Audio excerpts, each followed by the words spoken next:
Hello! We are back here again with another chapter of the House in Fata Morgana. Last time we played, I yelled a lot. There was murder, there was madness, there was a lot of blood and tragedy.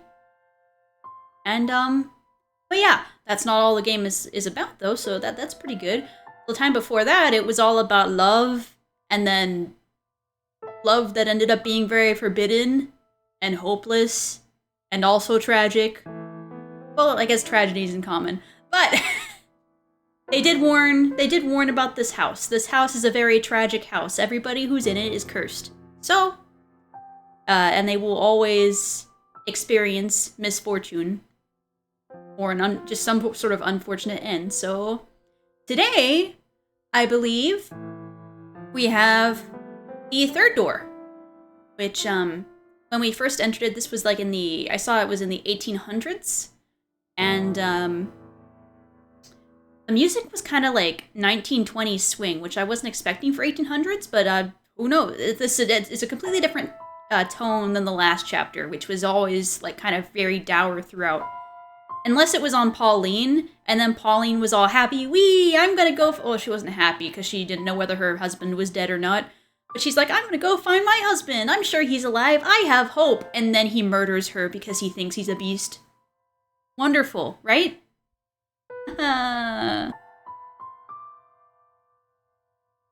Alright.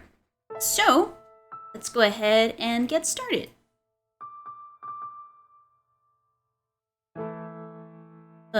Shortest TLDR recap. Big Iron Manor. Oh, also we got our very first choice ever in the game.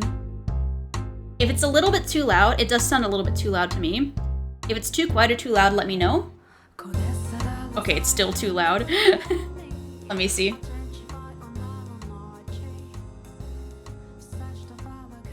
It looks a little bit better, but let me know if it's too quiet.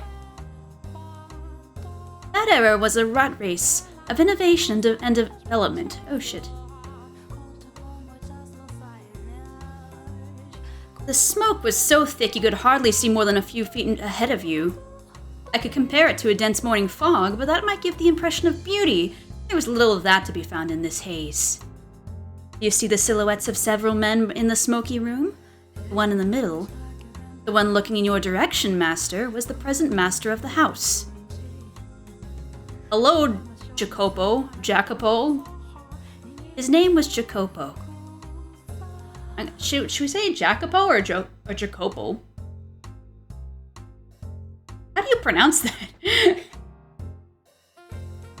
I want to make sure I get that right before we continue, because if he's the master, then I'm going to be saying his name wrong a lot.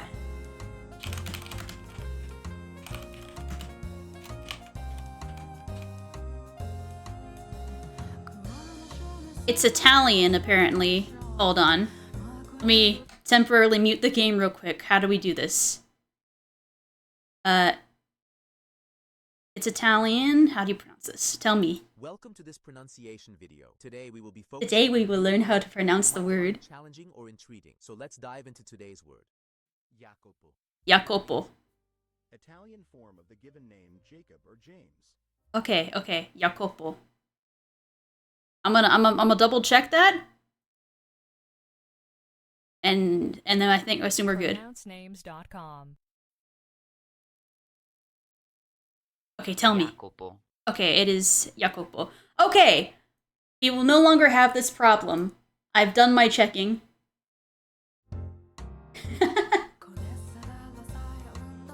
Alright, his name was Jacopo, and though he dressed in such fine attire, I sincerely doubt he understood how splendid the furnishings left in the mansion truly were.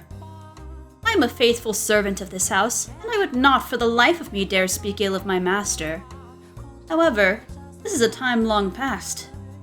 I imagine God would be so kind as to turn a blind eye to a little bit of honesty. I was not terribly fond of my master back then. He had wavy hair the color of over-dried tea leaves, a piercing gaze, an arrogant smile, and he wore a hat that made him look rather haughty. He put his trust only in money, renown, and rank. He loved only the iron and steel that had revolutionized so many industries. He had not the slightest bit of love or care for other people. At the very least, that is what I believed at the time. Take a look around the room, Master. Jacopo had remodeled it into a recreation area. A billiards table sit in the center of the room, and the downward-facing lights hanging from the ceiling were special made. The lights shone upon the dark green stand like a stage. Cigars and bourbon-lined glass cases installed in place of bookshelves. The cases were always fully stocked, their contents made available to partake of readily.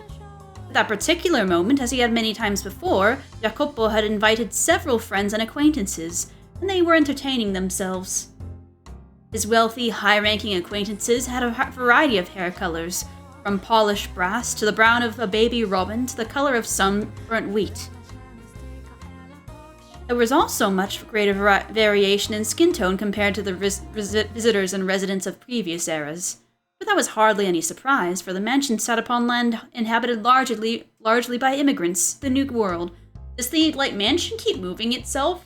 Because it was in England, and then it was, I think in the Netherlands or some other place in Europe. And now it's in America? What's the matter? What are you looking at? Nothing. I just thought I heard someone say my name. Ain't no one unless you've seen a ghost.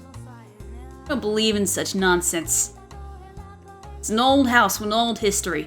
Wouldn't be surprised if it had a ghost or two. But the place is gonna be haunted. I'd take a princess over a bloody broad any day. Oh wait, was that Jacopo? Oh, that's acquaintance too. There's two of them! Shit! A princess, eh? And when she showed up, you'd have your way with this ghost lady, am I right? Calling me impressed, son. You jumper bones and she don't even gotten you to jump. Come now, that's hardly fair. Not what you can even do with a ghost. My god, are you men or children? This is my house and I would rather you didn't talk about it like that. Just the blatherings of a couple of drunks. Pretend you didn't hear nothing. For the love of God. In any event, whatever happened to that printer you invested in? I haven't heard their name come up in some time. Ugh, can we please avoid that topic? It's been quite the headache for me. I thought it'd pay off, but it always sounded sketchy to me. I recommend you pull that out. You pull out unless you want to find yourself in nothing but a nice fat pile of debt.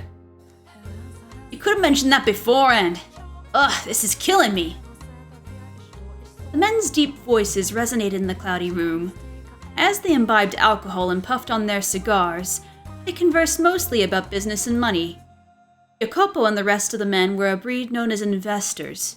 You might call them tacticians. They had survived on information attained before anyone else by making swift decisions and having foresight. Though instead of flesh and bone, their soldiers were made of ink and paper. To an outsider, this meeting might appear to be a congregation of friends, but in reality they were observing one another, gathering information and anything else they could use to get ahead. At times, money and information were exchanged directly, and when they were of no longer of financial value to one another, their relationship would pop like a bubble and dissipate into nothing. But you know, Jacopo, you can't be sure this railroad you're so passionate about is gonna bear fruit neither. You don't even know if it'll get finished. And even if they do connect the tracks, for what will it really be in any shape for people to ride? It's a pipe dream, this transcontinental railroad of yours.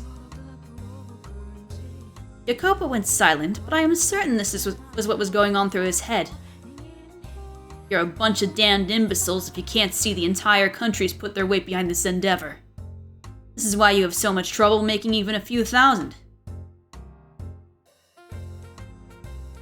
At the time, a great railway was being built across the breadth of the continent. Construction was spearheaded by two large rail companies, in competition for both prestige and a bigger share of this massive national enterprise. The Union Pacific Railroad Company started building from the east, and the Central Pacific Railroad Company from the west. But government bonds alone were not enough to finance the massive undertaking. By the way, there have been some less than pleasant reports about workers dying on the job for the company you chose, Central Pacific. Ah, you mean how they using explosives to blast through the mountains? Making quite a bang they are. But if this gets to be much bigger of a fix, they're not going to be able to continue construction. You should at least put your money in the more sure bet of the two, the Union Pacific. It'll cost you to hire replacement workers, and if they keep kicking the bucket, you're going to have trouble finding more.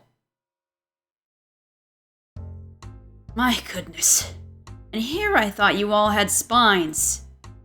You think we're gonna run out of workers just because a few ate it? There's so many we don't even know what to do with them all. There's not a chance that well will dry up. And if by some chance it does, all we have to do is scoop up a ship full of... Oh. This man is racist.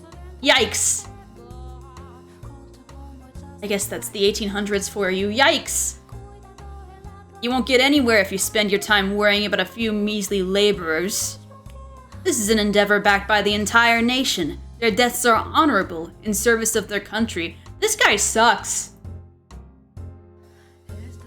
The biggest loss is of people's lives, is not of people's lives, but of time.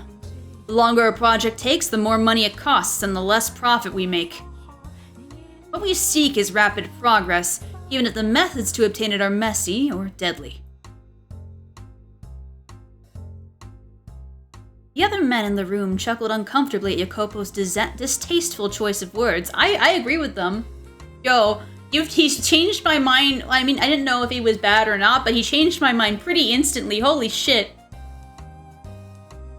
Do you agree with his way of thinking, Master? No! Perhaps he does have a point in that great sacrifice is necessary to accomplish great things. And it is true that that tragedy often lies in the shadows of the splendor of times long past. Furthermore, the way people see the world changes with the times, so I hesitate to criticize him too severely. Now, as I'm sure you've already picked up on, he was an investor who had put money into a railroad company. He also possessed several crude oil refineries, riding on the world's second wave of industrial development. The mansion too bustled with life in a way that it never had before. Dozens of maids, including me, gardens, chefs, sculptors, artists. At times we even had riders coming in and out of the house. There was rarely a moment of silence. However, I was not terribly fond of the hustle and bustle personally. But please don't get me wrong. Please do not get me wrong. I'm hardly opposed to the mansion being cheerful. It was just... how should I put it? The splendor of the time seemed... superficial, heartless. It was as though everyone was being rushed along by some unknown invisible force. Part of it was, I expect, caused by the growing divide between those standing at the top and sitting at the bottom. Or perhaps, the mansion was simply taking after its master. There's no time to waste. Everything's resting upon the success of this project. Whatever it takes, I will ensure it happens. I need more money and more power.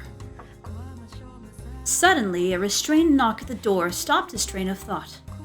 From beyond the door came a woman's voice, gentle as a soft spring breeze. Pardon me, I've made some tea.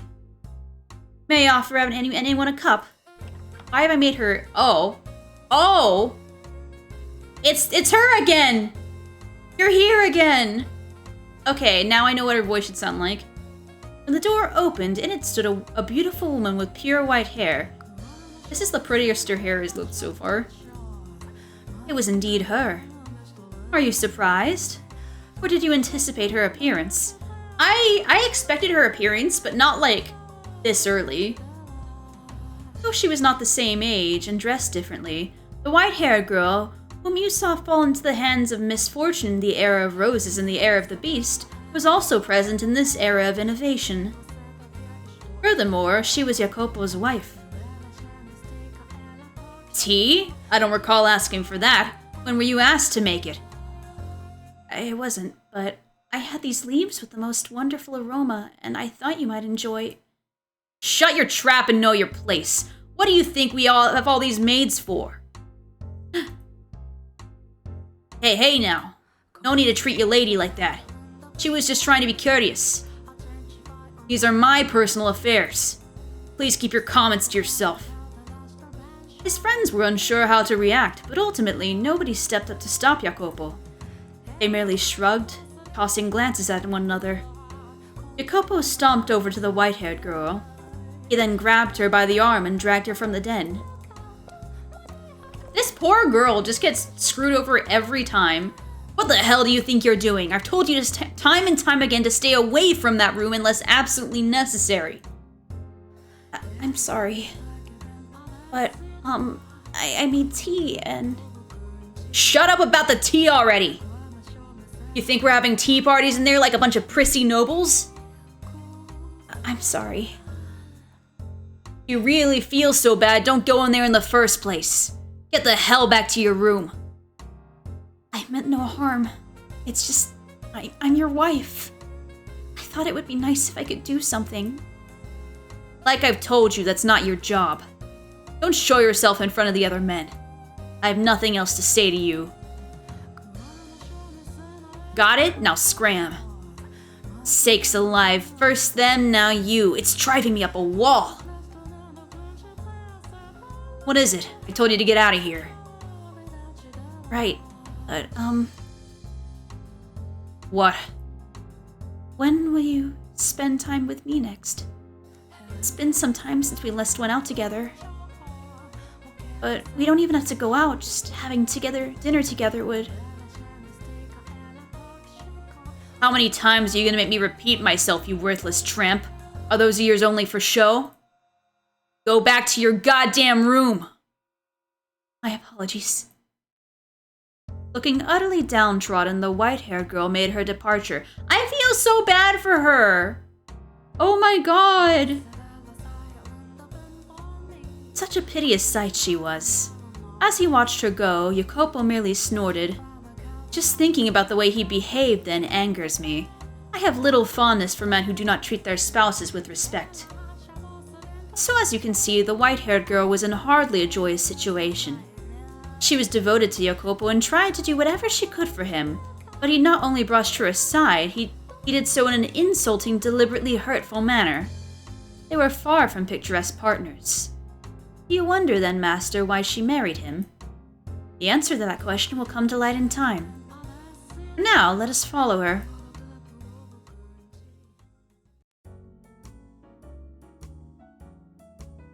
Looking down dejectedly at the undrunken tea, the white-haired girl walked alone down the corridor. Though its calming scent filled the air, there was nobody around to have their heart warmed by it. Nor was there anyone to alleviate her loneliness. Despite being the master's wife, the maids who crossed her path in the halls said nary a word to her. As a matter of fact...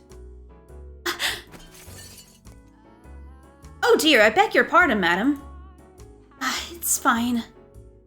One even bumped into her, stifling a laugh as she trotted off. In all likelihood, she had done it intentionally. The poor white-haired girl who had fallen to the floor stared helplessly at the broken cups. The tea she had made for her husband was forming a stain in the carpet. The maid's behavior to the mistress of the house was absolutely unacceptable. Nonetheless, it was commonplace, all because of the way Jacopo treated her. The more the man of the house acted cruel to her, the less weight her position as his wife held to the servants. Day in and day out, the maids worked busily, offered little opportunity for leisure, so they would naturally have accumulated quite a bit of stress. And she became the target for them to let off this steam. Not directly, but through a more subdued kind of harassment from the shadows. She must have felt quite miserable. I imagine she would have been better off as one of the maids.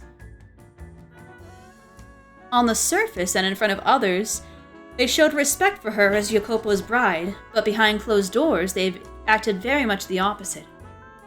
The disparity between the treatment she received from others, the treatment she was supposed to receive at all times, and the way she was actually treated made the abuse that much worse.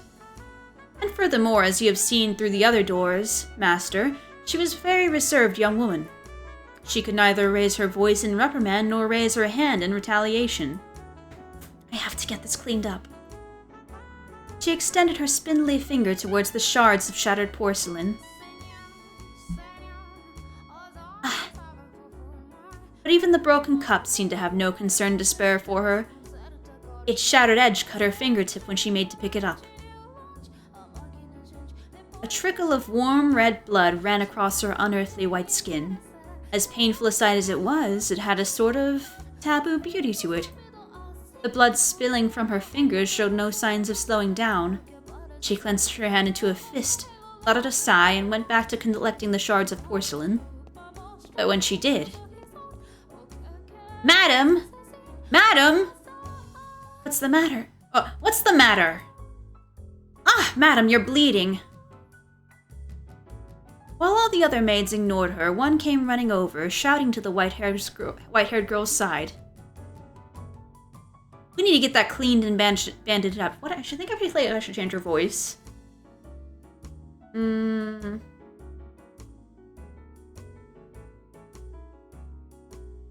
don't know what voice I should use for her. She seems like she'd have a rougher voice, but like not too rough, you know? Like a little bit more folksy, but I already went like kind of like wannabe New Yorker for Jacopo's acquaintances. Maybe I'll just stick with like a kind of, I don't know. I'll wing it. We need to get that cleaned and bandaged up. Oh, you don't need to pick that up. That's not your job, madam. It's all right, Maria. There's not much to pick up. It is not at all right. And the rest of you, why are you just standing there? Your boss's wife is on her hands and knees and you're not even lifting a finger to help her? You disgust me. Maria, it's fine, really. Oh, madam. If you weren't so timid, this wouldn't happen. You're allowed to yell at them, you know. It's all right, really. It's my fault. Anyway, we should get that finger taken care of. Let's get you back to your room, Kay? But the broken cups and the spill. As I said, that's the maid's work. Now come on, let's go. Okay. And the rest of you, get this mess cleaned up. She roared like the wind in a thunderstorm. The other maids stood there dumbfounded, watching as she and the white-haired girl disappeared down the hall. But they were soon frowning and grumbling to one another. She thinks she can act all high and mighty just because the master's fond of her. The woman's name was Maria. She was one of the maids. And she was the one person in the mansion the white-haired girl could think of as an ally. Though her husband paid her no mind and the maids made her life miserable, just one person, Maria, treated her with respect and kindness. And I'm sure you can readily imagine just how much of a lifesaver that was for her. I too found myself somewhat relieved that Maria was there for her. Coffee. I want coffee. I say I want coffee. I have coffee. Hold on. I'm gonna drink it.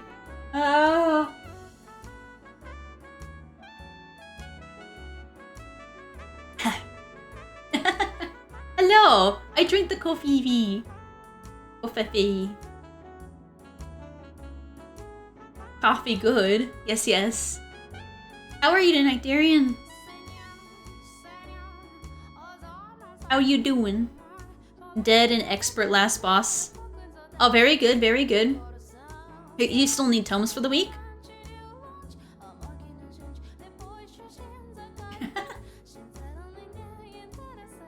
Yeah, I got my tomes done yesterday, but I wanted to make sure I got that before I got, like, I wanted to make sure I got my pants before we did re-clears, so I did that. And then I proceeded to whiff M2S, but that's okay. Also, we forgot to record M1S. Which, oof, but that's alright. Yeah, we got it all done in 1 week again, which was good. Now I'm free!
sub.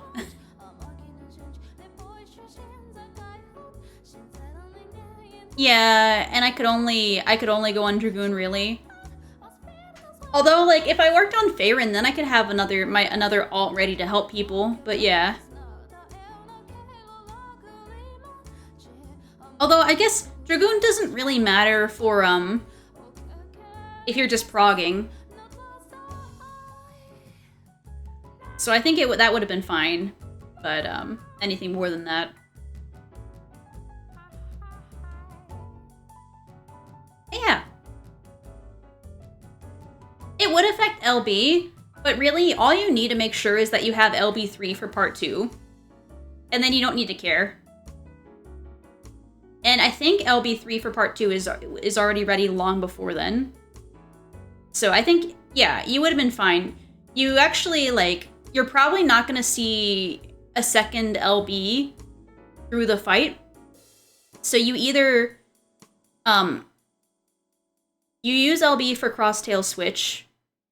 Oh, actually, is that why... Are you using the LB on the exaflares? Well, before the exaflares?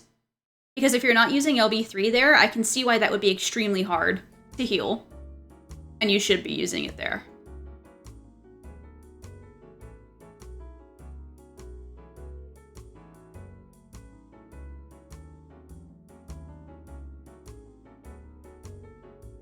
Yeah, it should be the crosstail switch.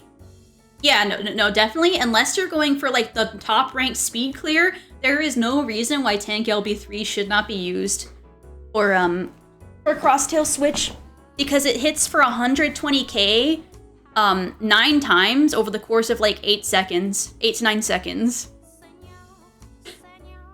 Like, that bitch isn't, like, you're not going to be able to heal through that unless you have every single mitigation up, and even then, then you're missing tools, so I definitely... Save yourself the pain, just tank LB it. But yeah, you just want to tank LB, and then, like, DPS LB is just not going to happen unless you want to use LB2 at the very end of the fight to hopefully try to push it. But I think what matters more is just doing Sunrise right. You can clear it. The damage check for 4 is a lot easier than the damage check for 3, actually. 3 you can get pretty close. 4, you're likely to kill it.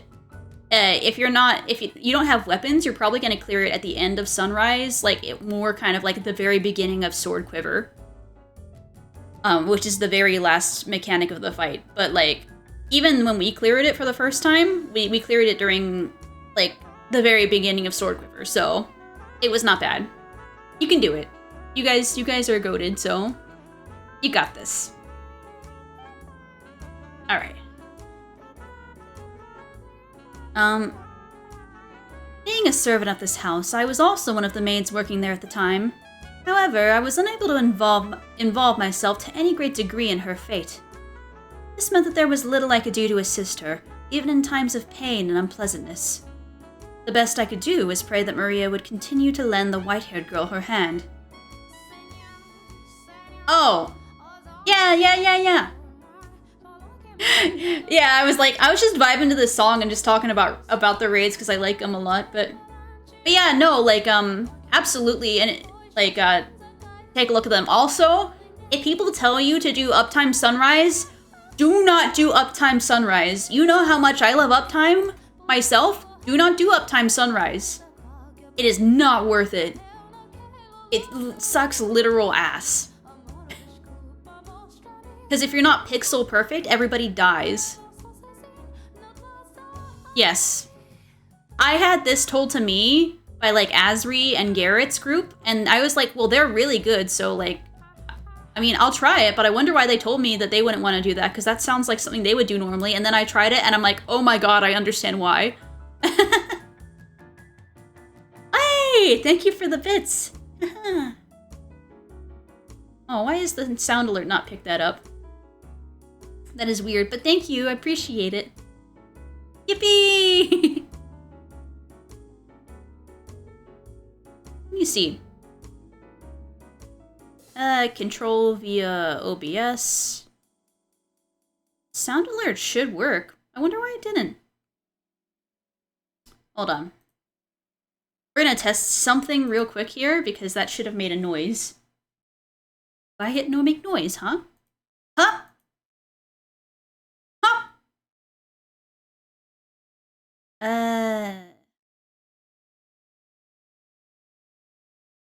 No, it's okay. It's okay. I'm gonna do a test, I think. That should be... I know it's on here. Alerts, chat, game. Ah! What happened to my alerts game? That would probably explain why I don't have sounds. um... Overlays.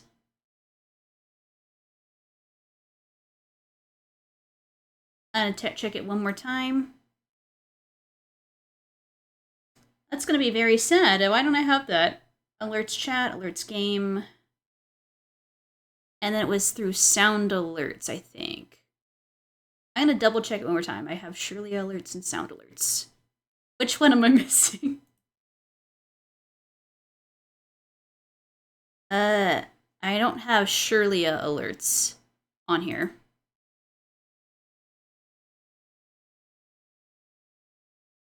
Why don't I? Why don't I have that?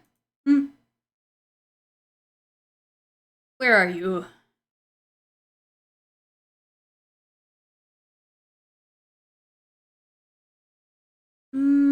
I'll open it up. Edit.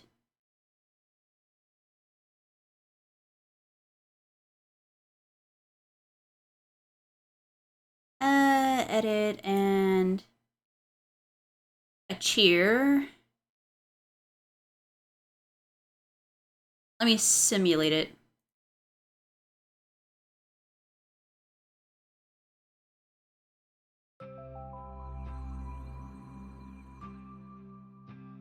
Can you hear that? Well, that should have went through my... That should have went through my alerts, but because it's not playing...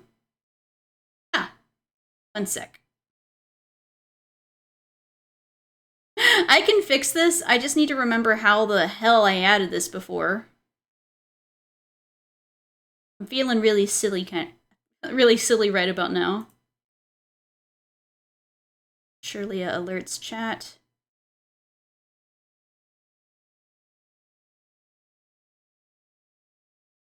No, surely alerts game does exist. What happened to it?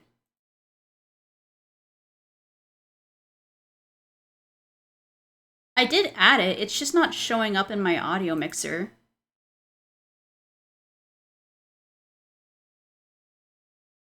And why is it not?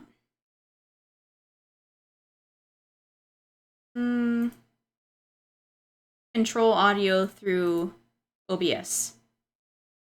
Okay, I might have just fixed it. Maybe.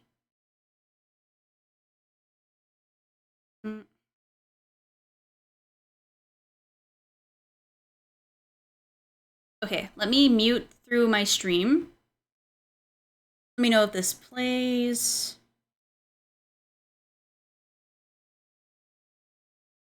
Also, I need to fix that. I don't know what's going over there. That's being a bitch.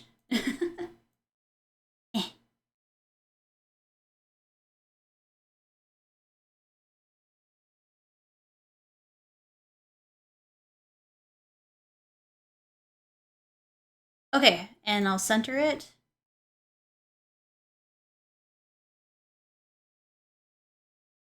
Transform. Well, I can't actually center it there. But yeah, were you able to hear that? That should have played through... That should have played the sound.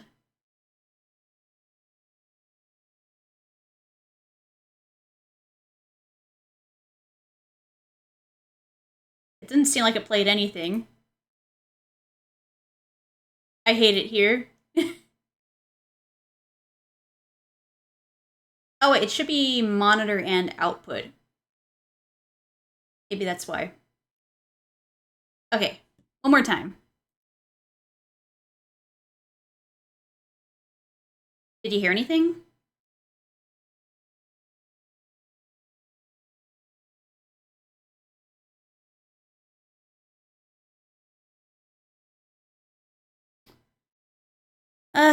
Okay.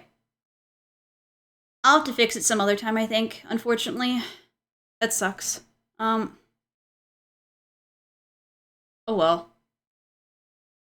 It's being a bitch. Wait, it has no balance whatsoever. What do you mean?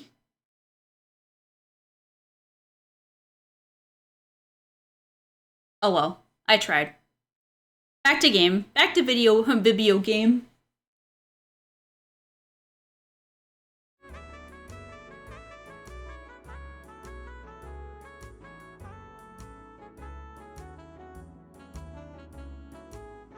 Oh god. And that does it. Thank you, Maria. You're always such a big help. Oh no need to thank me. I just did what any good maid should do. No one else is in the room, you know. Oh, right, then I can drop the act? Man! Oh. Okay, so I was supposed to talk all formal. Oops. Man, I just can't get used to talking all stuffy. I'm out here doing my best, but the head maid's still spouting stuff like, your manner of speaking is improper for a servant. Every single time we meet. Yeesh. Come on, just shove it, would ya? You're a damn creep.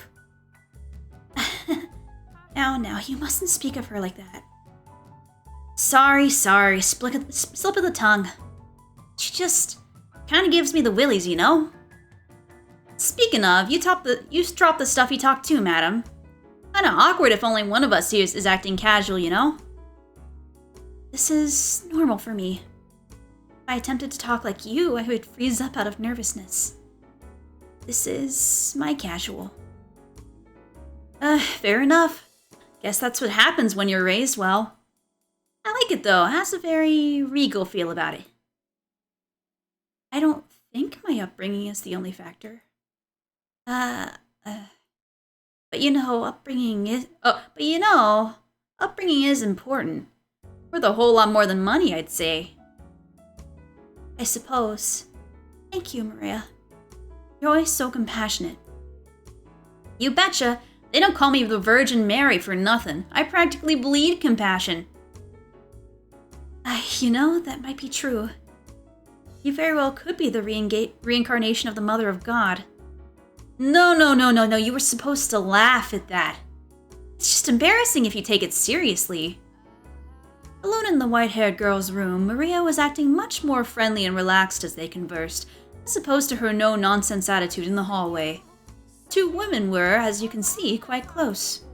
They had crossed over the wall separating master from servant and built a bond of friendship. And at some point they had begun to speak quite frankly with one another when no one else was around. Maria was the only person in the mansion around whom the white-haired girl felt comfortable being open. I imagine she very much enjoyed these moments of conversation. Why am I stumbling so much? Damn. You wish to know who the head maid was? My. Are you sure you want to ask me that, master? Some questions are better left unasked for your own good. I have to say, madam, you have the prettiest fingers. Mine are all rough and nasty and dry. Think so? Mine haven't the slightest bit of muscle. They're about as frail as dead branches. Who needs beefy mitts anyway?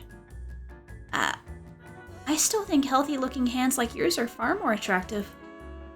What? What's to like about these things? Women all over the world dream of having hands like yours.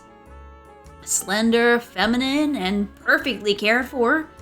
I don't know, just looking at them lights a fire in my Maria? Maria? You have a problem with hands? Maria? The hand. Maria? Maria?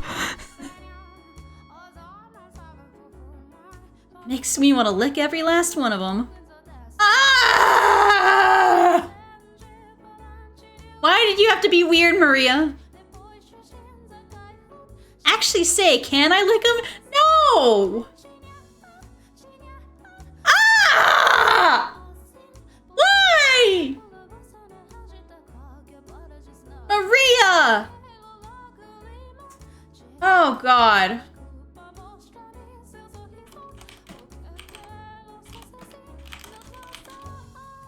This guy is like, this lady is like the Quentin Tarantino of fingers.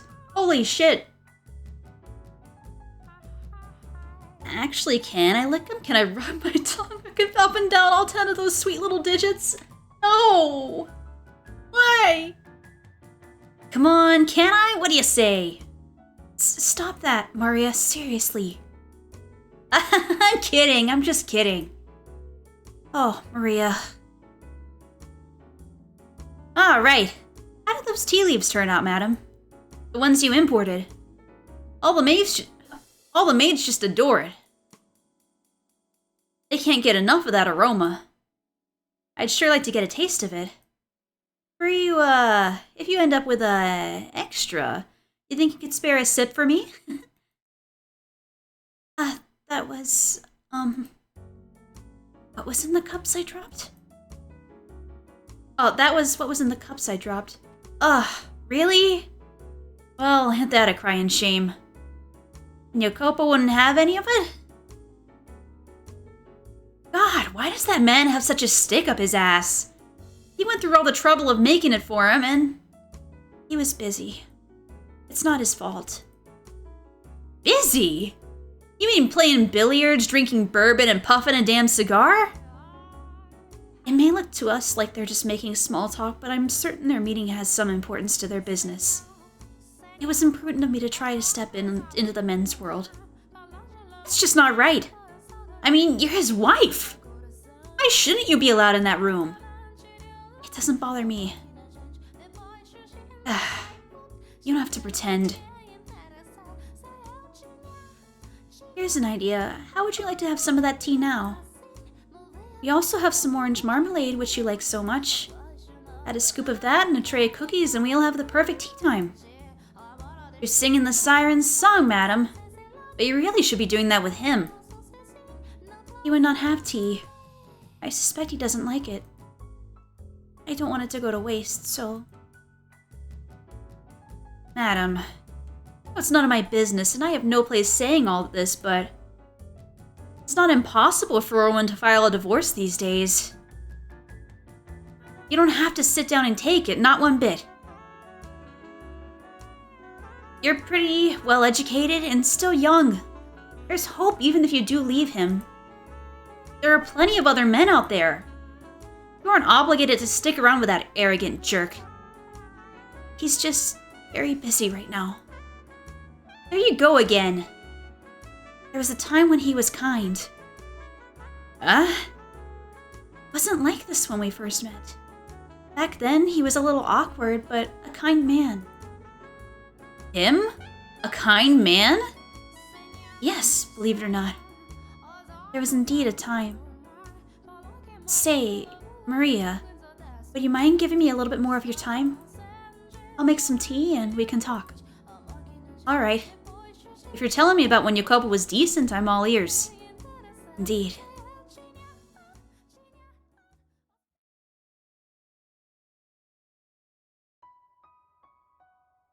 As I'm sure you're aware, our parents arranged our marriage. Before I emigrated to this country to be married, I lived in a misty island nation. Portraits of my ancestors hung in the house where I lived. I remember as a child wincing in fear at the sight of them staring down at me. My mother and father were constantly telling me to show them respect, as it was their hard work that kept our bloodline alive and well. However, we're fighting an uphill battle to do the same. It would have been clear to anyone reasonably perceptive that our house was coming tumbling down. Valuable furniture and paintings slowly disappeared, and eventually, the portraits were gone too. As our house collapsed, so too did my parents' health deteriorate, robbing us of any source of income. And though I was educated, I lacked the skills necessary to obtain work. Just as we were about to run out of money and options, my parents received Jacopo's parents' marriage proposition. Both of our families stood to benefit from the arrangement. I had social status and he had wealth. We each had what the other lacked. One needs more than money to make it in the world. Without at least a semi-reputable name attached to you, you're liable to get laughed out of most social gatherings. I first met Jacopo here in this country. Wouldn't even know what the other looked like until our wedding day. To be quite honest, I was scared to death at first. I was so nervous. What kind of man would he be? Was I to be wed to some middle-aged stranger? We're not marrying because we had fallen in love like a normal couple. I knew I was in no position to be concerned with such things, but when I thought about our future, I shook with fear. The man I saw through my veil at the wedding was remarkable. He was young, he had strong masculine eyes, and at the same time, he too appeared nervous. He was shaking as much snow, even more than me. Seeing that, the priest gave an impish little smirk when he asked Jacopo if he vowed his eternal love to me. I counted myself among the happy. And I still do. For in that moment, I experienced true love. You wanted to hear about when he was kind to me? Well, after the wedding, we were given a week to ourselves. I suppose you could call it a honeymoon, though we didn't take a trip overseas, or even go very far at all. He looked at me with uncertainty and asked, "Where would you like to go?" I beg your pardon? That's what this week is for, right? I'll consider granting your request, so tell me where you want to go. This is so sudden. Nothing? Well, this whole engagement was spur of the moment. Normally we would have planned a trip in advance. But fortunately, our purpose is served so long as we act the part. You must be disappointed that you have to plan your honeymoon as it's happening. No, What? Speak clearly. I don't like it when people don't speak their mind. I'm sorry. But I'm happy. Even if this is a political marriage. Well, you're quite the positive thinker. Your parents say something to make you think that way? Well, either way, if you're so glad to be in this arrangement, then hurry up and decide on a destination. Though there is a limit to how far we can go. If you want to take a trip, I'll consider it. What? Something funny? It just seemed comical to me that our honeymoon has begun and we're only now deciding where we want to go. Not in a bad way, though. I'm glad our parents didn't arrange everything for us. Perhaps you've heard, but I'm quite sensitive to sunlight and not in the best of health. So it would be rather trying for me to spend a full week out of the house. We couldn't go on a trip, but, if it's not too much trouble. Speak up. Could you show me around town? I'm new to this country and unfamiliar with its customs. And I'm rather afraid to go wandering about on my own. Show you around? Yes. Would that be possible? On a rare bit of time off, you asked me to show you around town?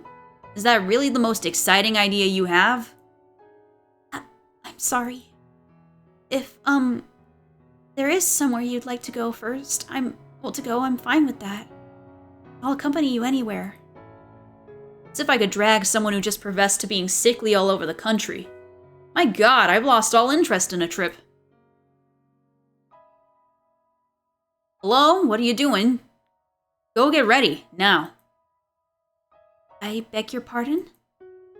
Didn't you want to see the town? You show me around? You're the one who asked. Not like I have any other options, so yeah, I'll show you around.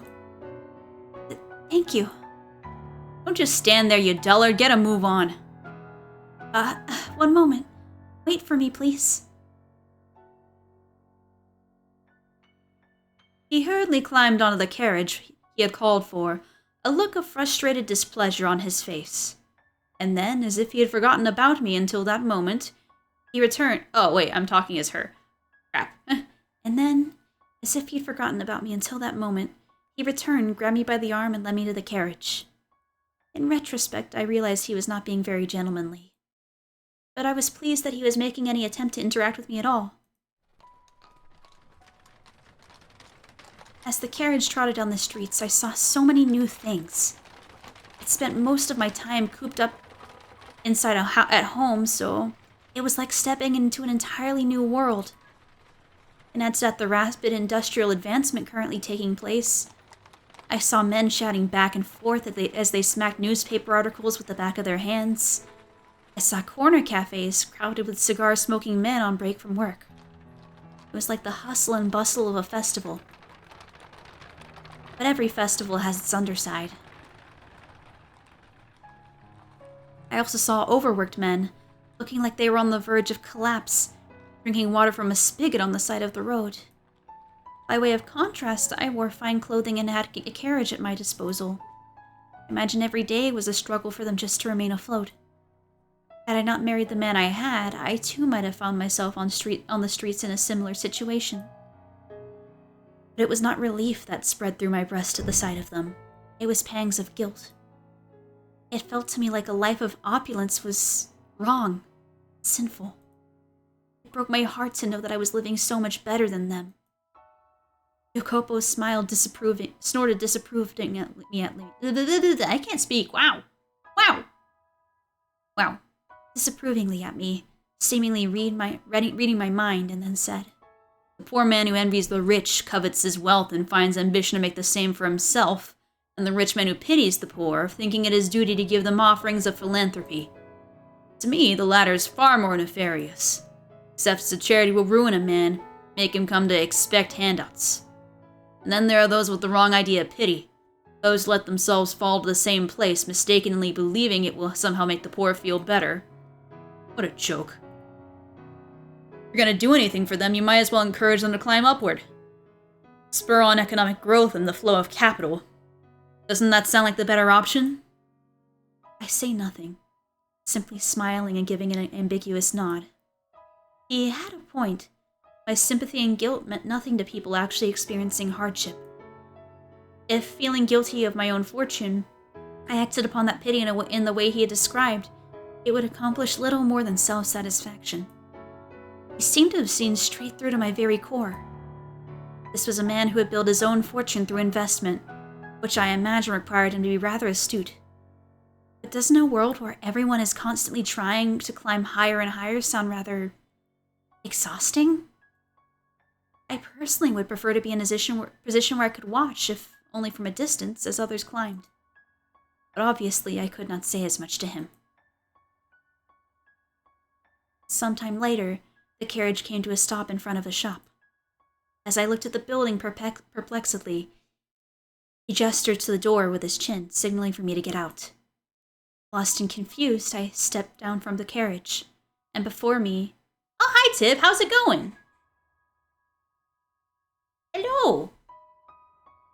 I'm sad about my sound not working, but it do be how it is. How be you?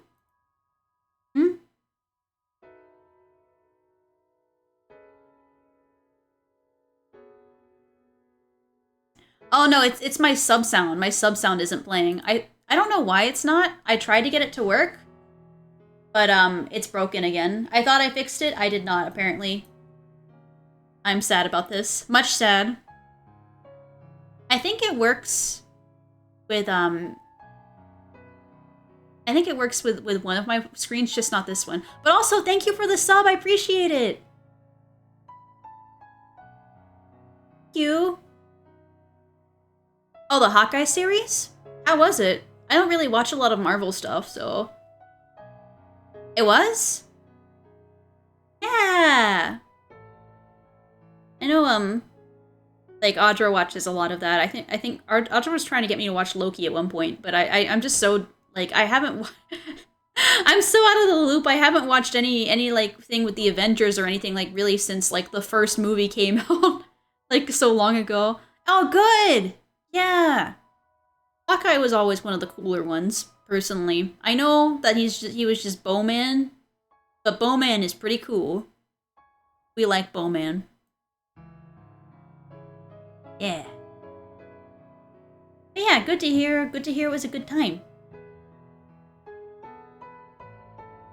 Ah, I got coffee. Watched it with your mom and had to explain. Oh, how many movies are there now? There's so many of them. I feel like the big thing that Audra tends to tell me when he's talking about Marvel is how at this point he has to, like, he feels like he has to watch it because he's already watched all of them. How many, I'm gonna Google this, how many Marvel movies are there?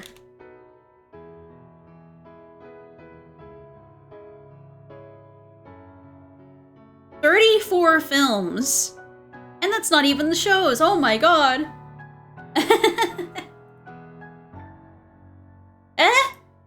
I'm just doing voices for the characters.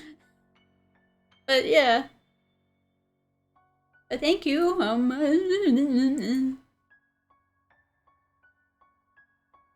If you count, wait, is it 34 including the shows?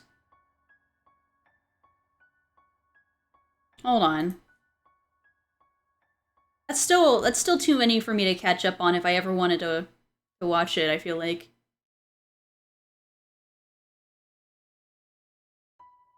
How many Marvel movies and shows are there? 34 movies, 10 TV series, and 2 specials. So it's actually, the number is actually 46. That's crazy. I'm just doing my best to voice the characters. I want to do more voice stuff, and I feel like reading these things are is good practice. So, yay! But thank you.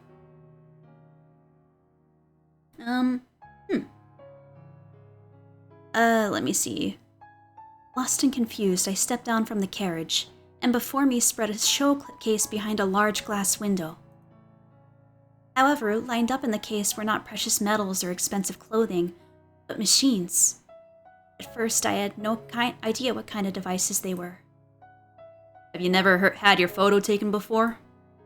No. I've had a portrait painted, though. Are these machines for taking photographs? A portrait, eh? Why am I not surprised? I did not mean to boast. Go on, get in. Please, wait for me!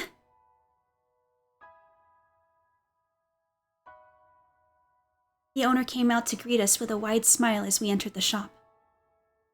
Well, if this ain't the strangest thing I've seen all day. You bringing a lady and a real looker at that. Where on earth did you catch this pretty little thing? She's my wife. Huh. Well, I beg your pardon. I'll be a monkey's uncle. This goes to show you never know where the cards may fall. You make it sound like me getting married is some kind of miracle. I always saw you as one to choose money over love, sir. Oh, pardon me, this isn't appropriate to say in front of your wife.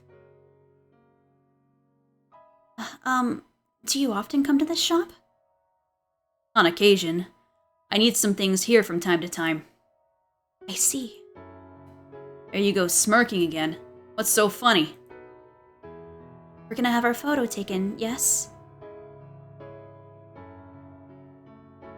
Oh yeah, no, this is the 1800s where everybody's just really sexist to women. Which is, just, lovely.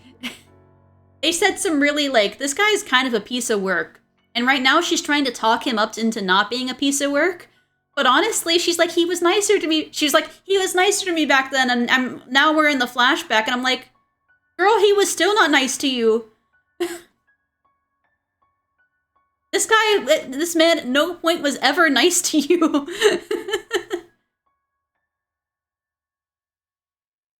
Yeah, it's interesting because this mansion was in England, and then it was like, yeah, he's a piece of something. He was like, he's like racist and sexist. He's horrible. Like, this guy is not redeeming. We're gonna have our photo taken, yes? So nervous and excited. I've never had one before. And to have it taken side by side with you. What are you talking about? Pardon? Who said we were getting our pictures taken? And side by side, please. You're sending shivers down my spine. But this is a photography shop. Hey, shopkeep. The product I contacted you about, is it ready? Yep. Sit tight, I'll be right out. You take a seat. There's a chair over there. What? I'm gonna show you something much more exciting than sitting still and waiting in front of a camera lens. Oh? Just do as I say. Okay. I sat down in front of a large mirror, which I presume was normally used to check your appearance before having your picture taken. Sitting before a mirror with someone else present was quite nerve-wracking. Out of embarrassment, I dropped my gaze to my knees. But when Jacopo returned, I was entranced by the curious object in his hands.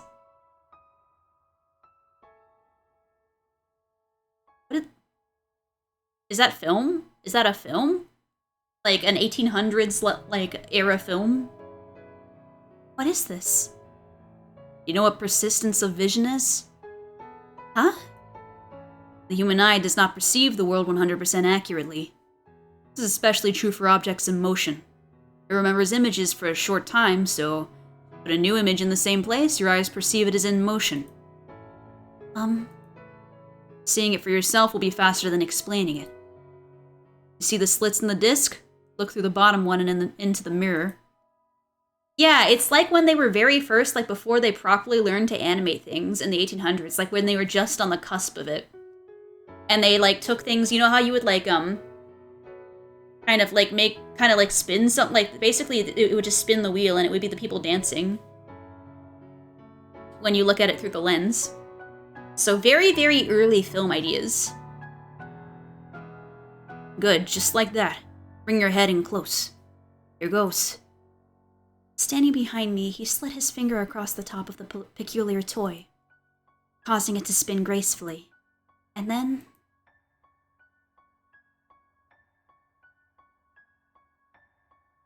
oh my god, it is the dance.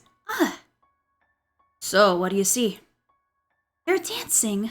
A man and woman are dancing. I don't know what this is. They're doing a thing. Sounds like you're not having any trouble seeing it. It is sus dialogue. Wait, what did I say? What did I say that was sus? Huh? Huh? Oh, bring your head in. Oh. Oh. Look, I didn't process it that way. That's your gutter. That's your mental gutter, not mine. That's not my mental gutter.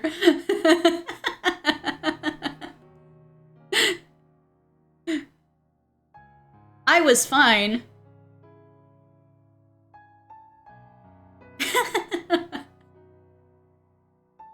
Sounds like you're not having any trouble seeing it. Are they dancing well? Yes. Yes, they are. It's the most adorable thing. Adorable? That's funny. I asked to have it modeled after a ballroom dance. Yes, it's a very elegant dance. But you see, they're small, like little dwarves, which I thought was kind of cute. And they seem so close, going around and around without ever letting go of each other's hands. It's incredible. Why does it look like they're dancing? They were all lined up in a row a few moments ago. Goodness, I just explained that to you. It's playing a trick on your eyes. What you're seeing is a lot of different pictures in a short period of time. To put it into words you might understand better, it's an illusion. Your eyes are being fooled into think the image is moving. An illusion? But they're dancing, they really are. And they look like they're having a wonderful time. Are you sure it's an illusion and not something else? To me, it doesn't seem to be. Cannot see it as anything but two tiny people dancing. That's how it works. Reach out your hand and try to grab them. You won't be able to. Ah, you're right. That's a shame. I didn't think you actually would. It's the most precious thing. They look as though they're dancing atop my palm. I was mesmerized by the strange phenomenon. Pictures were moving after all. Still images had begun dancing before me. It was almost as if God had breathed life into them. It called it an illusion, but I could not grasp that. It was such an adorable, heartwarming sight. I imagined the two were living off in some other world separate from our own.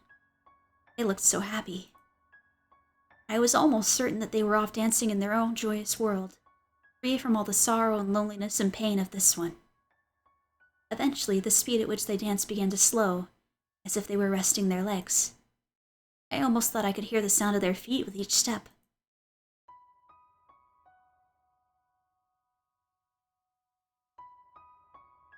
Ah, they've stopped. They can dance forever. They don't get tired.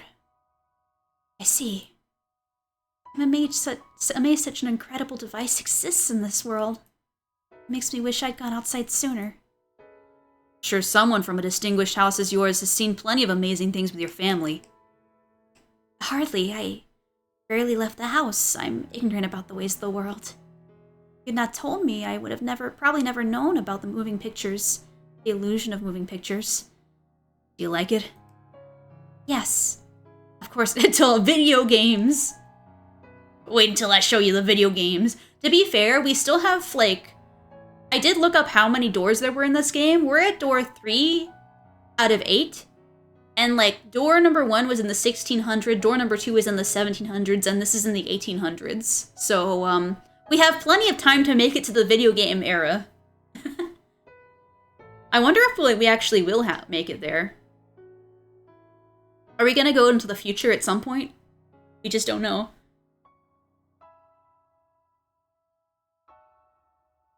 More than the portrait you had painted? Yes. Yes, I do. The painting was wonderful too, but... Can't seem to make up your mind. Go on, tell me, which do you like better, the portrait or this? I like this better. I see. He looks... somewhat pleased? Yeah, it'll be Cyberpunk 2077. I don't know, actually. I guess we'll find out, but for now, like, since it's just been 100 years in the future every time, pretty much, well, like, that's what seems to track, I'd say. Door number 5 will be... Well, door number 4 will be, the 1900s, and then door number... Well, no, door number 4 will be the 1900s, and door number... number 5 will be, like, the current day. And then after that, we're in the future, baby. Cyberpunk 2077, baby. He looks somewhat pleased? When it comes down to it, this is a simple trick only a child would fall for. Then I suppose that makes me a child. If it means I get to watch something as splendid as two tiny people dancing, I'll happily fall for the trick.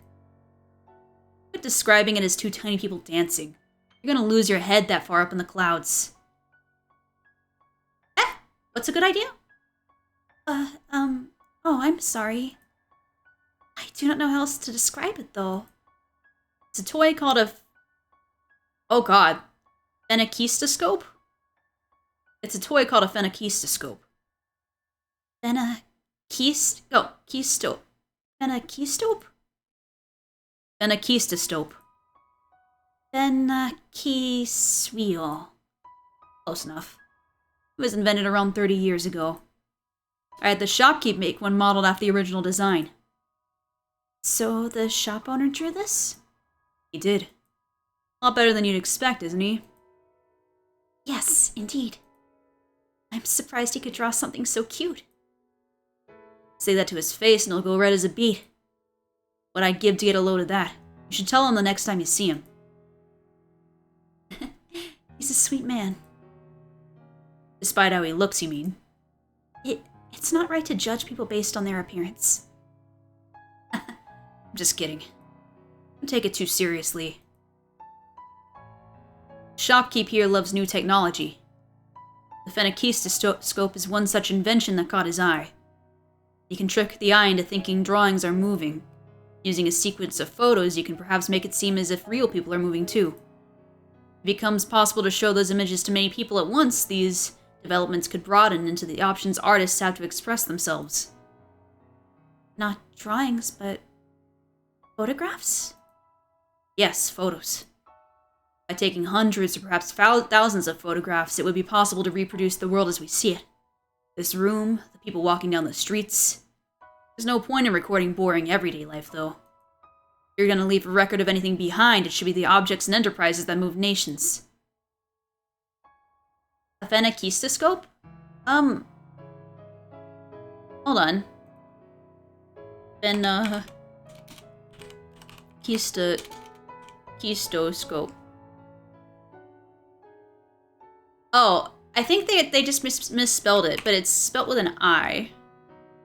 Like with an extra I. It's, I'll put it in general chat. But it is a real thing. I don't know, did film history cover the 1800s? Because I feel like a lot of film history that I ever see like talks about like only like the 1900s onward. I'll put it in general. There you go.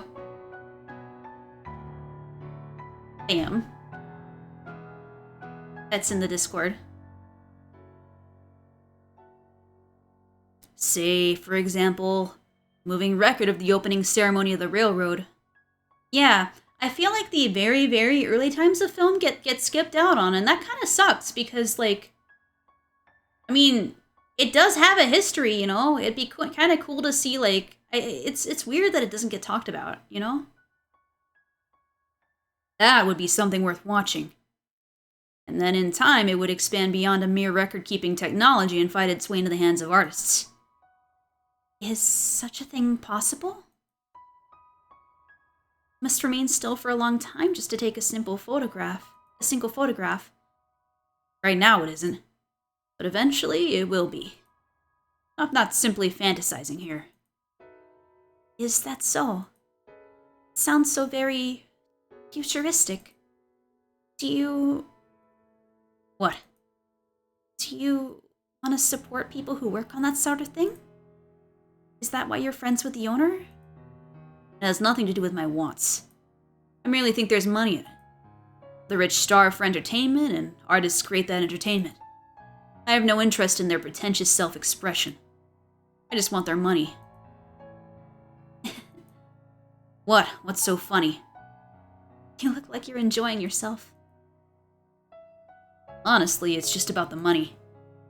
As you say.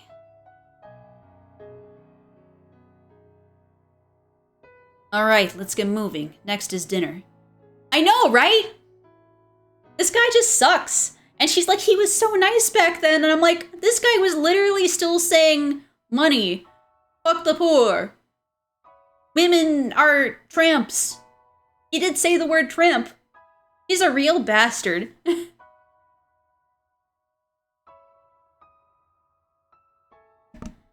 What? We're leaving already? Does that displease you? No, not at all. To tell you the truth, I'd wanted to spend a little more time playing with the Phenakis wheel.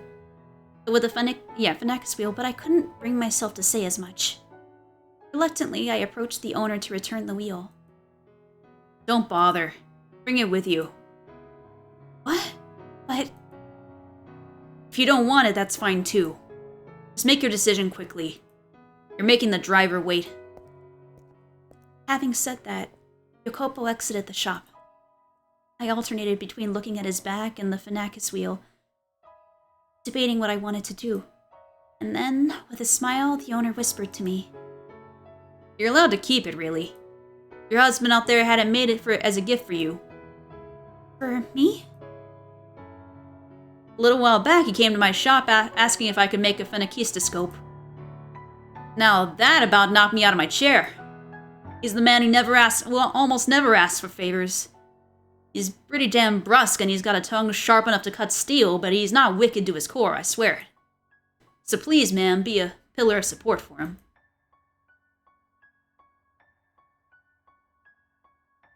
In that moment, the Fanakis field became a precious treasure to me.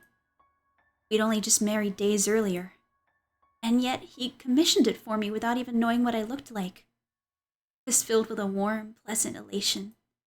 I agreed with the owner. Jacopo was not a bad man. He merely had difficulty expressing himself. Girl, that is not it. You are literally getting taken in by a singular gift. Hurrying back to the carriage, I gave him my deepest thanks. He glanced over at me for a moment, then turned back to the window and muttered, "Yeah." From there, we went to a restaurant for dinner. You call this a pizza? A pizza? A pizza? Pizza. Oh my god, I have problems. The crust is an atrocity. It looks like I'm chewing on rubber. How can you wave my country's flag and not serve spaghetti? Do you have any shame at all? This wine is pitifully unbalanced. Far too high levels of acidity. Listen to me carefully. The house wine is the face of a restaurant. It's a pizza. It's a pizza. He complained about every little thing. It was a complete disaster. But curiously enough, I was not at all put off by his behavior. When the sun set, the carriage made its way to a nearby hill. The cool nighttime breeze felt wonderful on my skin, flushed from the alcohol, and the light from the gas lamps had a comforting warmth to it. Though Jacopo had complained about the quality of the wine, once he had intoxicated himself, his mood improved visibly. It made him unexpectedly talkative. Look out of the city. A gloomy town that shuts down at night isn't suited to expansion or growth. This city isn't like that. You see people walking beneath the lamps, and you can hear the bustle of them talking. This is a city that still has plenty of room to grow. As they ride the rising wave of the economy, many, many more people will gather here. More people means more money in circulation. More money in circulation means that the city grows. Companies are founded, and more goods are bought and sold. Will it really change so drastically? It'd be difficult to see what's happening from the inside. The majority of people just go about their daily lives, and the next thing they know, things are different. No, I'd wager most don't notice the changes at all. Only those with eyes sharp enough to realize what's happening could see success. I cannot afford to overlook even the most minute change. Do you have a dream of some kind? Dream? Not sure if it's easy enough to attain to call a dream. Others might call it greed, or perhaps ambition. Don't laugh now. My intention is to make the world mine. The world? Yes, the world. And to do that, you need neither physical strength nor kindness, but money and influence. People have no choice but to kneel before those forces. Why are you so intent on obtaining power? Because I want to change my country, I imagine. Your country? You're well aware that I, like you, am an immigrant, right? I immigrated from an island in the Mediterranean, though not the same island as you. My country is a peculiar place where candor and violence go hand in hand. As a whole, the country's on the poor side, and if nobody does anything about that, I'm one of but a few of my fellow countrymen who has set his sights on the New World. They're falling behind other nations. If I find success here, perhaps that'll catch their attention. But if it doesn't, then my country is doomed to collapse. You have much love for your homeland. My feelings are a little more complicated than mere love. That's nothing you need concern yourself with. Well, I have to remember not to get myself drunk around a woman again. Forget everything I just said. It's about time we head back to the house. Alright, but What is it? Is it alright if I provide you encouragement as you try to attain your dream? I know my presence is more likely to be a hindrance, but I would like to be there to watch as you trek forward. I suppose. Do as you wish. Thank you. You have my support then. Darling? Ugh, sent a shiver down my spine. Oh, not an unpleasant one. I'm glad to have you as my partner. That's the first time he smiled, but I feel nothing already for him. Fuck this guy.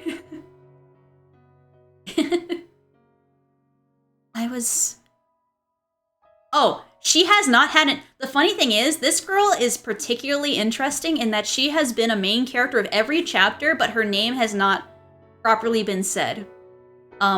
We had a mysterious white-haired, red-eyed man in one, like, in between the chapters say that he was her as well, or like, I don't know. He said his name was Michael and hers was Morgana, but she's still not named Morgana, so I'm confused. And I'm not sure if they're the same person or not, but she seems to be either somehow living throughout the centuries or getting reincarnated, and we don't really know what's going on with her. But yeah, she was in the 1600s and 1700s too. And she got murdered last time.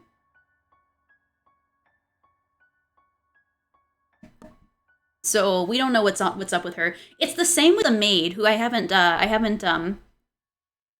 actually seen in this area yet, although she's narrated at some other points. They are Michael. I don't know about Morgana, but Michael is. Yeah, it is. It's like spelled like this. But yeah, I think it is Michael though. I think. But yeah, they are angel names, so I'm wondering what's going on. I was, without a doubt, happy then. His smile, the things he said, the Fanacus wheel he gave me, they all were undeniably real. And those memories give me the will to wait. The day things go back to the way they were. They allow me to believe.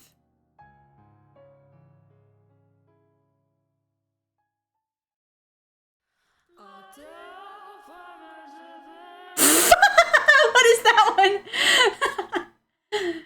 The others were kind of nice, but whatever the hell that one was. That loading screen. This is something that actually happened to another maid. She heard a sound in the middle of the night. A sound like dripping water.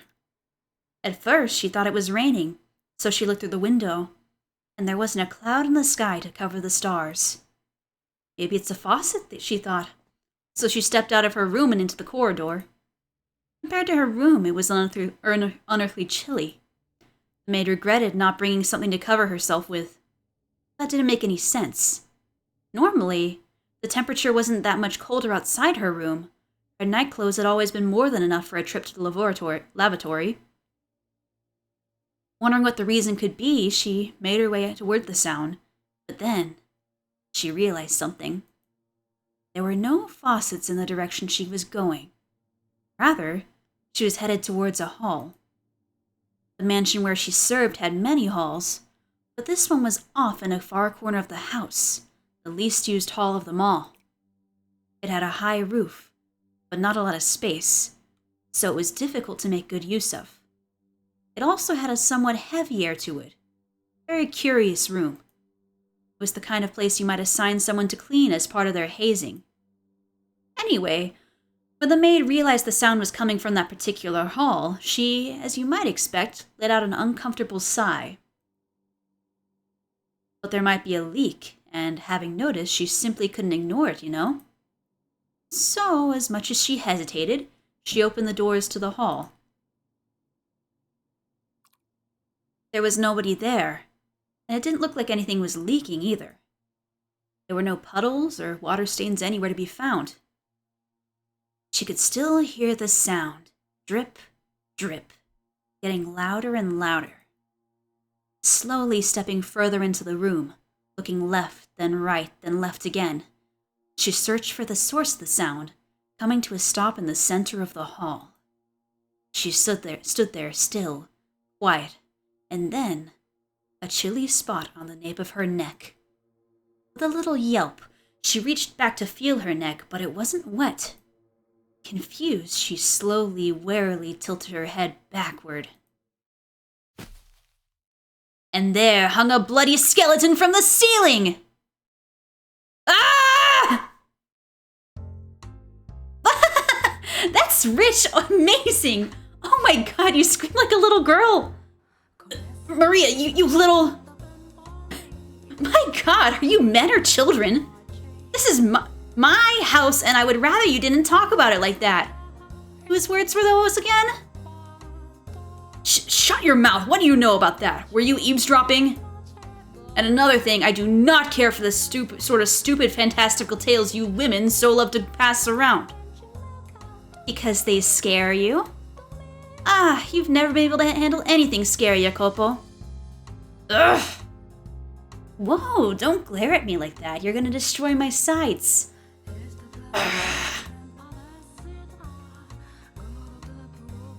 So, you come here for the sole purpose of telling me that cheap tripe?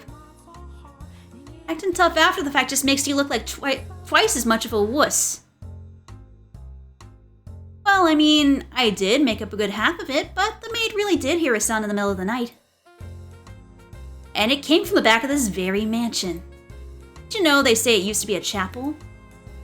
Again, I have no interest in you women's little ghost stories. Is that so? You sure you're not just scared? Yeah, Maria doesn't take the bullshit. But at the same time, she made a weird hand joke, which makes me think she's Quentin Tarantino, but in hand form. Hold on, I gotta clear my throat. Okay. Maria. Well, that said, the rumors aren't completely unfounded. This is a pretty old mansion, and it's had a lot of work done to it. It feels like it's barely holding itself together. Like a big old quilt with pieces from different time periods. The back hall is one of the oldest patches. There's a huge window on the far end, and supposedly there used to be stained glass in it. It was a depiction of an archangel, they say. Such a shame. I wonder when it was broken. If we're still here, I bet it'd be worth a fortune. I find that hard to believe. First of all, why would anyone put a chapel inside a mansion? You got a point, I guess. Now, how about you do some actual work instead of distracting yourself with all this nonsense? I do work. But, the other maids can be a bit nasty, you know? Dealing with other women is like walking on glass. Am I to blame for that? What if I said you were? Don't give me that look. They're just not fond of me, simple as that. Nothing you can do about it. Is that so? Oh, yeah. I was just talking to the madam, and she was telling me you used to be quite the gentleman. Were you perhaps actually in love back then? You sure don't act like it, so it's easy to miss, but I guess you're not entirely made out of steel. Just like when you were younger, you're still... Do not speak of that. The past is not worth remembering. It's unnecessary. So, to you, the past exists just to be cast aside? Nah, it's not important. You don't want me to talk about it? I won't talk about it. But your wife... Never mind. I'll leave you be. You get back to work soon, or I'll be staring down the headmaid's Arctic smile. Alright. If the fancy strikes me, I'll drop by and we can trade more ghost stories. Maria. What? No ghost stories? No, not that. I've not forgotten those days. But, no,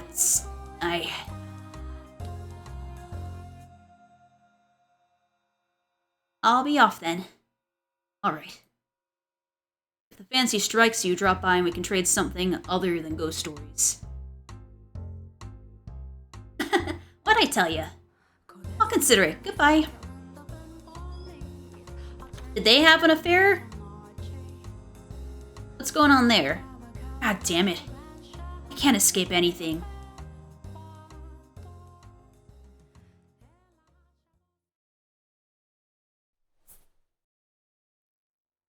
grown to be so beautiful. Such a wonderful fragrance. The scent of roses is so calming. I wonder why that is. Would it cause any trouble if I picked one? There's the maid! There she is! She's also in every century. And she's the main one that narrates. And is telling us the story of, like, this story. Well, hello there. Out for a midnight stroll, are you? Quite the peculiar hobby, madam. I can't spend as much time as I would like outside during the day, so I ended up coming out at night. I apologize if I startled you. Oh no, not at all. It's a chilling, captivating beauty to the sight of your snow-white form standing there in the moonlight garden. I would hardly... what are you doing out so late? I saw a figure through the window. On a slight chance it might be a burglar, I thought it my responsibility to ensure they did not break in. It was also the middle of the night when the grocer's servant broke into their safe. News of that spread quite far. I'm sure you would have heard about it. Oh, but Gamash was imprisoned some time ago. Dear me, I can't not seem to get my head out of the past. You intend to give that white rose to somebody?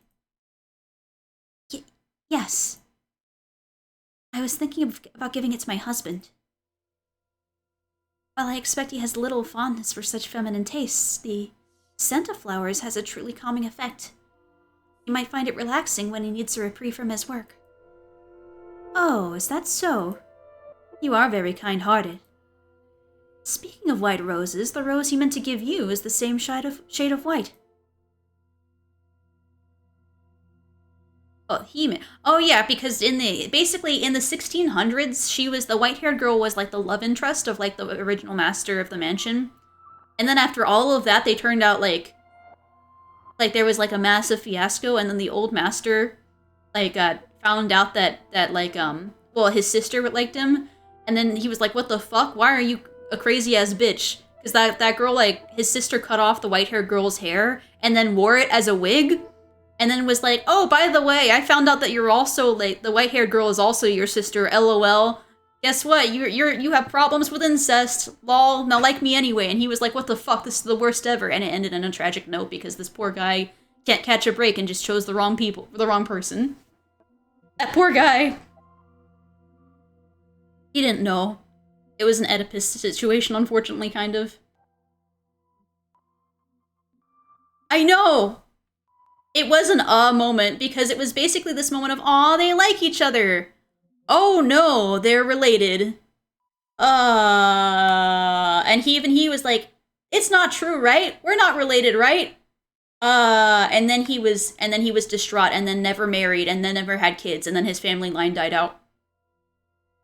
Rip that guy and his family.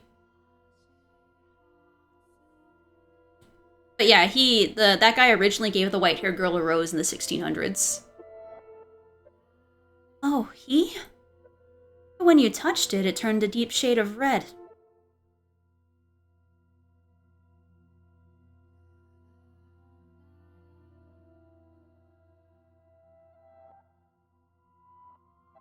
There was but a single white rose in the garden, so he was unable to give it to you as he had wished. In its place, he had a decorative rose fashioned for you.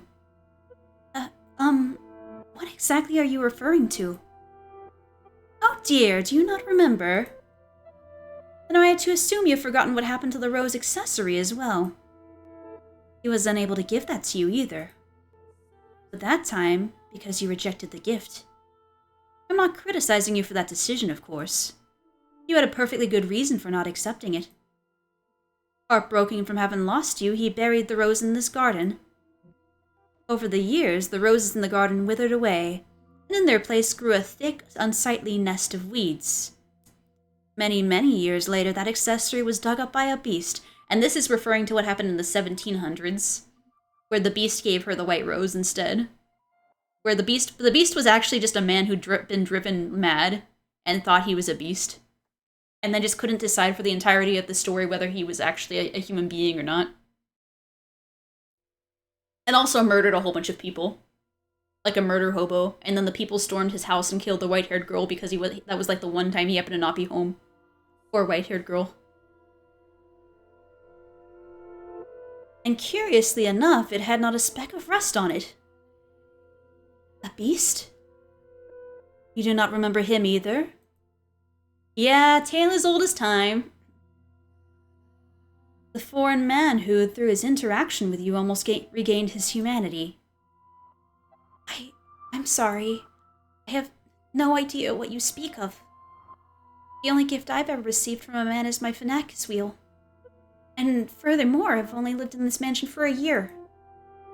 The garden was not thriving as it is now. It was certainly not in ruins when I arrived. Because I'd been taking care of it, yes. But for whatever reason, by my hands alone, I was unable to make it into anything quite as splendid as it is now. Once you arrived and began to work on it, however, just look around. You've restored it to its former glory, to the magnificence of the flaxen-haired family's time. Oh, why is the music fucking up? That's a first, that's new. I promise I'm not trying to fault you for anything. Now that I think about it, it makes sense you would not remember. Though you are still you, you are different from them before.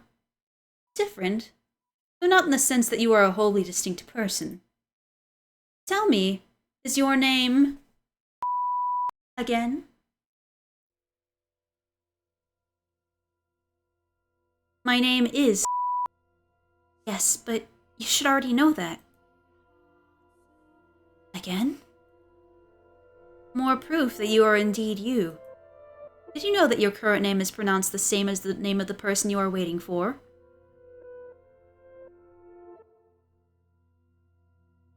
Oh yeah, it was... That's her name. It's a very, very beautifully pronounced name. Many syllables. It's a shame you didn't hear it the last time I said it, Tim.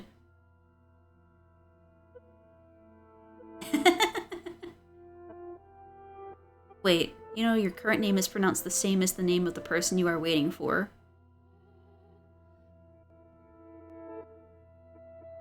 What does that mean? I'm wondering what she's talking about too. What are you talking about?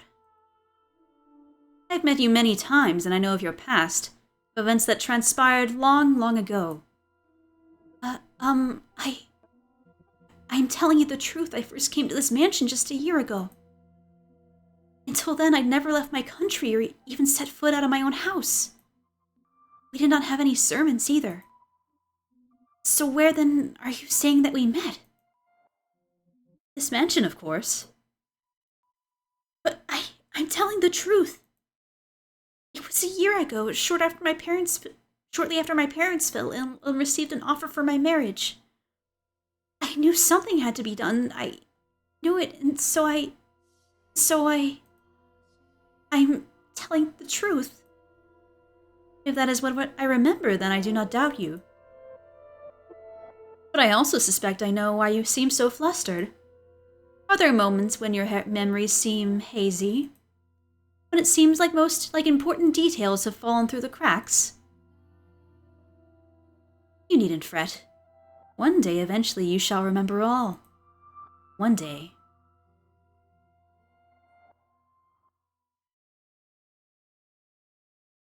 This maid, though. What the hell is this? White rose? Did she leave this here? A flower?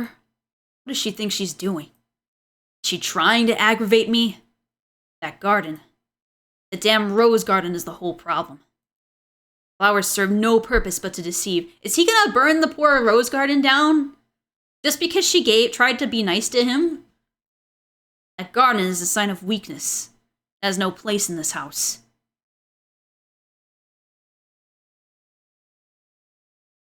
Approximately a week had passed since then. The white-haired girl was, as usual, spending her time in her room, reading, staying inside of the house.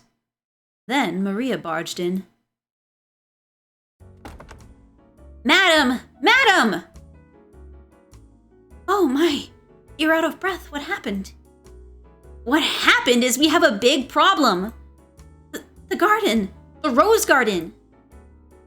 The garden? All the roses you put so much love and care into growing are being chopped down. We'll lose them all if we don't hurry. Upon hearing the news, the white-haired girl dashed from her room and toward the garden, with Maria following closely behind. When she arrived, she saw a dozen or so sweaty, rugged men at work, Jacopo shouting orders. The men clearly had no concept of how much a single flower was worth, no concern whatsoever for their beauty. For they mercilessly, thoughtlessly hacked away at the shrubs like they were naught but weeds.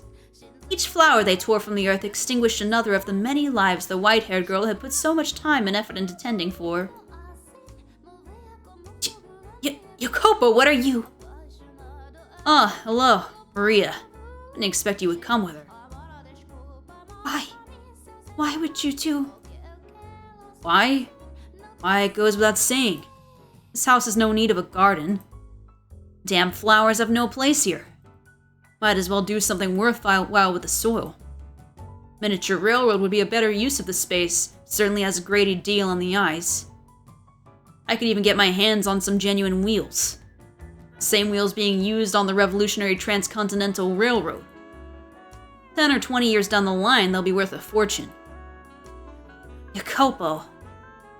You know how much this garden meant to me, don't you? Did it honestly have no place here? Flowers have a calming effect on people. They give you peace. They are not by any means worthless. So you're saying that white rose was your passive-aggressive way of telling me to calm down? No, not at all. I simply thought you... At the end of the day, you're just using them for your own purposes, to trick and deceive.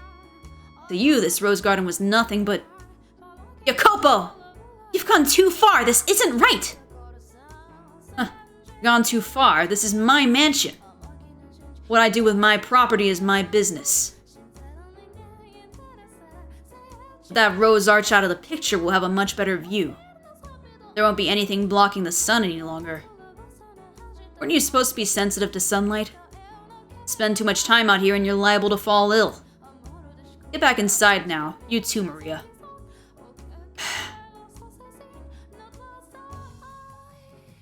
Poor thing.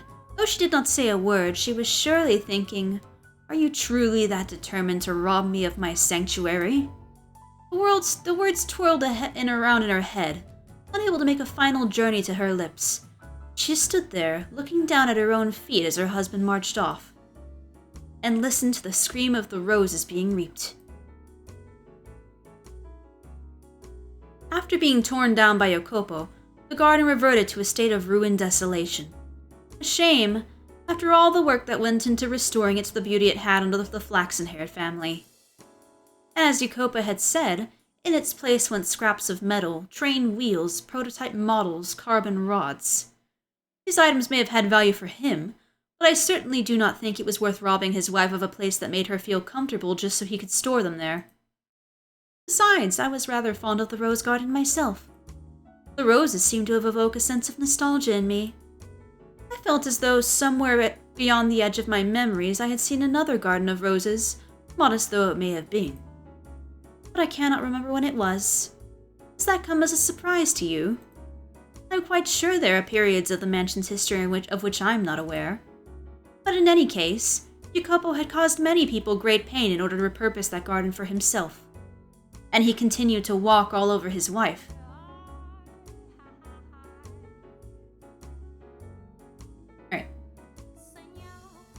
Whenever she tried to do something kind for him, he would brush her off, saying, "That's not your place." He paid no mind whatsoever to the looks of dejection that rose from her face every time he rejected her. I was beginning to wonder if anything she had said about the man he had been a year earlier was actually true.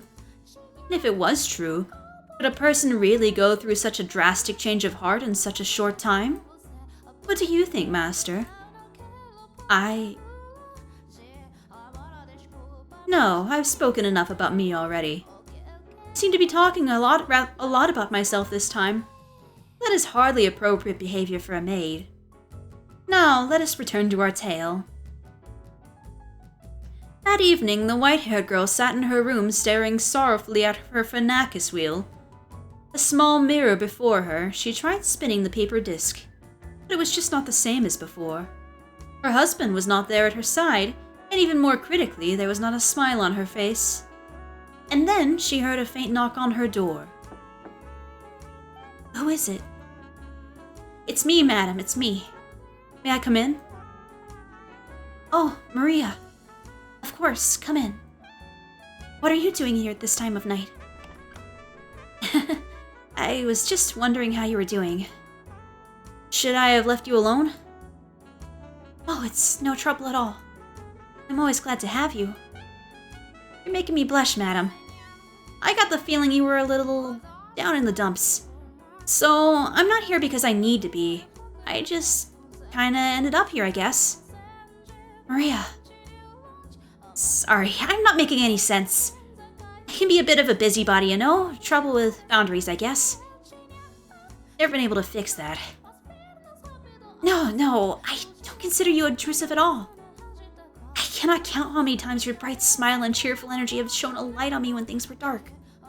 If I didn't have you, I would have given up already. You seem to see right through me. Even now, you're exactly right. I am feeling a little dispirited. That garden was an even bigger life raft than I thought. Perhaps I'm being overly dramatic, but the roses were almost like children to me. I get it, I do. You put your heart and soul into tending that garden. It was obvious how much you love them. Of course it's gonna hurt watching a bunch of men stomp all over your flowers when you cared for them like your own children. Now, I said this once already, but you don't need to force yourself to put up with him, really. You don't have to bend to his will just because you're a woman. You can survive without him. Anytime you want to walk away, that's your choice. I mean, I'd sure be lonely if you left, madam, but your happiness is more important than any of that. So, you know...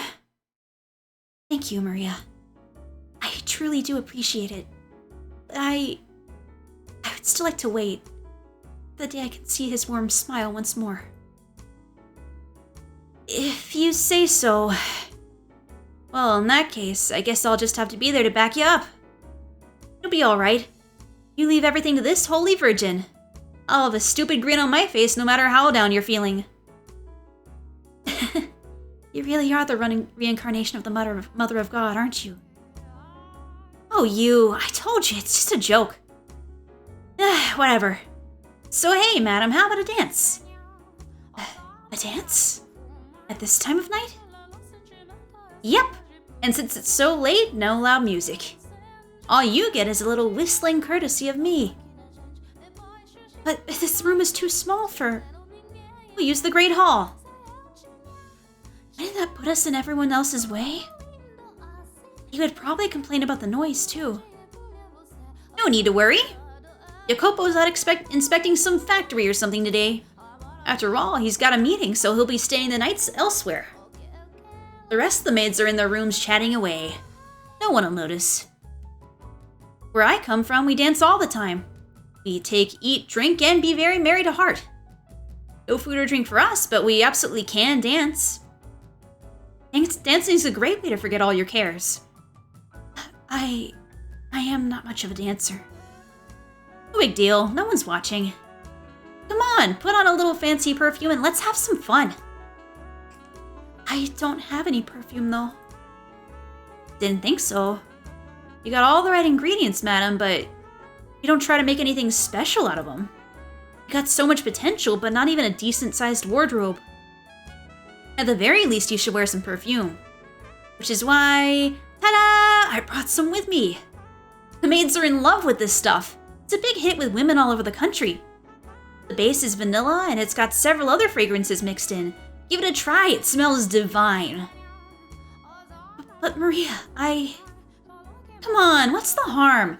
Just a little splash on your wrist, like so? What do you think? You were right. It smells wonderful. Doesn't it? So, you like it? Yes, very much so. Excellent. Now off we go to the Great Hall. Are we really gonna dance? You bet we are. Your butt we are. It's not healthy to hole up in your room all day. I know you can't handle a lot of sunlight, but you still gotta have some fun and move your body. Come on, let's go. Oh, Maria. Though she looked outwardly uncertain as Maria led her forward, hand around her wrist, the white-haired girl seemed to be enjoying herself on the inside. Having spent her life without a single friend, she never dreamed the day would come when she would find herself being dragged through the empty halls of a dark mansion by another woman. Maria's presence seemed to shine a light upon the quiet corridor. It would have been quite a very lonely trek without her. Maria spun around, giving an impish smirk, and raised her pointer finger to her lips with a soft shh. The sight of it caused the white-haired girl to chuckle quietly. The two of them, on their way to their great secret private ball, were like two adolescent girls. In short order, they arrived at the great hall. My heart was pounding all the way here. What's there to be nervous about? It's not like you're breaking any rules. Only kids get in trouble for staying up late. Once you've grown up, you're responsible for yourself. I will say, though, it seems rather odd for two women to dance together. Oh? If you're having a good time, what does it matter what's between your legs? Where I come from, there are dances where families lock arms in a big ring and go around in circles. Who says two girls can't have some fun together? I imagine you have many good moments with your family. Well, I don't have a family anymore. What? Alright, so I'll show you how it's done. Watch carefully, because you're up next. Okay. With a wide grin on her face, Maria began whistling softly and prancing across the floor with an energetic rhythm. It was not the kind of complicated dance you'd see at fancy parties. The motions were simple, flowing, unembellished, a folk dance, I suppose you might call it. She seemed to be improvising a little bit as well. But in any event, the white-haired girl was captivated. Despite it being a sequence of steps anyone could replicate, Maria breathed life into the dance. She was neither as lithe as an acrobat nor as light on her feet as a professional dancer. She was her own lively, beautiful self. Maria twirled in place, the skirt of her maid uniform billowing gently up around her. With a smile, she extended her hand toward the white-haired girl. She hesitated for a moment, but as if being pulled forward by some invisible force, she took Maria's hand. Hand in hand, Maria ushered the white-haired girl into her dance. It was just the two of them. You could almost see the crowd forming around them, the other people stepping up to join in. That's it, madam, doing great. Now lift your leg up, good, and spin like so. This is not easy, Maria. I'm having trouble following along. You can do it. Looking good so far. You're a natural, madam. Oh, Maria, I won't fall for your flattery. I mean it. The whispers of the two girls, their muffled laughs, step, hop, step, step, the rustling of fabric. Many different soft sounds layered atop one another, creating a little bubble of happiness in the center of the hall. The white-haired girl's movements were a great deal clumsier than Maria's, for Maria would never disparage her for that. On the contrary, she showered her with praise. As flustered as the white-haired girl appeared, I imagine she was quite pleased. Before long, the tightness in her face muscles loosened, a smile spread across her lips, and she began to brighten up. See? What did I tell you? Fun, huh? Yes, I'm quite surprised, both that I can dance and that I enjoy doing it so much. Glad to hear it. They exchanged looks and both laughed. That might have been the first time I'd ever seen the white-haired girl so delighted. However, because of her infirmity, she quickly found herself out of breath, her porcelain skin flushed red. Maria immediately stopped for a break. She could surely have continued dancing for some time yet, but Maria was conscientious of the white-haired girl's physical condition. She looked over at Maria regretfully. My apologies, if only I had more stamina. I'm hardly a suitable partner for you, Maria. Sure you are! This is all to cheer you up, madam. So as long as you're having fun, nothing else matters. And heck, I'm enjoying myself plenty too. What do you think? Wouldn't it be nice to do this again sometime? Whenever you're feeling down, let's dance. If you really do enjoy dancing with a frail girl like me, then I would be glad to. Have a little more confidence in yourself, madam. You're so pretty and kind-hearted. I have loads of fun when I'm with you. So, you don't need to be so hard on yourself, got it? Thank you. The pleasure is mine. It is an absolute honor to have the rare opportunity to see such a bright smile on your face, madam. My apologies for keeping you out so late. I should get back to my room. Oh, I didn't even realize what time it was. I'm more than up for a little more gum flapping. You improved my mood more than adequately. I would not want you to be tired for work tomorrow. Okay. Well then, let's get out of here. Yes, let's. Smiles on both of their faces, they made to exit the Great Hall. However, before they reached the door, it swung open. A man's towering shadow cast the two women into darkness, his cold, bitter gaze affixed upon them. Dude, Jacopo, are you now going to have a problem with them dancing? My guy! Is she not allowed to have happiness in her life? If I had even the faintest premonition this might happen, I would have done anything in my power to stop the two cheery girls on their way to the hall. But I am eternally powerless. What are you doing? Standing before them in the doorway was the master of the house, Jacopo.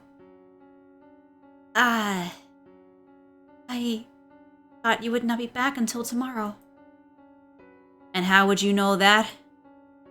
No, forget that. Does my staying the night elsewhere have any effect on you? You were just waiting for this opportunity, weren't you? No. What would I possibly want you out of the house for? Sure you know better than anyone.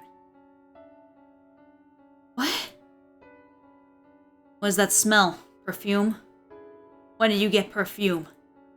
And I have to say, you seem to be having quite the time. Look at you. You're out of breath, red as a beet. I made the right decision coming back. Where the hell were you going? No, I wasn't going. Jacopo, calm down, seriously. You shut it. Now you're taking this tramp's side. I've told you before that you're not to leave this house without first consulting me. Or do you mean to tell me that you've forgotten? God, your ears aren't just for show, all right. They're better than that. They'll even throw out the parts you don't want to hear. No, I swear I wasn't doing anything you... Silence! I have no interest in your excuses. You're always watching from the shadows, observing, trying not to step on anyone's toes. And in the back of your mind, you're mocking me. No, Listen up and listen good. You just try stepping out of line again. You just try disgracing me again. You will not get away with it.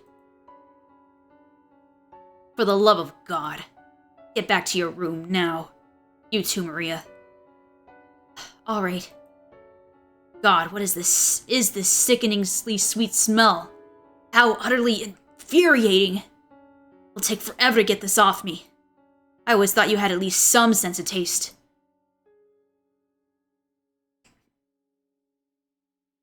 Why did he have to disparage her so? What is his problem? What did she do wrong? What did she do to deserve that? She did nothing whatsoever wrong. She deserved none of the ridicule he showered her with. However, she was not a strong-willed woman. She did not have the courage to retort to the man yelling at her. And neither did Maria, it seemed. Without another word, they both scrambled out of the great hall away from Jacopo. The white-haired girl was a painfully miserable sight to behold. The cheer had drained from her spirit, and the rosy hue from her now pale cheeks. She was hunched forward slightly, looking like a small, scared animal.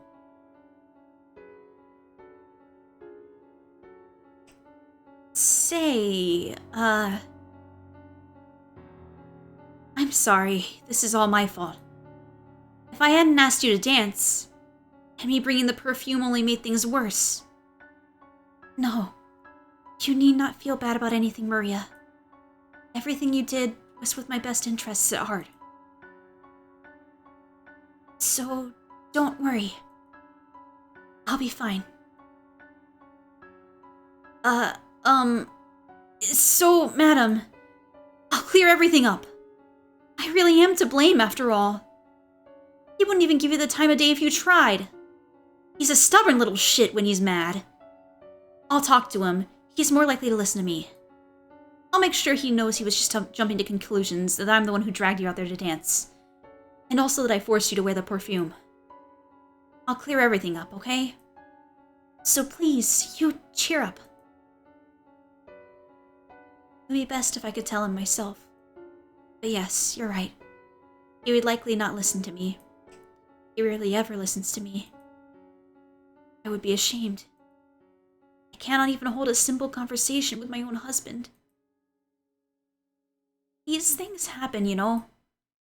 It's not easy being married, in a lot of ways. Yes. Yes, you're right. I apologize for having you do something so unpleasant, but I would appreciate that. Oh, no problem. I'm happy to. No need to apologize. I've got this. I'll dunk his head in cold water when he's not blowing steam from his ears anymore. I'll cool him down, promise.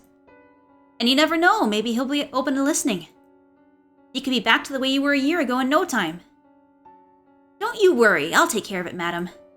Be positive, you look so much better with a smile on your face. Alright. Thank you. I doubted Jacopo would listen, even coming from Maria. I imagine the white-haired girl felt much the same way. However, she grabbed onto that sliver of hope. She let herself dream. She let herself believe, even if just faintly, that everything would go well. Such is human nature. When uncertainty has you in its clutches, you grasp at whatever help you can to keep yourself afloat. That night she did not sleep. She was afraid that even in her dreams, Jacopo would be shouting at her. She felt as though her memories of a year prior were beginning to crumble away.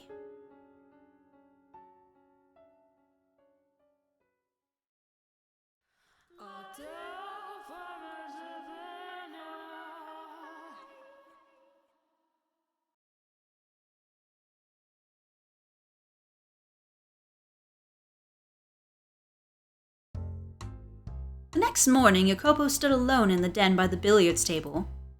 He appeared to be rather agitated. His face was twisted into a frown, his pointer finger tapping restlessly against the hard surface of the table. Evidently no longer able to stay in one place, he paced a circle around the table, then swiped up a rack and a cue, setting up a game of 9-ball. I'm not intimately familiar with the ways by which men entertain themselves, but in truth I was bewitched by the sight of him leaning over the table. It almost seemed as though a steel rod ran straight from his shoulder to the tip of his outstretched finger, upon which the cue was secured by yet another finger looped over it.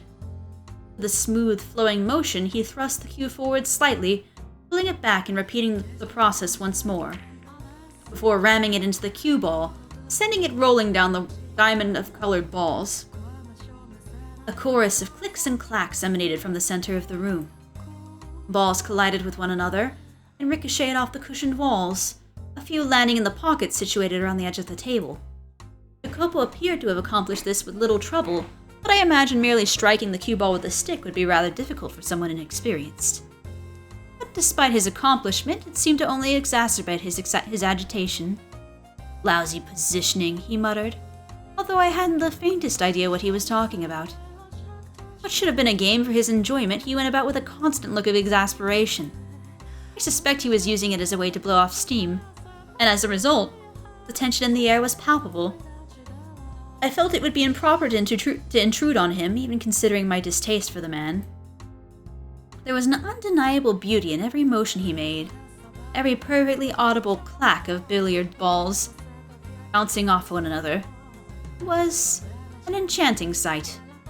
But then, someone without the slightest regard or appreciation for beauty came marching in with a hammer at it to shatter it like glass. Gotta say, that was pretty impressive. A man leaned against the frame of the open door. He was neither a resident nor a worker of the mansion. The man's face was covered in a scraggly stubble, his body draped in grime-caked garments. His eyes were sunken so deep as though I was looking at a fleshless skull. There was a feral glimmer in them. Needless to say, he was not prim and proper. How long have you been there? Not long, but man, I can't help laughing. You are completely in your own world there. What do you want? Why didn't you send a maid for me? Don't be such a hard ass. We ain't strangers, man. Why should a family have to go through the maids to see you? That just ain't right, brother. Your doors should always be open for family. Enough. I'm not your family. We're bound by something even stronger than blood. By our family, our Koska. Don't. You only ever bring up the Koska when it's in your interest. Ooh, scary. Come on now, what happened, you little Jack? Where'd the little... Is it Jacopo after all that? Oh well. Where'd the little boy who used to call me Uncle Tommy go? Don't you dare use that godforsaken name. Get the hell out of my sight. What in God's name are you doing here? The man hailed from the same country as Jacopo. They had a peculiar relationship. Though they were not yet blood-related, he referred to Jacopo as family. They came from a sunny island in the Mediterranean Sea, a place of many unique customs, and an entire underground society. Koska was a word that originated from and referred to those underworld families. It would be another 30 years or so before organizations like theirs received much public attention. At the time, they were not widely known. Just a short step into the future, and they would grow so powerful the very mention of them would send a chill through the room. Hey now, that no way to talk to a fellow Berzati. You're on the short list to become the next Capofamiglia. We respect our brothers. That's how we operate. I could go home and say you threw me out of your house. How'd you like those rumors to spread? The soon-to-be Capofamiglia wouldn't even listen to a little request. I very much doubt anything you said could damage my reputation. I ain't been exiled yet, and as long as I'm still one of them, they won't ignore me. Oh, that's some mighty fine-looking whiskey you got there. Don't mind if I do. Nothing here is for you to drink. Booze is my lifeblood, man. No love for a brother? You worthless leech. Surely won't be long before you find yourself in exile. You're lucky enough to get out the hook with just exile, that is. A child could snap that scrawny neck of yours. I'm gonna go. I'd rather go tied up, tortured for days, covered in tiny little cuts from head to toe. You sick bastard! You disgust me! Call me a carnal adventurer. I despise the mundane. Last thing I want to go is out like a wet fart. Is this what you came for? To waste my time with your insipid nonsense? Oh, hardly. Surely you would have had an idea what I'm here for, and how much I need.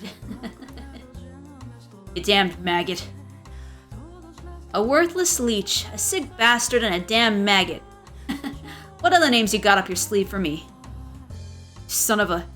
Do you honestly think this is how you ask for a favor? Whoops, excuse me. I beg of thee, O esteemed Capofamiglia. I'm bone broke, not even enough money to put a bread on the table. Could you spare a little for a brother? You brought this upon yourself, I'm sure. I hear more than enough stories about you, and hardly any of them pleasant. Drinking, gambling, debauchery. I'm humiliated to be in the same Koska as you. You want to make some money playing, you gotta learn the game first. Says the worm who played himself into oblivion. Now, do you honestly believe I'll give you anything? Oh, but you will. You got no choice. Koska rules. You're required to help a fellow countryman. Especially considering how few of us there are stranded on this colossal landmass. You won't even notice the money's missing. It ain't because you can't, but because you don't wanna. But Jacopo being a tight ass does nothing for you. Me coming to you for help keeps your good name clean. That's the thing about being boss. You quietly help keep little shits like me out of trouble, so that trouble don't come raining back on you. You do not seem to understand your place. Rather than lecturing me, you should be on your hands and knees, crying and begging for my help.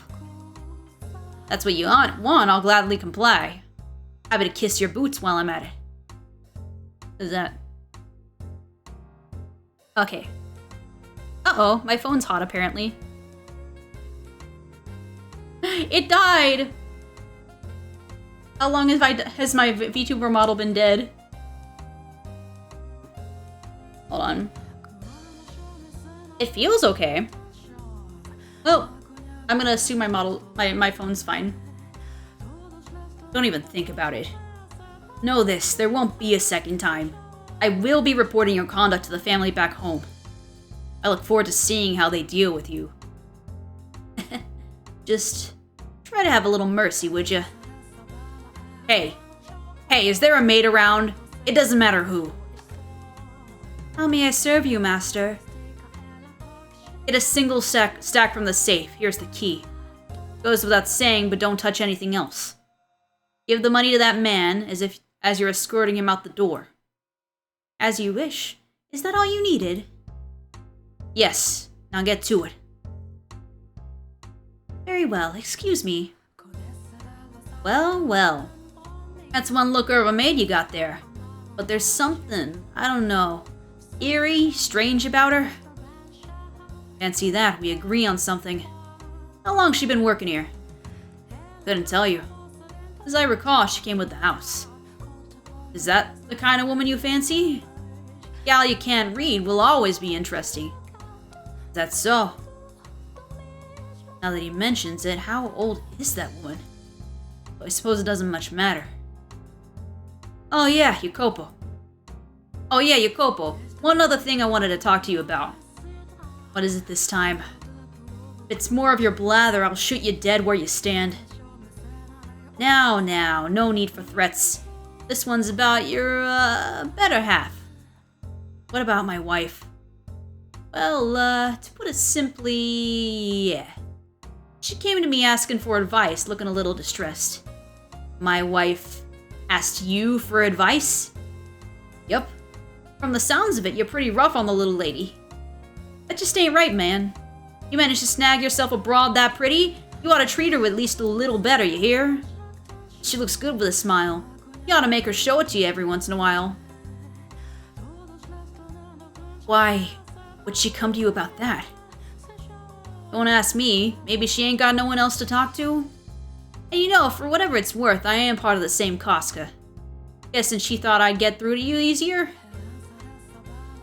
Really, you just have to put a little more thought into how you act around her and she'll be smiling for you like always. Oh yeah, I've got just the thing. Well, women love this stuff. I'm sure she'll be thrilled. Is that perfume? Haven't you heard? Everybody's talking about it. I'm a big fan of the stuff too. Smells great. Pretty girl smiles at you wearing some of this, any man would be in love in an instant. You've never given her nothing fashionable before, have you? May look just like scented water, but you can't let that fool you. Go on, give it to her. You like a nice smelling lady too, don't you? A little bit of scent can give a different flavor to your nighttime excitement. Vanilla. Well, I said my piece, so I'll be taking my leave. Don't want to keep your maid waiting too long and get on our bad side. Hold on, Tommaso. Why would she... Make it last. That's all the advice your Uncle Tommy's got for you. Ciao. Wait, Tommaso!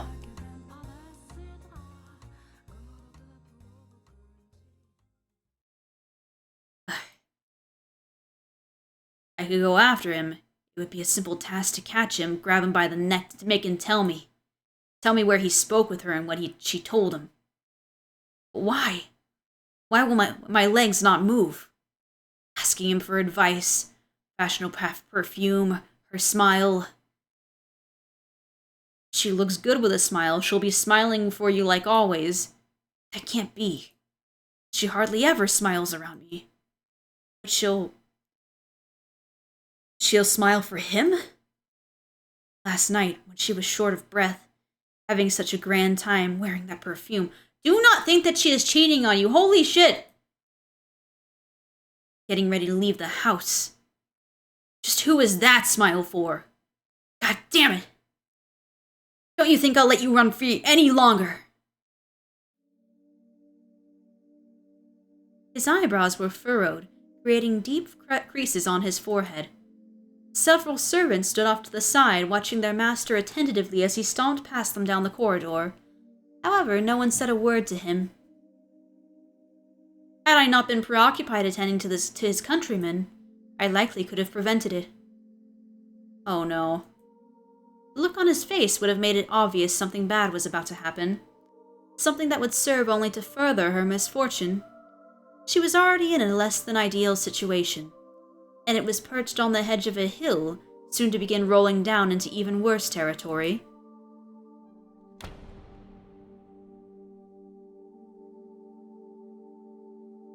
That was the last of the coffee. Rip coffee. Second.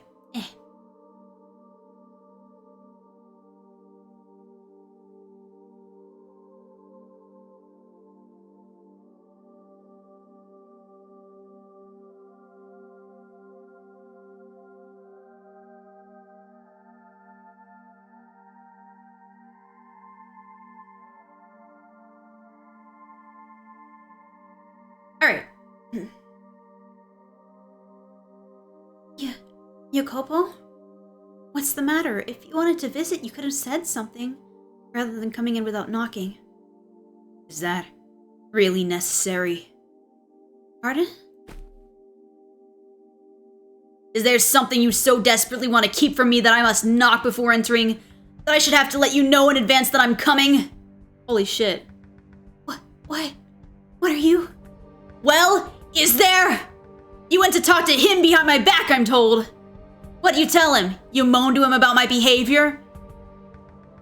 That hurts.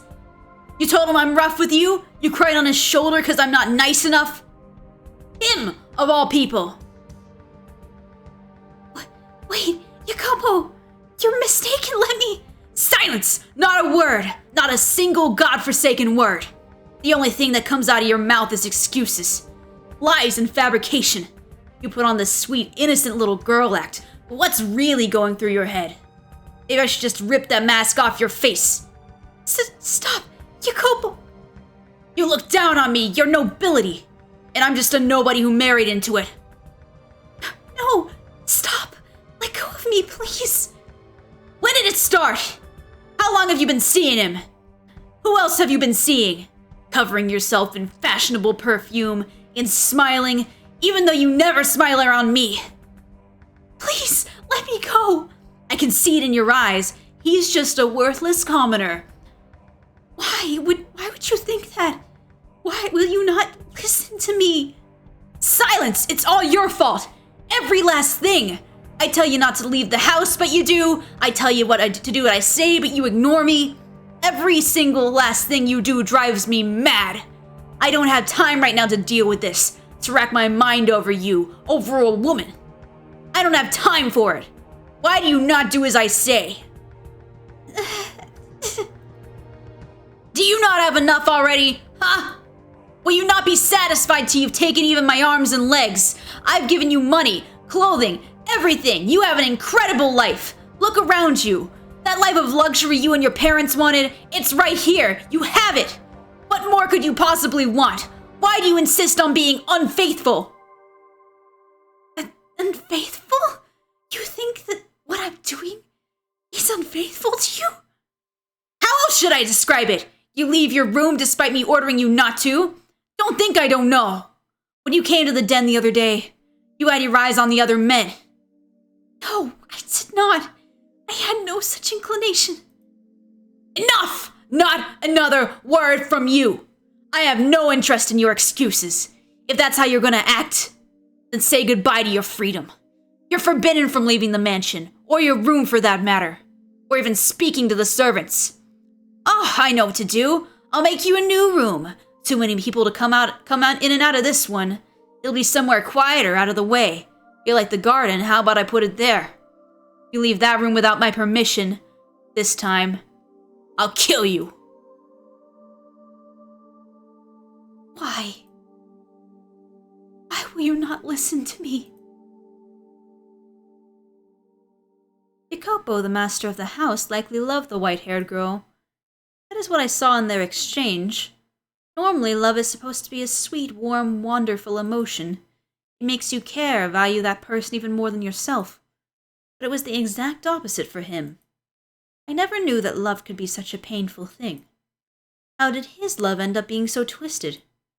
What did he expect to happen by confining and abusing the woman he so loved? Perhaps he was conscious of that. To be human is to sometimes find oneself driven by uncontrollable internal impulses. A few days later, Jacopo dragged the white-haired girl from her chamber and led her outside.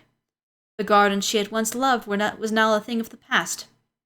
It had become a dreary space, nary a rose in sight, and being taken there did nothing to improve her mood, only saddened her further. The cold, grey piles of metal freckling the barren earth seemed to mock her. Her husband led her, the lady of the house, to a shed that had been repurposed into a Spartan living area. She begged and pleaded, but Jacopo would not have it. He shoved her into the sad little shack and locked the door.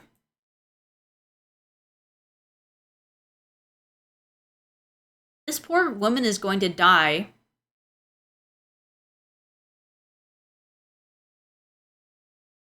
She's just abusive as fuck.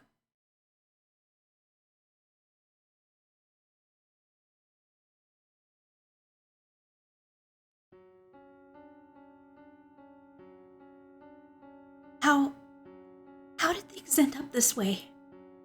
Why? All I wanted was to go back to the way things used to be. For us to be able to smile around one another.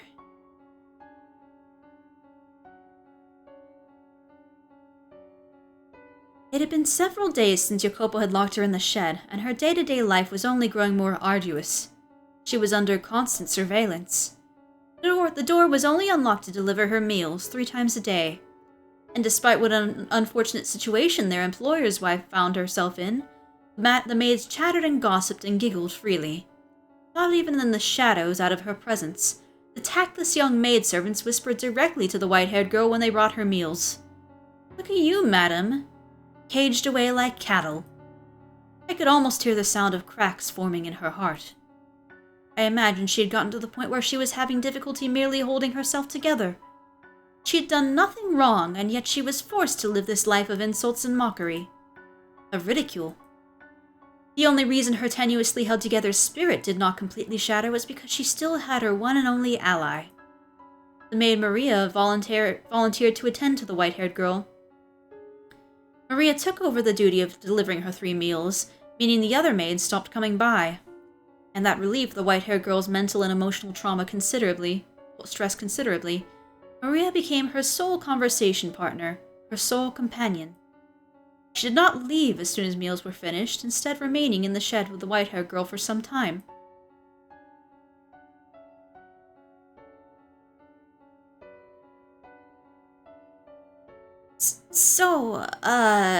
Madam, how about a funny story? I flubbed up pretty hard the other day. You want to hear about that? So, a couple of days back, I didn't get enough sleep the previous night, right? I'm helping out in the kitchen, half awake, plating up some food, and when I go to bring it out to the guest, my heart about leaps out of my mouth. Guess why? What I thought was a plate was actually an ashtray. Man, I was sweating like a pig. The guest didn't seem to notice, but the other maids were as pale as ghosts the entire time. Just about everyone had themselves a case of the vapors. I got quite the tongue lashing at cleanup. Pretty funny, huh?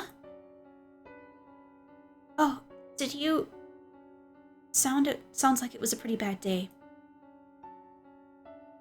Yeah.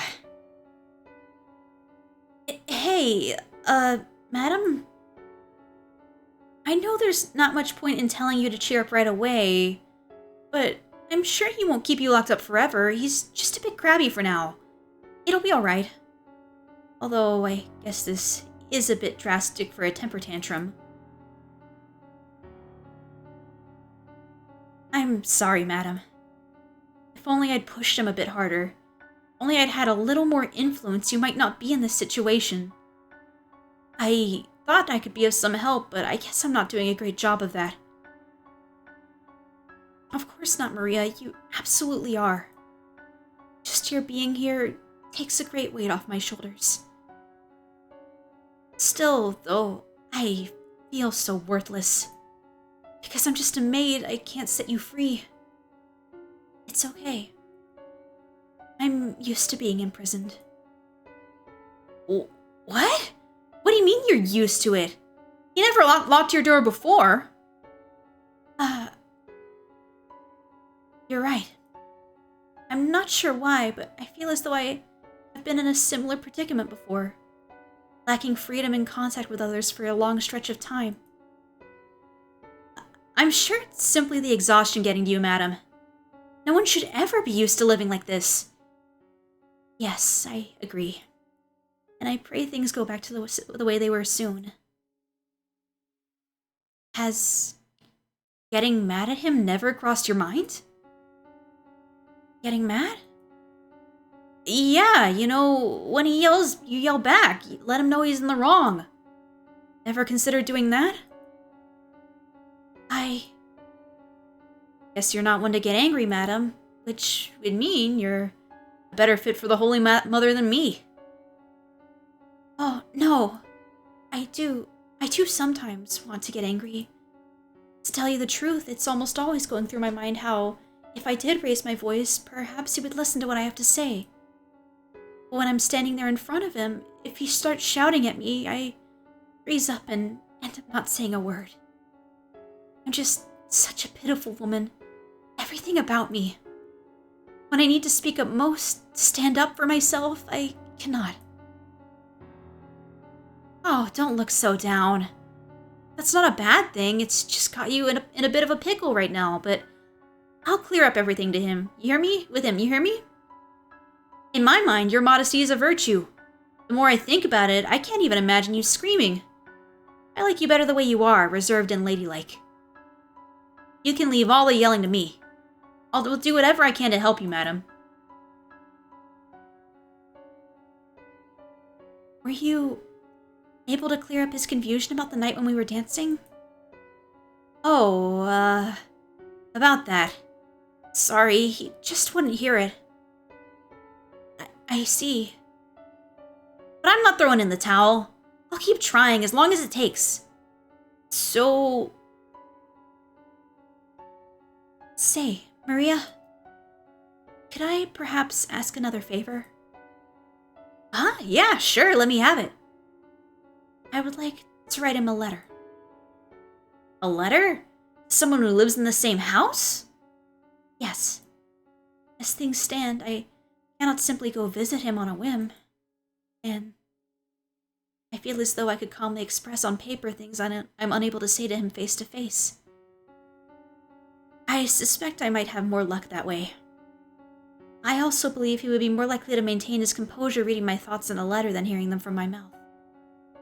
With it, I can clear up all the confusion and things can go back to the way they were. A letter, huh? Interesting. I'll write the letter, which I would like you to deliver to him. May I ask that of you? Absolutely, not a problem. Thank you, Maria. You're the only person I can count on, and I mean that.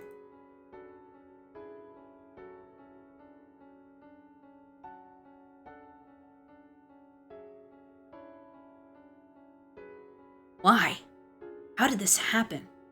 Why would she betray me? I wanted to give her a decently happy life. I didn't want to get violent with her. Yet when I saw her face, when I heard what she had to say, I couldn't restrain myself. I guess what it comes down to is that, no matter how much you dress it up, I'm still a Berzati. There was never any way for this bloodline to give that girl happiness.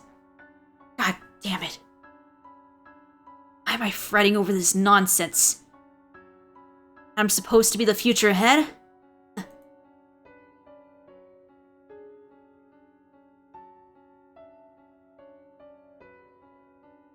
An illusion?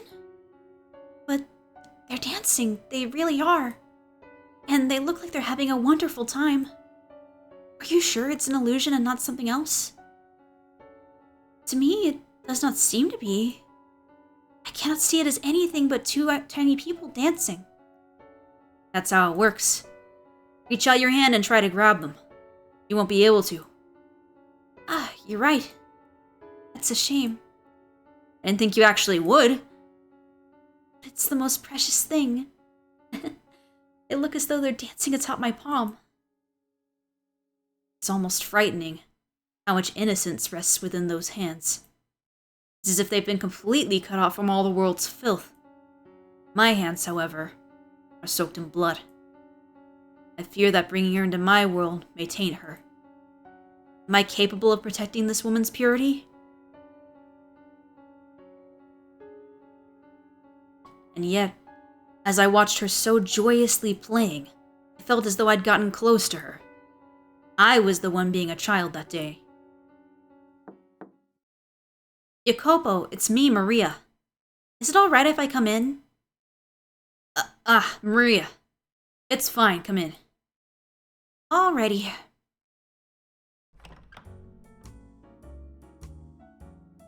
Color me surprised.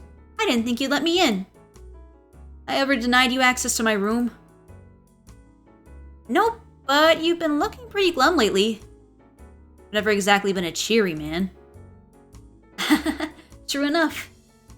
I know you told me not to talk about your wife, but I'm gonna stick my nose where it doesn't belong today. There's been a lot of chatter among the maids lately about you getting rough with her. I mean, you've got the poor thing locked up in a shed outside. You're not leaving the best impression on anyone. You here to box my ears? I don't know, 50-50? The other half is, I'm concerned about you. I know you're not the kind of man to threaten someone without a good reason. You're not. I thought you were friends with her. I am. And it hurts seeing her in so much pain. And why has that not changed the way you act around me? I would think you'd be scorning me with the rest of the mates.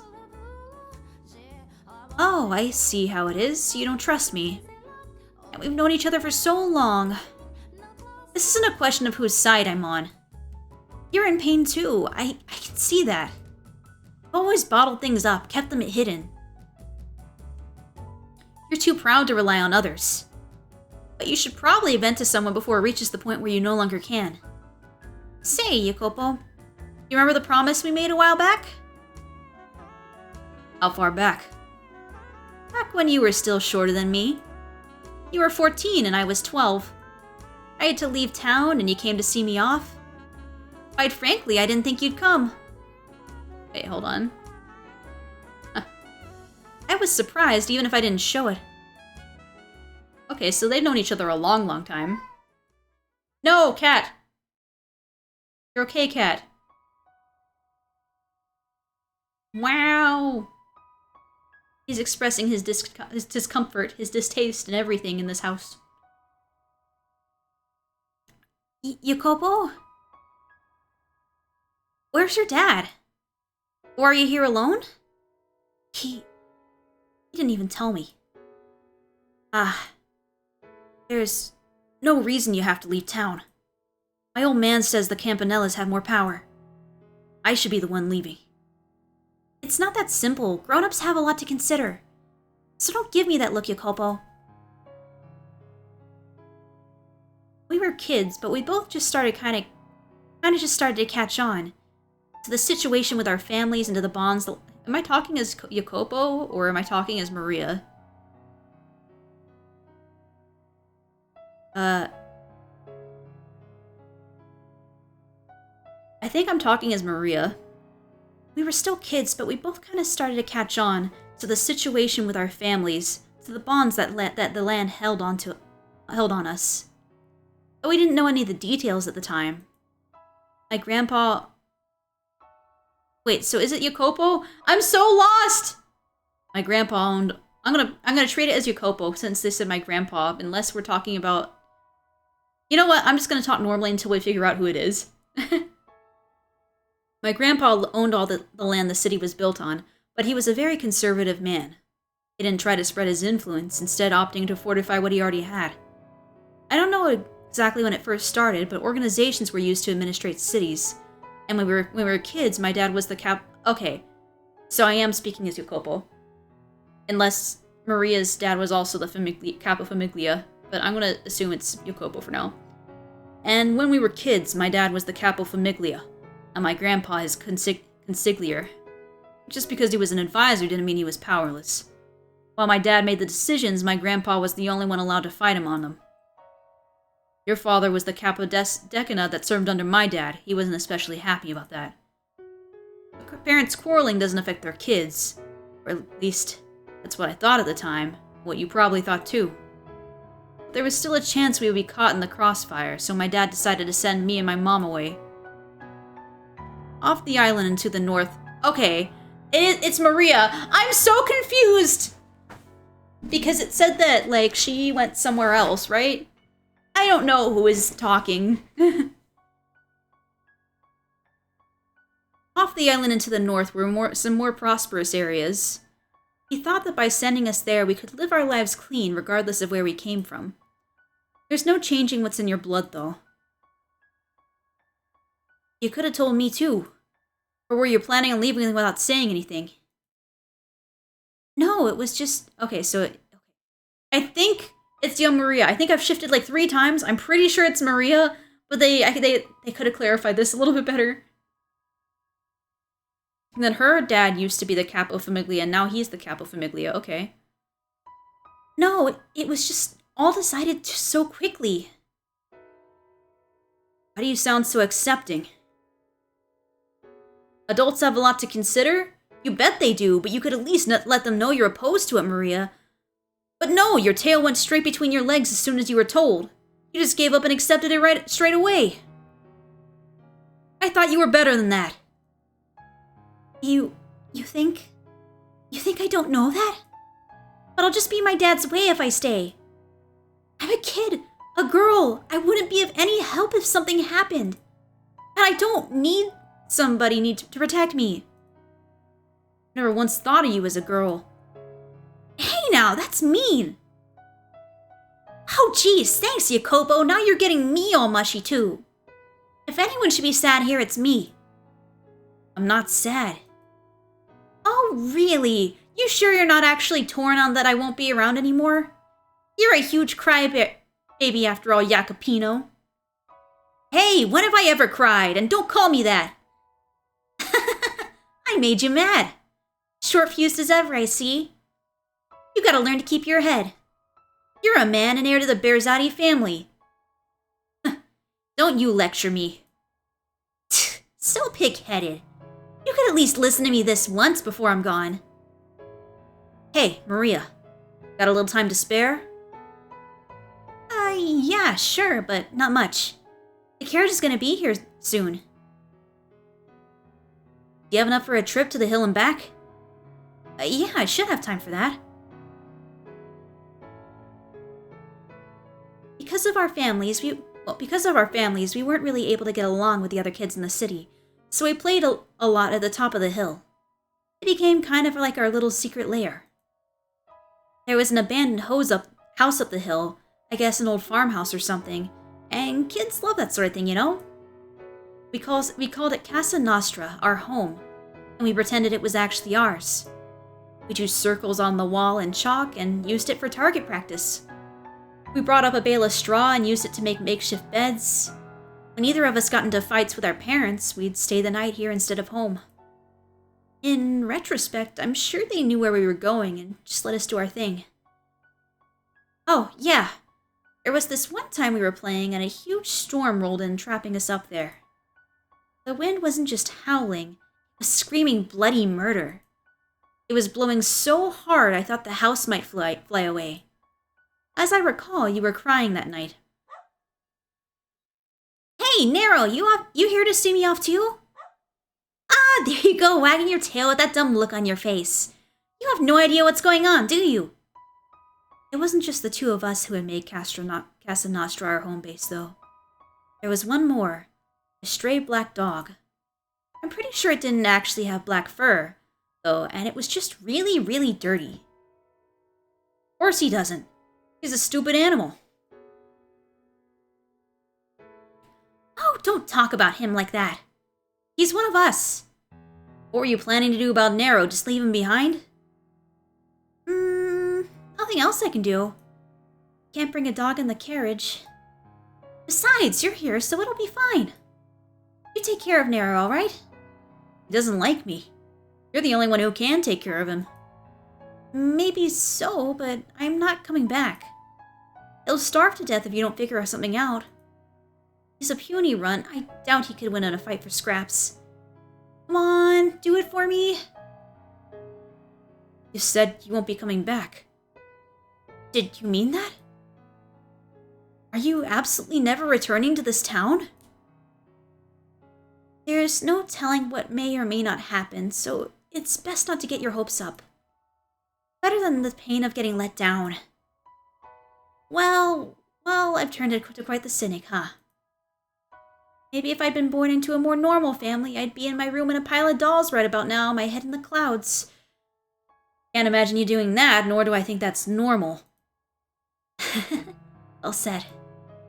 Ah, hey! Stop that, Nero! Quit licking me! That tickles, and you reek! Maria. What is it? Come back. I don't care if you don't know when it'll be, just don't say you'll never return. No one knows how things are gonna end up. Maybe my old man will gain more power, or maybe yours will. Things continue as they are, it'll be your old man. Then, down the line, I'll work in service of the Campanella family. And that's just fine with me. But even if that's not the future that lies ahead, I promise I'll make a place for you. So, Maria... Question. Do you have a crush on me? What? Kidding! I'm just kidding! No need for a conniption fit. I was just playing around. Here I am, trying to have a serious conversation, and then you... Listen to me, I don't have any of those, those kind of feelings for you. I just consider you a lifelong friend, my one and only friend. That's why I came to see you off, and that's why I'm telling you this now. Whether you're a girl or a boy is irrelevant. Friendship lasts much longer than something so fanciful as romance, am I wrong? Don't laugh, damn it, it's humiliating! I'm not laughing at you, I'm laughing because I agree entirely. Yeah, we've always been on the same page, Jacopo. Maybe we did fight a lot, but there wasn't one we didn't get through. No one else understood how lonely it was, wearing a mask for all the other kids, trying to fit in their happy little circle. We couldn't afford to be found out after all. Neither of us had any real allies. Except for each other, of course. Nope. I'm glad I got the chance to play with you. If you hadn't been there, I probably wouldn't have bothered caring for Nero either. It was too funny watching him chase you around. You're a sick girl, Maria. So hey, Jacopo, this place will still be Casa Nostra after I leave, right? You won't do anything to it, will you? Of course not, this is our home. That was always the plan. Right. Thanks. Though, you being all nice is kinda creepy, Jacopo. It's not gonna start snowing, is it? How rude. Well, if you're gonna be like that, I'm not sure I want to give it to you. Huh? Give what? A present? You should have said so sooner! Gimme! You don't have a shred of tact, do you? What's it matter? Come on, what'd you bring? Let me have it, soldier. Ah, Maria. Consider this a temporary parting gift. You've been wanting one of these for a while. Huh? Is that a cartridge? From a Colt Navy? No way! Did you swipe it? I'll probably catch hell for it too. Wow. This is amazing. I've always wanted to get my hands on the real thing. This is from the one hanging up in your house, isn't it? The one your dad was bragging about? They just started selling them this year. It's ridiculously hard to get your hands on one, or so I hear. Man, guns from the New World are something else, alright. Just imagining the moment the hammer comes crashing down on the back of this sends chills up my spine. You sure you're a girl going crazy over a bullet cartridge? What's the big deal? I like what I like. You'll get in trouble if you don't put this back, though, won't you? Don't worry, I'll return it when you return. I won't tell anyone else I gave it to you. Okay. Well, I guess I'll take you up on that then. Thanks, Jacopo. It'll be my treasure. This goes without saying, but don't you lose it. I'm giving it to you as a symbol of our friendship. No matter how far apart we may be, or how much time may pass, or how things play out with our families, we'll always be friends. That cartridge symbolizes that promise. It's a promise, Jacopo. Our families may outwardly hate each other, but I'll always be your friend, always be on your side. And don't you ever go back on those words. I swear upon this glorious cartridge, this historic land, and the name of my ancestors, I shall not make myself a liar. I trust you, Maria. We'll meet again. Maybe many years from now, but that won't change a thing. Our friendship will never fade. And then it faded. Rip. God, you were adorable back then. And short to boot. But now you've hardened so much. I was flabbergasted when I next saw you. Dressed all fancy from head to toe, you'd become quite the smug little bastard, I thought. You sure weren't that little kid anymore. You have quite the memory. Well, yeah, I don't forget my promises. And I never forget I said I'd always be on your side. The question is, did you remember? I did. I remember every word you said that day. And as I said, I left Casa Nostra as it was. Though it is quite some distance away now. I imagine if we went back and did a little work on it, we could have it looking just like old times. And Nero? About a year after you left, he suddenly disappeared. And just for the record, I did take care of him as you told me to. I'm guessing he got in a fight with another stray or something. I searched, but I could never find him. Well, it has been more than a decade. Not everything's gonna be exactly the same. You, however, haven't changed a bit from the girl you were all those years ago. Neither of you. Sure, you seem different on the outside, but at your core, I believe you haven't changed at all. Still the same old Jacopino. Could you not call me that? I have changed quite a bit, unlike you, and I'm well aware of it. Say, Jacopo, do you consider me supportive? Of everything you could have said. Of course you are. You're constantly supporting me, past and present. You're proof of the existence of a kind of friendship that can transcend gender, blood, and any other such distinctions. You know, it's honestly kind of bizarre seeing you without a stick up your ass. Wow, harsh words. Come on now, hear me out, you almost had me blushing there. Anyway, before you put that stick back up there, tell me something, am I still your only ally? You are. Of everyone in this mansion, I'm the only one? Oh shit. Yes, if she would at least have a little more. The madam? I didn't actually intend to treat her like that. Believe me, Jacopo, I know. I mean, from a girl's perspective, what you did is pretty awful. But hey, I'm not a girl, according to you anyway. I will always be on your side, no matter what. God, I feel as though I'm being consoled. That's what I was going for. Should have never opened up to you.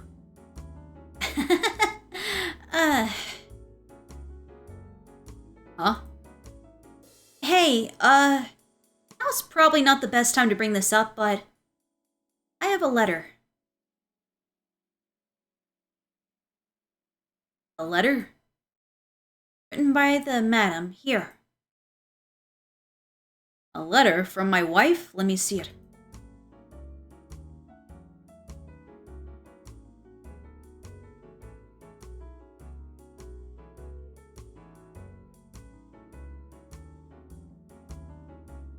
What the hell am I reading? I was considering keeping it a secret, but having seen it, I thought hiding it from you might only hurt you more, so I decided it was best to show you. Who is this? Who is this letter for? It's as if, but that can't. I love you? Who is she writing to? I don't know this man. Take a deep breath, Jacopo, and listen to me. Maria, you bitch! Maria, you thought you were supposed to be one of the good ones! You were supposed to be one of the good ones! Have you been feeding her, like, the negative stuff to him the entire time? You bitch. Bitch. I can't believe you. I hate her! How dare! She's literally the worst maid!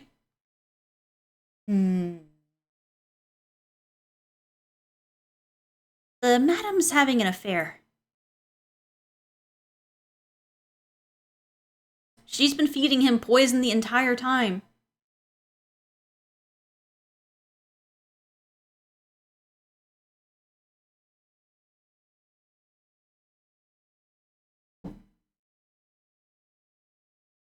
I haven't changed a bit? You seriously believe that? Then I've got news for you, pal. Anyone who acts exactly the same as they did in the past is doing just that, acting. Much like I do around you. Oh wait, that was Maria. Our friendship will never change? Okay, I haven't changed. I'm not gonna react that. Our friendship will never change? Ha! What a fucking joke. You picked the wrong girl to put your trust in. And they call you astute. Can you taste the fucking irony? Well, that just makes things easier for me. But my god, is it suffocating playing the good girl. That stupidly cheerful little ray of sunshine, Maria. Ugh, sickening. On the other hand, the payoff is fantastic. I can't stop. God, watching him lose his cool was incredible. My sides hurt just thinking about it. You're telling me she wrote this? Who else could have written it? It's in her handwriting. Why? Why? Why must she continue to betray me? Had she not taken enough already, what else could she possibly want from me? I told her to stay away from my gatherings. I had the rose garden torn down. And yet still she finds other men. I warned her. I told her it wouldn't happen again. That if she betrayed me one more time, I'd kill her. Jacopo. Out of my way, Maria. I'll have to talk to her. Ask her what this letter's about, who this man is. And depending on how she answers. Hold it, Jacopo. Calm down. Silence. How am I supposed to stay calm right now? Listen to me. Relax. You try to talk to her right now, and you're not gonna get anywhere. You're aware of just how frenzied you are, aren't you? Besides, you think she's gonna tell you the truth even if you do manage to ask? Of course not. She may look all prim and proper, but that's not the real her. I don't think she's a bad person, but... Not a bad person? The woman who wrote this letter? To another man? She's crossed the line, you hear me? I agree with you there. She's gone too far with this letter. But remember, she's your wife and the daughter of a noble.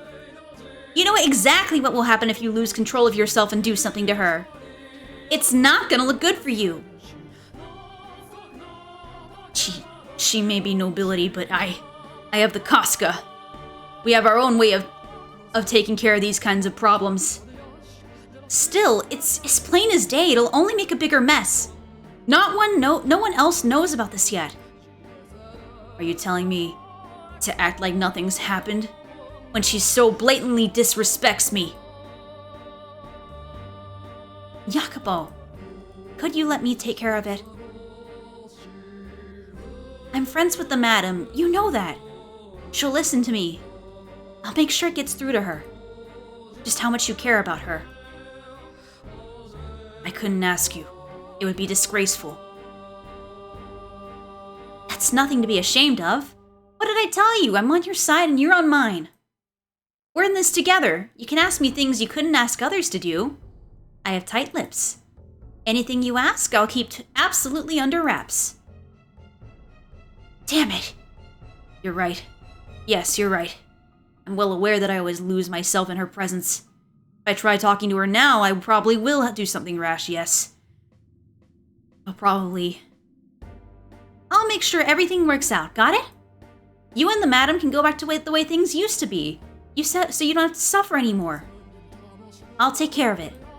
I'm the only one who understands your pain. And I'm the only one who can help you out of it. Maria. Don't make that face, Jacopino. Thank you, Maria. Please let her know that even if she is seeing other men, and even if she does silently mock me for not being of noble blood, that I still love her. That I don't want to raise my hand against her. You love her. That's a riot. You're too busy chasing your stacks of paper. You don't have what it takes to truly love a woman. I will say, though, I was surprised you lost your head that badly. Despite the little crush you've got on her.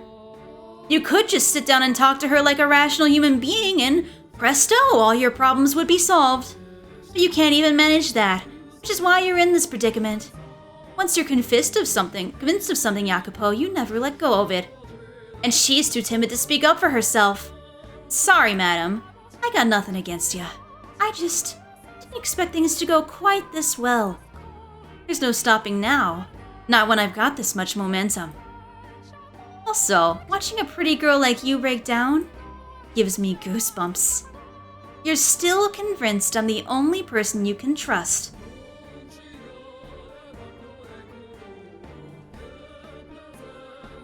How did he react to the letter? Well, yeah, about that.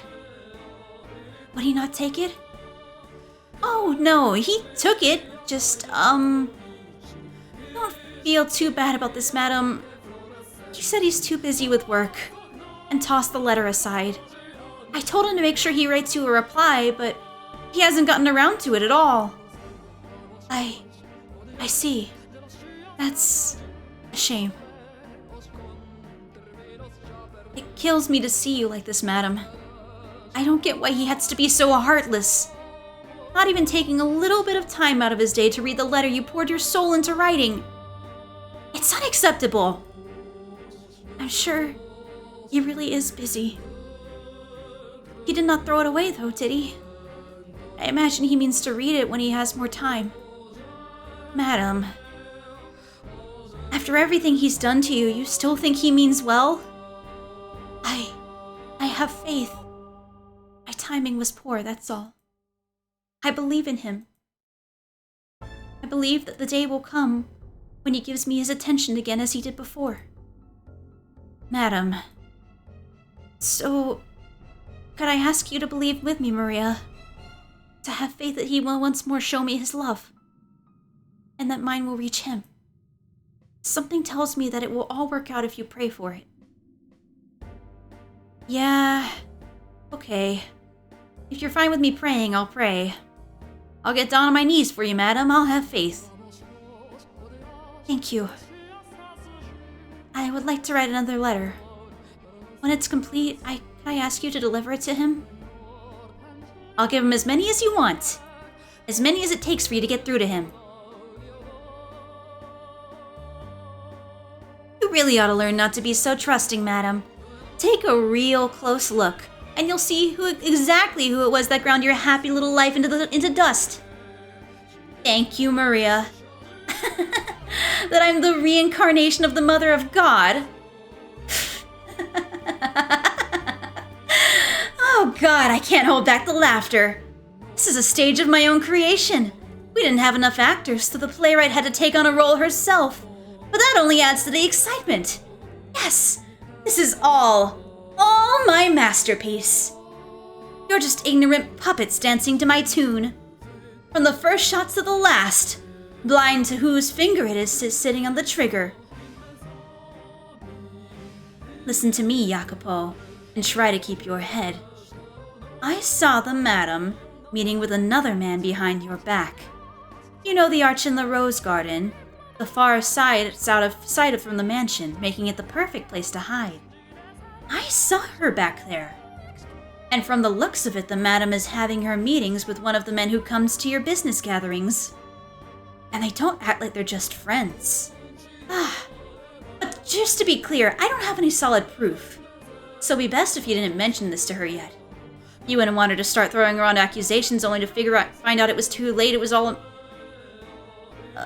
only to find out too late it was all a big misunderstanding. I'll get to the bottom of it, so you... I think the madam might have her eyes on several men. Being a woman, you know, I can tell these things. She's giving these suggestive looks, but to whom I can't pinpoint. A lot of people come in and out of this house, after all. What? You want me to keep her from leaving her room? That might be for the best. With so much going on, it makes me think even God's on my side. They could just talk it over with one another. But they won't, and they're in deeper and deeper shit for it. You're the only one I can trust, Maria. And the timing of that night, my God, it was perfect. Hey, Jacopo? I could just be misreading her, but something seems off about the madam. Like she's been on edge or something. I tried to egg her and to reveal what's going on, but she let slip that she might be going out somewhere tonight. She's not going with you, is she? You're going out to survey a construction site today, right? And I suggest you get that taken care of quickly.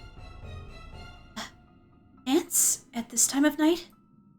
Yep, and since it's so late, no loud music. All you get is a little whistling courtesy of me. But this room is too small for... We'll use the Great Hall. Wouldn't that put us in everyone else's way?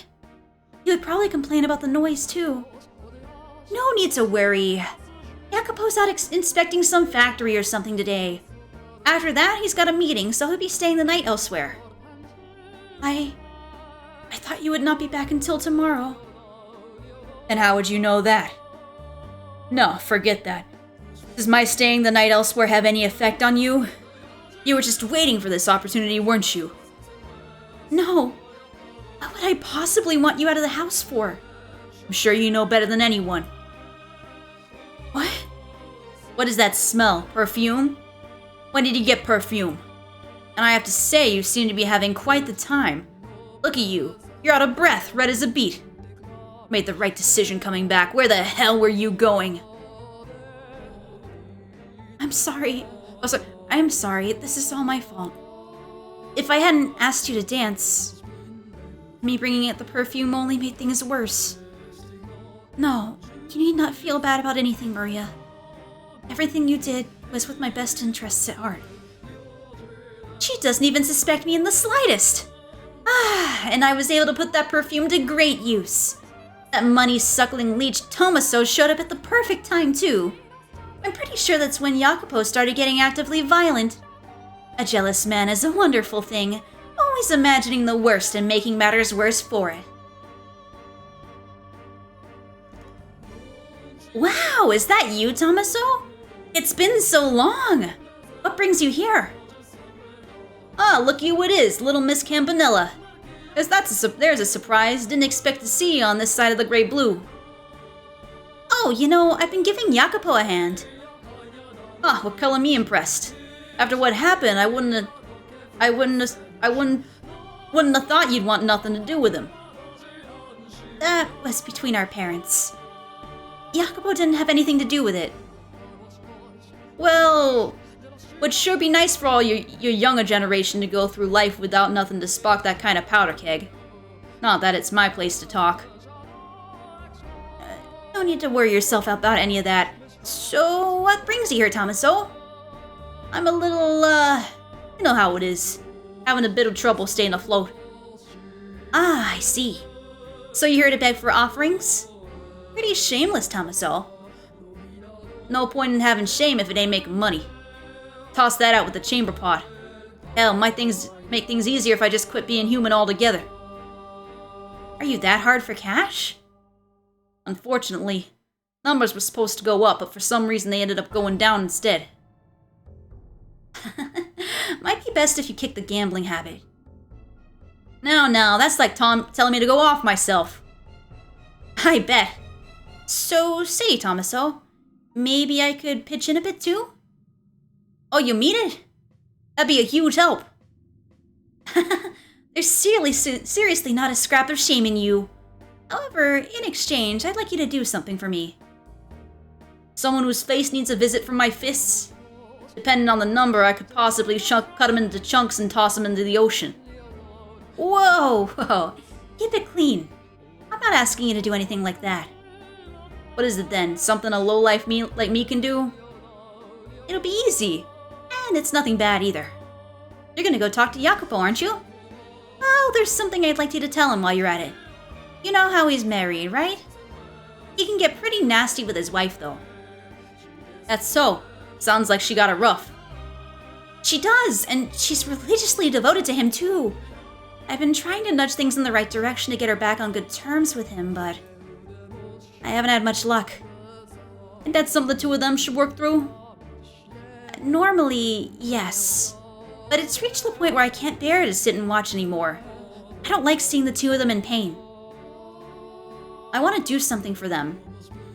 How noble. You're pretty devoted yourself, little lady. I'm not really important right now. Just doing the right thing. But the thing is, Jacopo won't hear a word of it. I figured maybe you, being a man, might be able to get through to him a little better than me. That didn't listen to me either, to be honest. Come on, you used to be really close, though. And I doubt he hates you. I wouldn't be so sure about that. Anywho, talking something anyone can do. So, what do you want me to tell him? I need you to give him a bit of a scolding.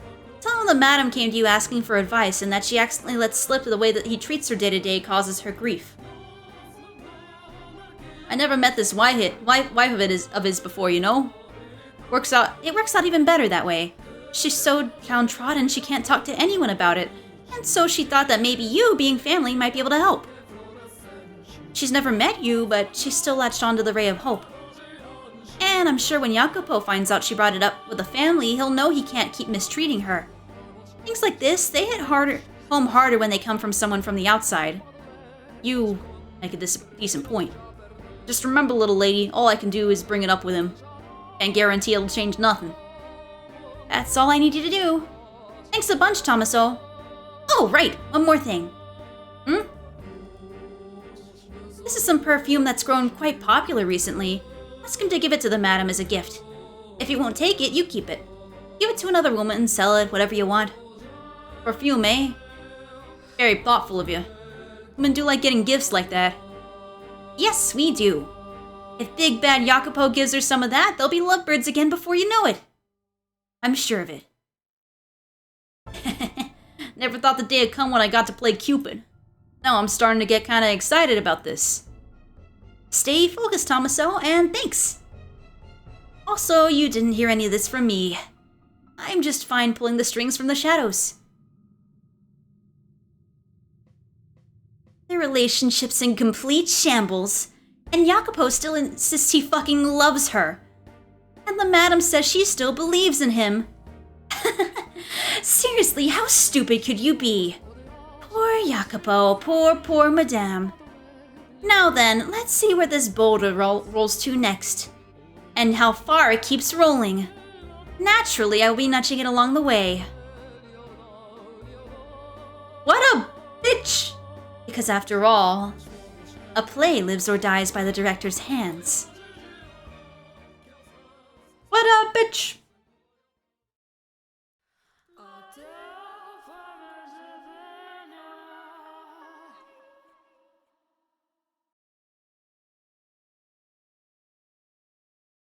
Maria, how could you?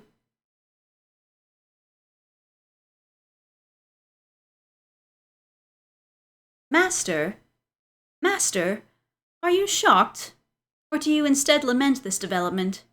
I was deeply sorrowful, but to a lesser degree about Maria's true intentions and more to my shameful inability to recognize her machinations. At the time, I too believed that Maria was the white-haired girl's one and only ally. It was not until everything had drawn to a close that I discovered the truth. Then I now know how the tale ends, you say? Yes, that is correct. Well aware that it was not the case, I told you the story in a way that it suggested she was on the white-haired girl's side. Oh my! I wonder if that constitutes lying to you, Master. I merely wanted to present the events to you in order, starting from the beginning when Maria's ill intentions were still veiled in shadow. I wanted you to know the same feeling of consternation I had experienced.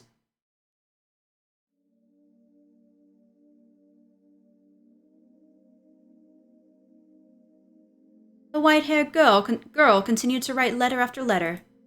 They were all addressed to her dear husband, detailing her ever-persistent love for him, and her desire for their relationship to return to what it had once been. My beloved, I'm sure your hands are quite full right now, but that is fine. It does not change my love for you. Do you remember the day we went out together? That was perhaps the most wonderful day of my life.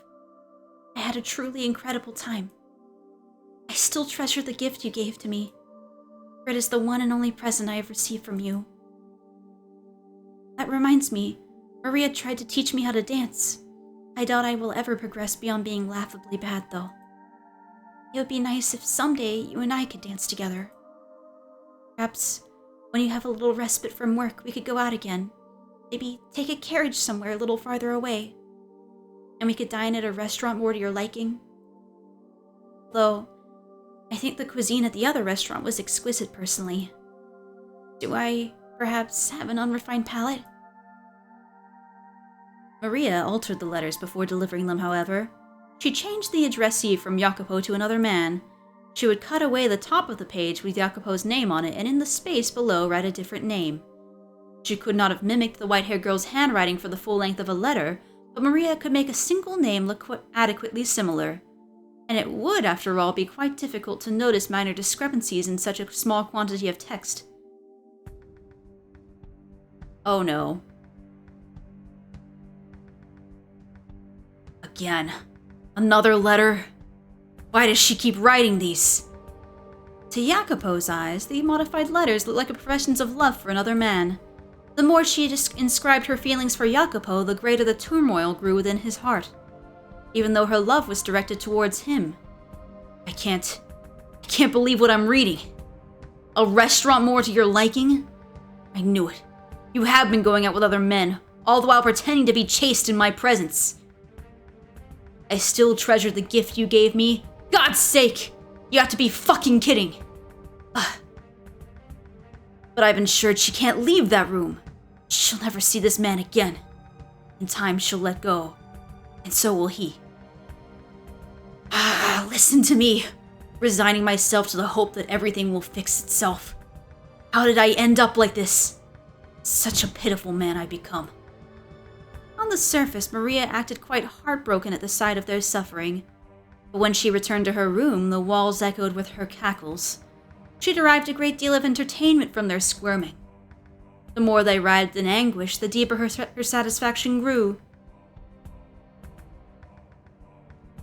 And both the white-haired girl and Jacopo continued to place their confidence in Maria, the one responsible for everything. The white-haired girl had never possessed a sense of distrust, and so she took everything Maria said as truth, continuing in her agony to write Jacopo letters. Letter after letter after letter. My beloved, are you still tied up with your work?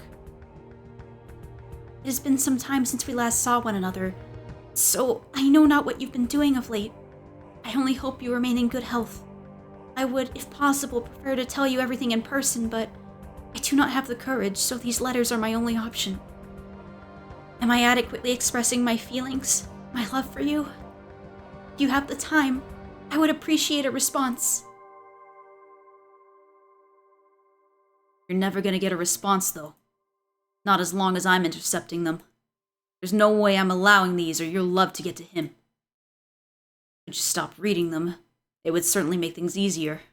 But if I don't, my imagination will run wild, fantasizing about her writing to this other man and what she might be putting in her correspondence.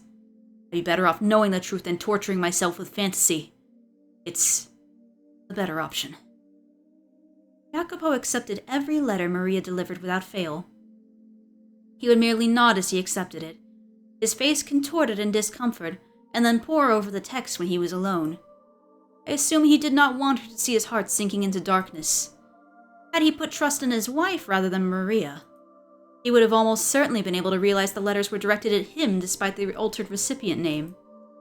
Everything she wrote about concerned him, after all. How could someone who lived as isolated a life as her have so many identical experiences with two distinct men? Why could he not find it in himself to trust her? Perhaps doubting her was simply easier. If you were in his position, would you trust her? Would you maintain faith in her, the woman who had waited so long? Would you believe the feelings she professed for you were genuine? She continued writing letters, day after day, week after week, without hiatus. She had by and large run out of things to say, but that did not put an end to her letter writing. She simply repeated what she had written before. Nevertheless, they did not see one another in person. The white-haired girl, forbidden from leaving her shed, could only wait for her husband to pay her a visit. My beloved, there is a little bit of fog out today. Weather like this reminds me of my home country. I was born on an island perpetually covered in a thick fog. I'm not saying I would like to return, but thinking about it does make me feel rather homesick. Does that happen to you? That reminds me. Aside from that one time, you've not told me much of your homeland. It'd be nice if we could pay it a visit together sometime. Speaking of which, before I left, an exhibition of some sort was held there. I was unable to attend, but perhaps you had the chance when it was near you? I imagine you would have with your interest in new technology. Next time you have a chance, I would enjoy hearing what they had on display. Exhibition? Ah, that's right. There was one. It was a year ago. Got quite a bit of attention, since it was supposed to have been held in Paris. I was busy, preparing for our wedding. I had no time to attend an exhibition. And while I was doing that, giving you, a woman I'd never met before, my full attention, you were giving yours to a different man? Has this been going on for that long? Had he simply stepped up and taken action, he could have put an end to the stream of letters, each of which gave rise to further misunderstanding. He needed merely ask the white-haired girl in person to whom the letters were addressed, whether what they described were true, and the twisted threads of his confusion would have all been unraveled. But he made no such effort, relying instead on Maria to serve as his intermediary. I feel as though I have now, at long last, come to understand just what kind of man Jacopo was. While he had a great deal of pride in his capabilities, he had far less confidence in himself as a person. If he'd had faith in himself, perhaps he could have put faith in his wife as well. Had his pride not been so twisted, perhaps he would not have been so afraid of being hurt. Indeed, he was afraid. Afraid of being rejected by her. Afraid to face a reality where his beloved partner scorned him, where the woman he loved laughed at him disdainfully, where she and countless others mocked him. The thought of it paralyzed him. The environment in which he'd been raised played a significant part in his state of mind, I expect. Occasionally, the name on the letter would change. Maria was making the white-haired girl out to be having affairs with multiple other men. She could never do any such thing, of course. But Jacopo, thinking Maria to be his only ally, believed everything she said. I could only figure out who this man is, and where he resides. I could make him tell me every last detail about his relations with my wife. But what if that information went public as a result? If news of her infidelity spread, and were to reach the Cosca?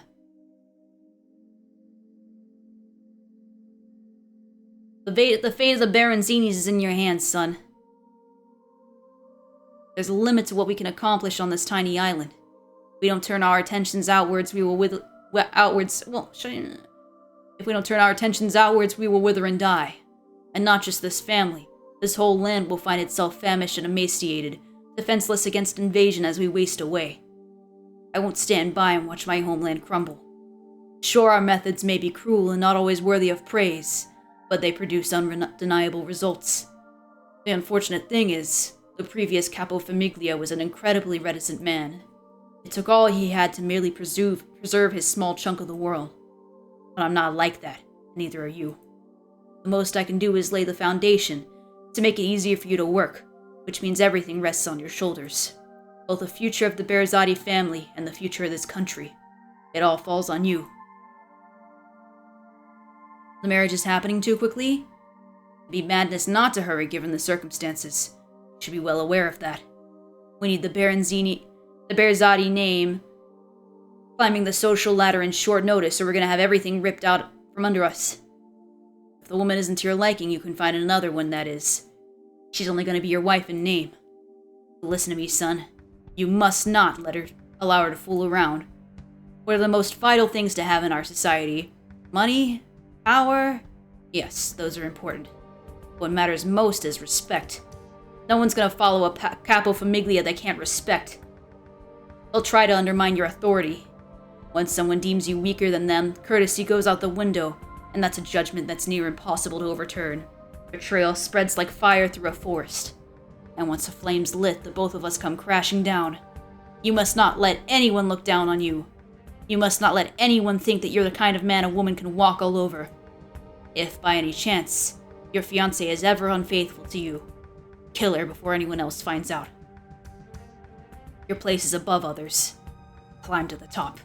Never be content with someone above you. And never forget the weight you carry on your shoulders. This is your responsibility. The fate of the Berzatis is in your hands. The fate of the land, it's getting clouded. That's like all the words on it in his. Oh dear.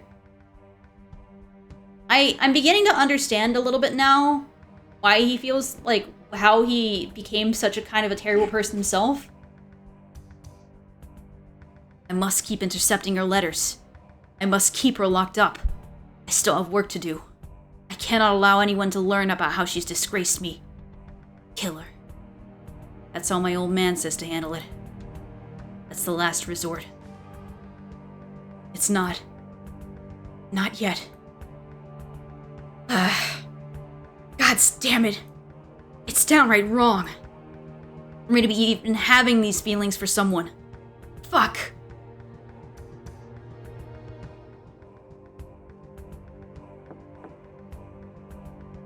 Master, your carriage is waiting outside. How are you coming along? Coming along? Oh, that's right. I had an inspection scheduled today. I'll be right out. Have him wait. Is something the matter, Master? You look a little hazy. I'm fine. If you're not feeling well, you should stay. I said I'm fine. It's not your job to try and infer my condition. Yes, sir. Damn it. Keep it under wraps. Act like normal. You can at least do that much, damn you. Take care on your trip, Master. Yeah. Huh? It's not the usual coachman. I also feel like I've seen him somewhere. Your fault? What? That we... Hey, speak up. Die, Jacopo Berzati! Oh my god. What? Did he just get murdered? I thought he was gonna end up murdering his wife, but apparently he himself got murdered? What? Master? There's a knife in your stomach! Oh god, someone, anyone! Silence! Don't make a scene. Call a doctor. Yes, sir! Now I remember where I've seen him before. That's right. I put his factory out of business. I needed it out of the picture to expand my own business. I guess he held a grudge about that. I should have been more careful. Blood flows. but surprising abundance from a stab wound. It's not stopping either. Son of a bitch. The world is going white. Come on now. You gotta be kidding.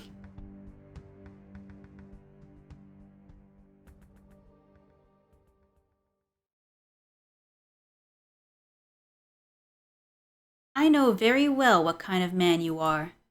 You wouldn't hesitate to lead a blind man off a cliff if it furthered your own goals. You make money off others' lives. You stand upon a mountain of corpses, cackling at everyone below you. For a man like you, love comes as naturally as flying. Guess what? You don't have any emotions, and you never have. You've always been this way.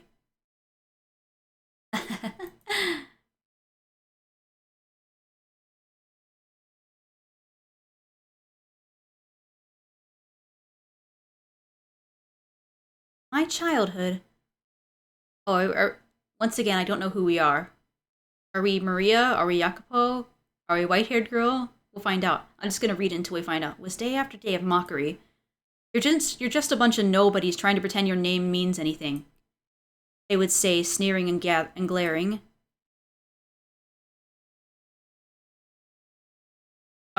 Is this Jacopo?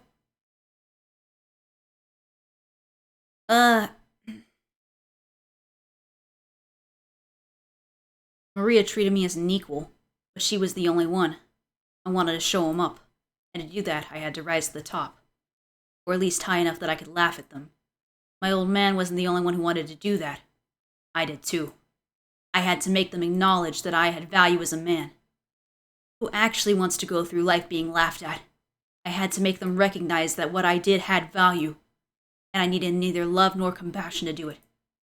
Or that's what I thought.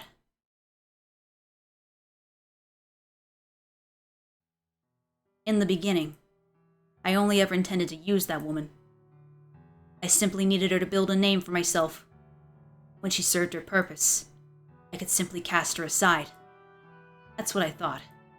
Or rather, that's what I endeavored to make myself think. But deep down, I felt bad for her. I pitied this woman, who was being made to marry a man she'd never even met before. I'm sure what she really wanted was to have a regular marriage with someone she loved. But because her family wanted her to cling to their name, she wasn't afforded that opportunity. I wanted to do something for her. It didn't have to be anything grand. I genuinely wanted that. The day of our wedding was when I first saw her. Her face, partially obscured behind the veil, was gorgeous. And crucially, she was smiling at me. I'd expected to find only gloom and despondency in her eyes, but instead she smiled. The moment I saw that smile, I wanted it to be a permanent part of my life. I truly did want to ensure she always had a smile on her face.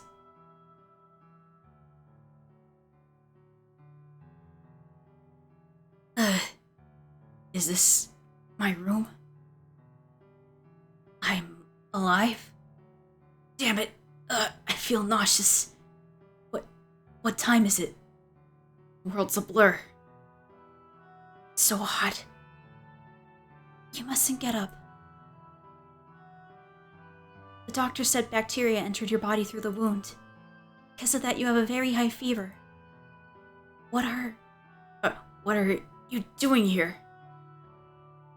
I was told you'd been badly wounded, but thankfully it was not fatal. How do you make it out of... Pardon? Oh, I see. Maria opened it. Would you like some medicine to reduce the fever? It should help you feel better. Yes. No. Huh? Stay by my side for a little longer. Is there anything I can do for you? You can ask me anything.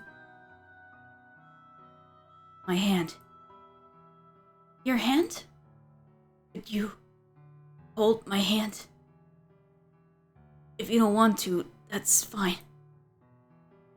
Like this? Your hand is quite cold. Probably feels that way because of your fever. Ah. So, yes? Done some regrettable things to you. Please forgive me. To tell you the truth, from the moment I first saw you, I felt like you were what I had been searching for my whole life. Laugh if you'd like. I felt like I'd finally found you. But I couldn't act around you the way I honestly felt. You should get some sleep. You keep holding my hand until I fall asleep. He's gonna die. Once he falls asleep, that's it. If you don't want to, that's fine. My hand is in yours. Thank you.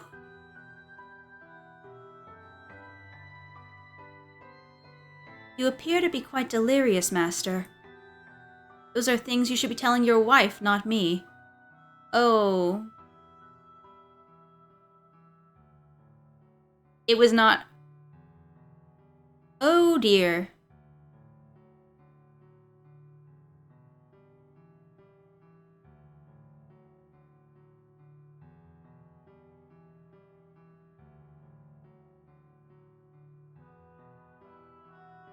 Oh dear. Rip. It's never gonna be sorted out.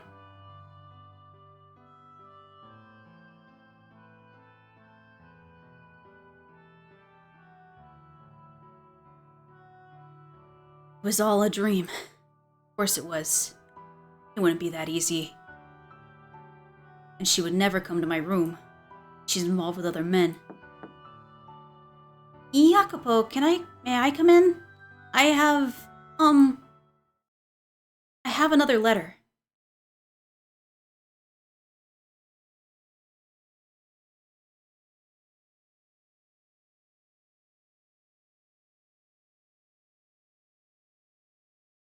Okay, now's the part where the poor white-haired girl gets murdered again.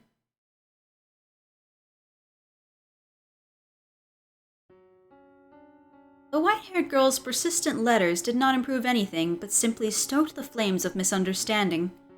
This continued for several months. Though outside the sun shone with the gentle warmth of spring, the cold, bitter winds of winter still relentlessly blew between Jacopo and his wife. Not allowed to leave her shed and never receiving a reply to her letters, the white-haired girl's only source of information was Maria. Week after week, her circumstances remained the same, but something else was beginning to show signs of change. Her mental state.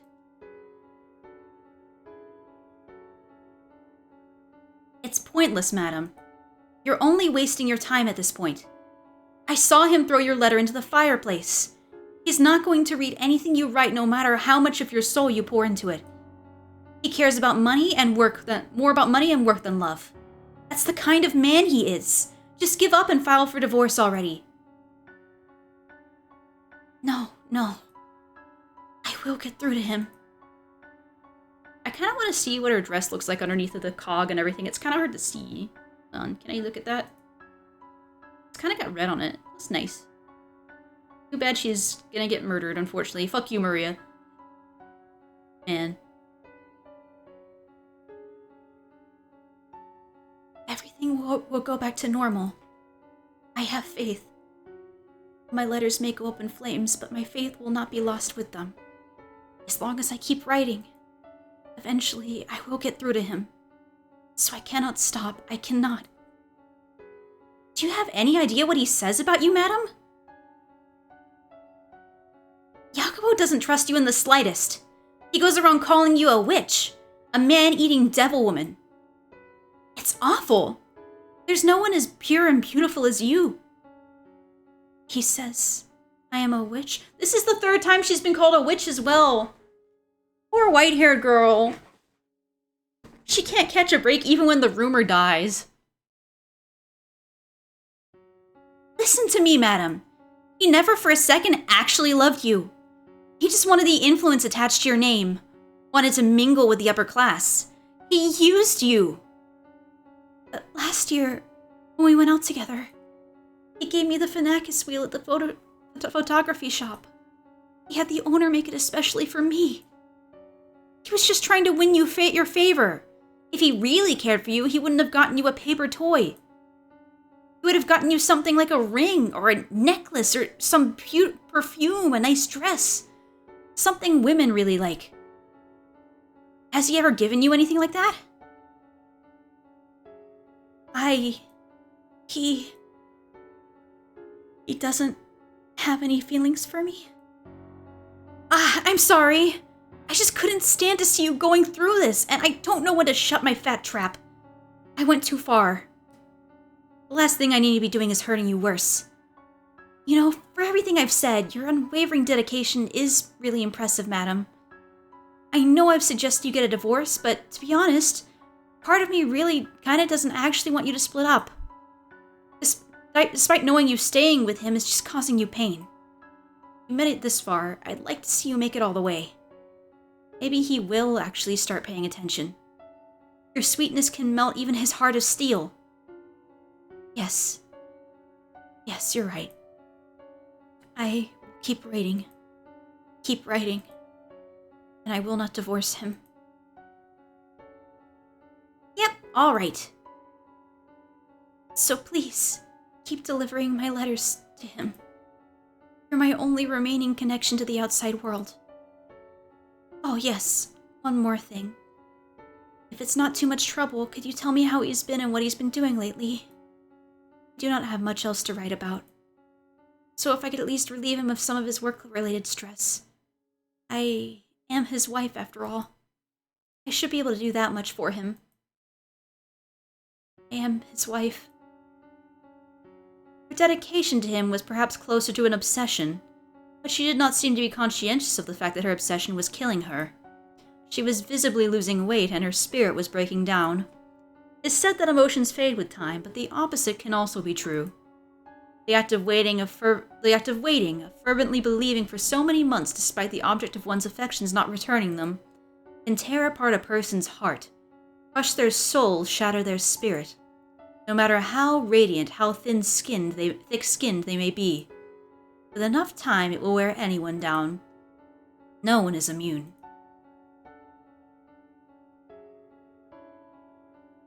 It's pointless, Jacopo. Wait all you want, you won't get her back. If she's gonna be writing letters, she could at least write one for you. She looks so pure, pretty as an angel, but God Almighty, is it only how she looks? You've changed a bit. What, have I? The old you would be yelling and screaming, chomping down at the bit to go storming in on the madam. Now you just go quiet. I'm just a little tired. You could break it off then. What? You've already made a name for yourself in high society. No one's gonna suddenly start ignoring you. You've more than put her family name to good use. To put it in your own words, it's no longer necessary. This isn't something I really wanted to say, but the madam has never liked you. She was married off to a total stranger and forced to leave her home. I'm sure she felt very alone. And so she sought the companionship of other men. Anyone who wasn't you probably seemed quite attractive to her. So, without getting violent or threatening to kill her or anything, just end it already. Quietly and without a fuss. Be easier for you that way. I cannot. Because you still love her? That's wonderful, Jacopo. After everything, you still love her. That's just blind, slavish devotion at this point. Perhaps it is foolish. A foolish, unhealthy obsession. But I still do not wish to sever ties with her. I cannot get the image of her smile out of my head. The look of utter elation on her face as she looked through the phenakistoscope. Those captivating eyes beneath the veil at our wedding. I will never, for as long as I live, forget those sights. Color me surprised. You're a sentimental one. Well, I guess you always have been kind of mushy, haven't you? True to your heart, despite how you may look. That's not a bad thing, though, in my book. There's nothing but pain in it for you now, but all you can do is wait till she stops writing. But don't worry. If you need to let off some steam, I'm all ears. I'll be here for you until she breaks it off with the other men. No, that will not be necessary. What? I know very well that things cannot continue as they are forever. I knew it from the beginning, and I still couldn't do anything. This time, I'm planning on facing her myself. You serious, Jacopo? Yes. I've relied on you for too long. I was afraid what I might do to her. I didn't want anyone to find out that my wife was being unfaithful. And I thought the best way to ensure that was by locking her up away from anyone else. The situation is not going to improve unless I do something. If I allow things to continue as they are, sooner or later word of her infidelity will leak. So before that happens, I must face her myself. I must do something. It's probably best if you didn't. I'll tell her anything you want. Make sure things start improving. I appreciate everything you've done, and I apologize for getting you involved in our troubles. But I'm gonna end it now. No, I must put an end to it. This is a problem between me and her. You might get violent again if you go see her face to face. Yes, I might. I'd do something that would look rather bad for me. But it's reached a point where until the two of us face up to each other, it's never gonna go away. It took me far too long. I wasted too much time trying to find my resolve. I see. You'll need a way to break the ice then. Break the ice? Right. If you got some convenient excuse to talk to her, it'll reduce some tension and make it... Do not listen to her! She is evil! She is evil! She's banana! Do not trust the banana! She's a liar! Banana! She's like a freaking spoiled banana! She's rotten! Don't trust her!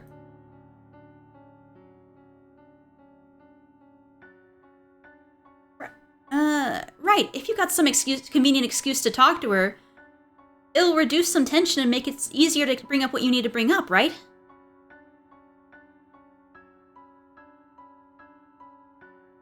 Here's an idea. That transcontinental railroad you've been funding. That's supposed to be opening up pretty soon, isn't it? Yes, it is. There'll be a message by telegraph when that happens, right? I hate you. I hate you, Maria! Why must you be the biggest banana of all time? You can ask her to be there to hear it. And then you can invite her to ride the first train. You've put your heart and soul into this project, and it's finally being realized. It's gonna be an amazing day for you, and a day like that's right for more good things to happen. It's gonna be the accomplishment of a lifetime. Don't look so down in the dumps. You're sending trains across this massive continent, carrying on them the people of this country's dreams. Who says you can't stick a dream of your own on it too? Right. Yes, you do have a point. A railroad that spans from coast to coast. She's a sickly girl, which makes long trips difficult. But this new rail system should make them much less straining. It would allow me to show her the world. Yeah, that's perfect! I'm getting excited myself. Oh, you aren't? It'll go great, I'm sure of it. Yeah.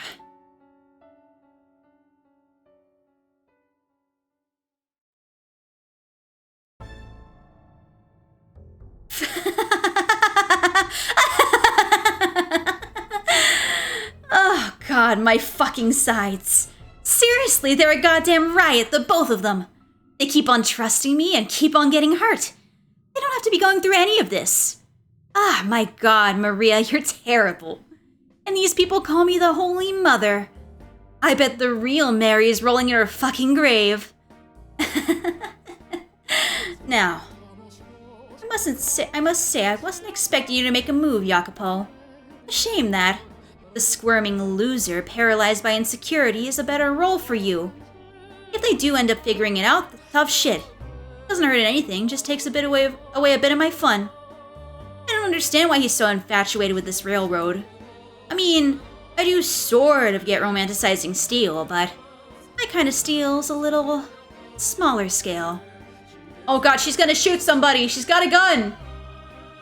She's still got the gun that he gave her when they were like 12 and 14. Anyway, I suppose it's about time to get things moving. No matter how this plays out, you will not have a happy ending, Jacopo. You're gonna get a real taste of just how much I despise you. Why does she despise Jacopo? They were supposed to be best friends, right? Maria! Maria! Oh, there you are! What is it? I'm on break right now. You were assigned to clean the cellar today, weren't you? Well, a head maid saying it hasn't been done yet. What? I did. I cleaned it. Just a casual once over, but hey. Well, do it again, and do it right this time. Because if you don't, it's gonna fall on me. And that's supposed to make me give a damn? I mean it. You take care of it. You get enough special treatment as it is. Yeah, right. I heard you the first time. I'll take care of it. And don't you forget it. Oh, for God's sake, why should I have to be the one to tell her? Is she gone? Ugh, what a pain. Who cares if the damn cellar's clean? Not like anyone's bringing guests down there. Yeesh. I guess I should take care of it. Better that than a tongue lashing by the head maid. God, why did I have to be a maid anyway?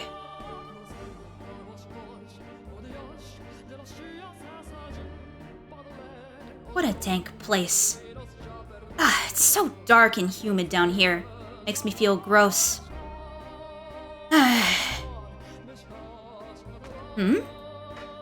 Someone there? Hello? Hello, is anyone in there? Came from farther in.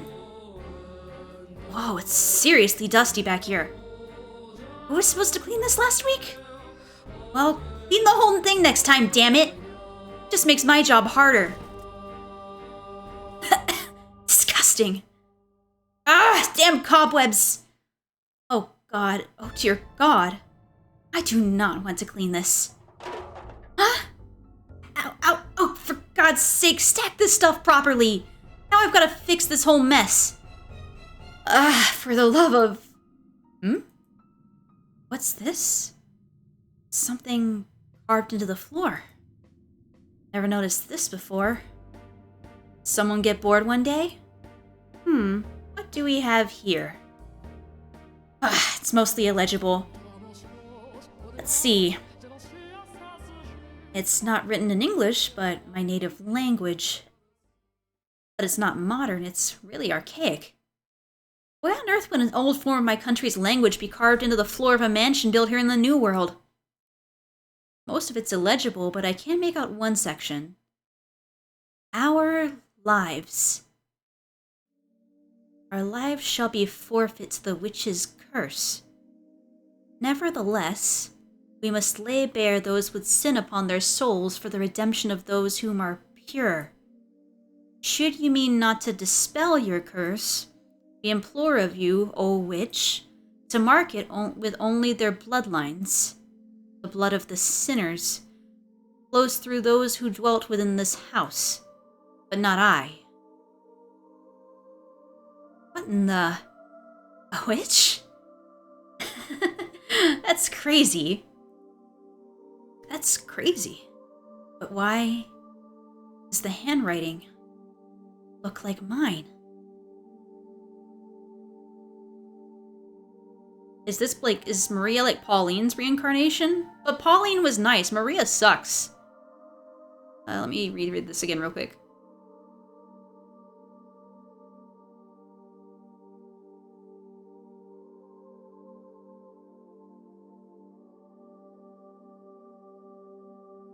Okay. It's just coincidentally similar. No one's handwriting is perfectly unique after all. Why am I so sweaty? It's not that hot down here. Nope, forget it. Didn't see a thing. Not a chance it's real, just a tasteless prank. This is silly. There's something in this box. Is that a painting? Has that always been here? Huh? White hair, fair skin. Is this the Madame? Oh, did she find the painting from the 16th century? Or from the 1600s? But then, why is the face all torn up? And her clothes look really old-fashioned. The painting seems worn and faded, too. Something about it feels off. I'm not sure how to describe it. It's very creepy, settling. Writing on the floor and this painting. What is with this house? It's just a painting. Nothing to get weirded out over. I bet I know what happened. Jacopo probably slashed it up in a fit of jealousy. He is a simple man. Seeing this probably wouldn't put him in the best mood.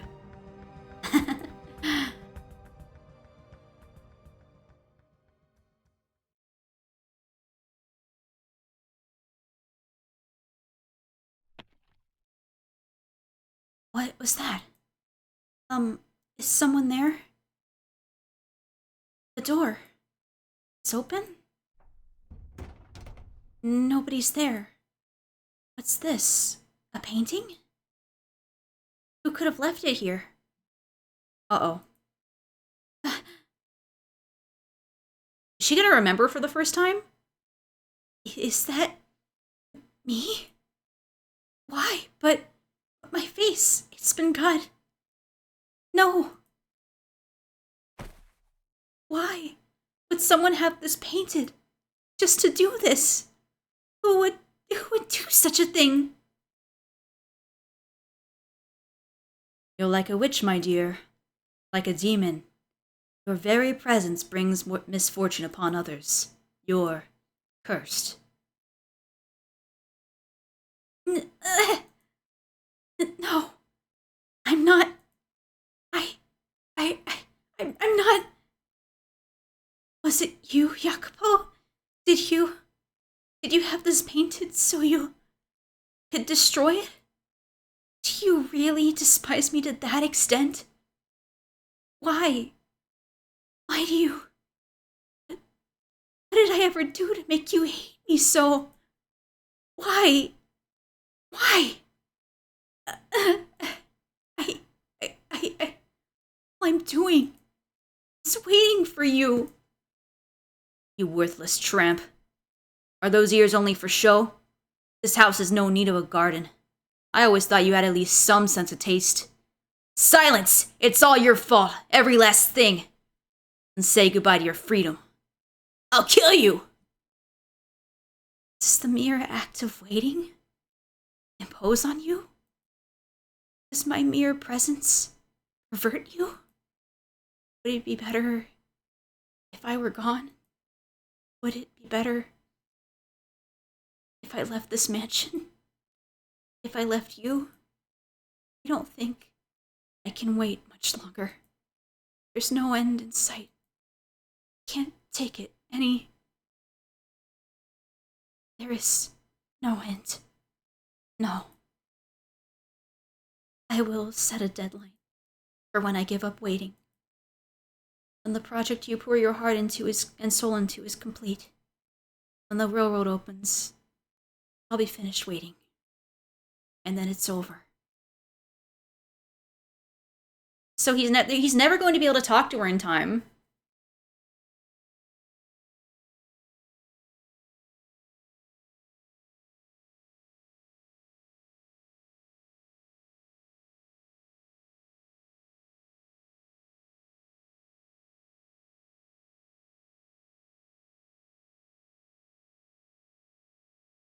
The Pacific Railroad's last spike ceremony was drawing nearer by the day. That day was, coincidentally, the deadline the two of them had set for themselves. Jacopo to confront his wife, and the white-haired girl to wait for him. As that day approached, she continued to write letters. She wrote the letters purely by force of habit, despite having been worn visibly thin. I expect that she could not stop. The act of writing was all that was keeping her from going mad. By focusing her attention on another person through her letters, she was able to maintain her grip on herself. That day would put an end to her suffering and her despair. When the railroad was completed, all of their misunderstandings would be cleared up. They would return to the smiling, happy couple they had been when they were first married. The harsh winter would finally come to a close, melting away into the past and allowing them to step into the future. With constant prayer in my heart, I impatiently awaited the railroad's opening ceremony. I do not, after all, wish for anyone to fall into any kind of misfortune. And that goes for you as well, Master. Now, Master, the door is soon to be shut upon this era. Are you prepared to see what happens next? I see. Very well. Then allow us to make our way to that final day. See with your own eyes, Master, how this tale concludes. And please, do not let go of my hand. The sense of dread. The night before the opening ceremony, the master of the house headed for his wife's shed. There was a tension on his face, but a surety in his step. He had found the resolve to speak with her. Having locked her away for so long in a shed like a common prisoner, Jacopo was hardly optimistic about what she might say to him.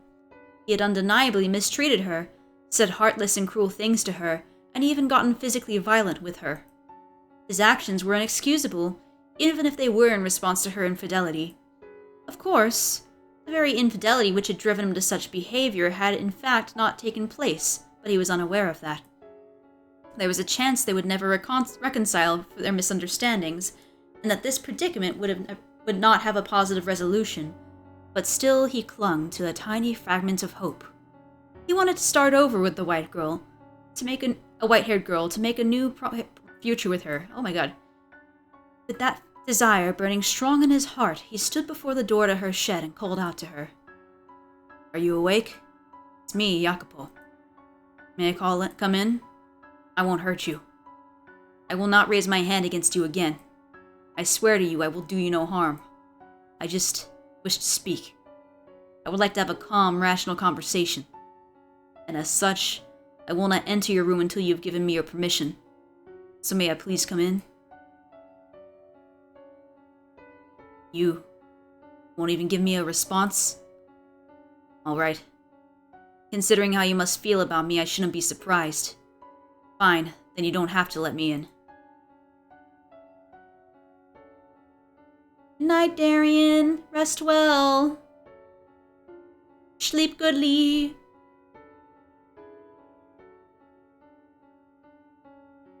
I sent you a heart. Eh? You got to the towers? That's great! So, like, that was chain lightning, right? Like, when the towers, like, hop... When the arena is, like, cut in half, and it's, like, Yeah!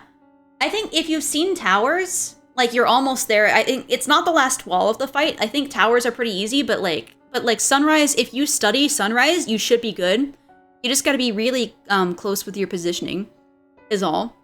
I actually do... If you want to talk about it at some point, I can help with positioning on that.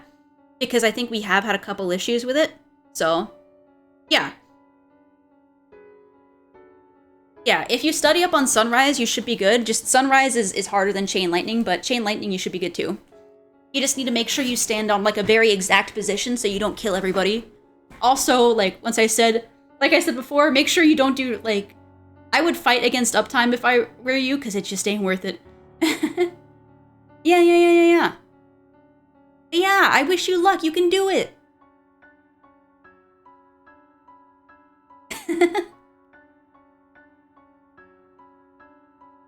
Yeah, congrats though. You guys got this week.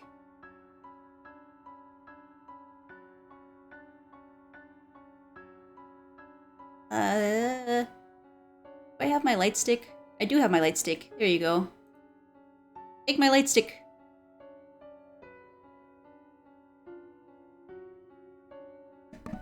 Sorry, I coughed.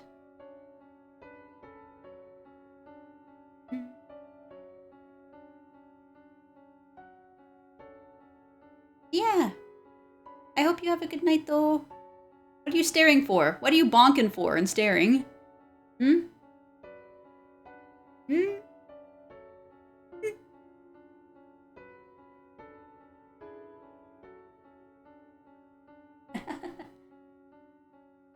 No, it's fine. Yay! I'm glad you like them.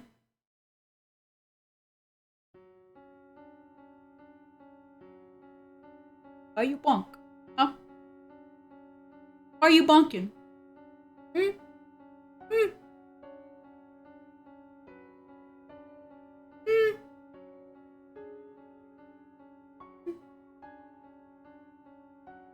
Are you doing that?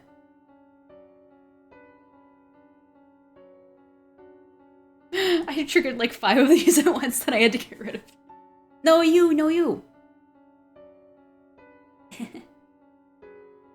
Yep, love you too. Have a good night. Have a good night. Sleep well.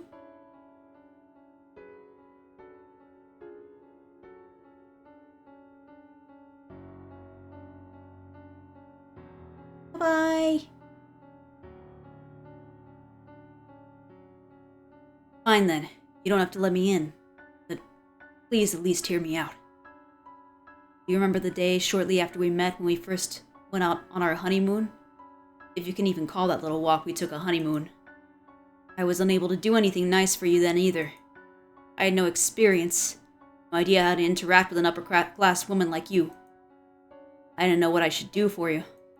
And yes, I know that I scrolled past the thing. I know that makes me sound juvenile. I have a tendency to say things I don't mean the more perturbed I get. I'm sure I said things to hurt you numerous times that day. However, at the photography shop, when he saw the phenakistoscope, he smiled for me. I was genuinely pleased in that moment. I felt like I'd gotten closer to you. Very much doubt that was actually an appropriate present for a noble woman like yourself. Jewels or flowers or something like that. Something beautiful would have certainly suited you better. And I knew that, but I assumed you would have been given gifts like that countless times in the past. You are, after all, a beautiful woman. I did not want to have to compete on the same field as those other men. I wanted to be special. No, I wanted to be unique to you. No one had ever shown you anything of the sort before, had they? Frankly, I wasn't sure if a woman of your status would take any interest in a phenakistoscope at all. I imagine you've thrown it out by now, but I choose to believe you sincerely liked it on that day. That, just for a moment, I caught your eye. Even if you started seeing other men afterwards, that moment was real, wasn't it? Our marriage was, at its core, nothing but an arrangement between our parents, an exchange of money and influence. That was how it began, but that day I loved you. I yearned to see you smile as if I had loved you my entire life. Pacific Railroad has finally been completed. That's the project I've been funding. Everyone thought it was crazy, but a railroad now stretches across the breadth of this country.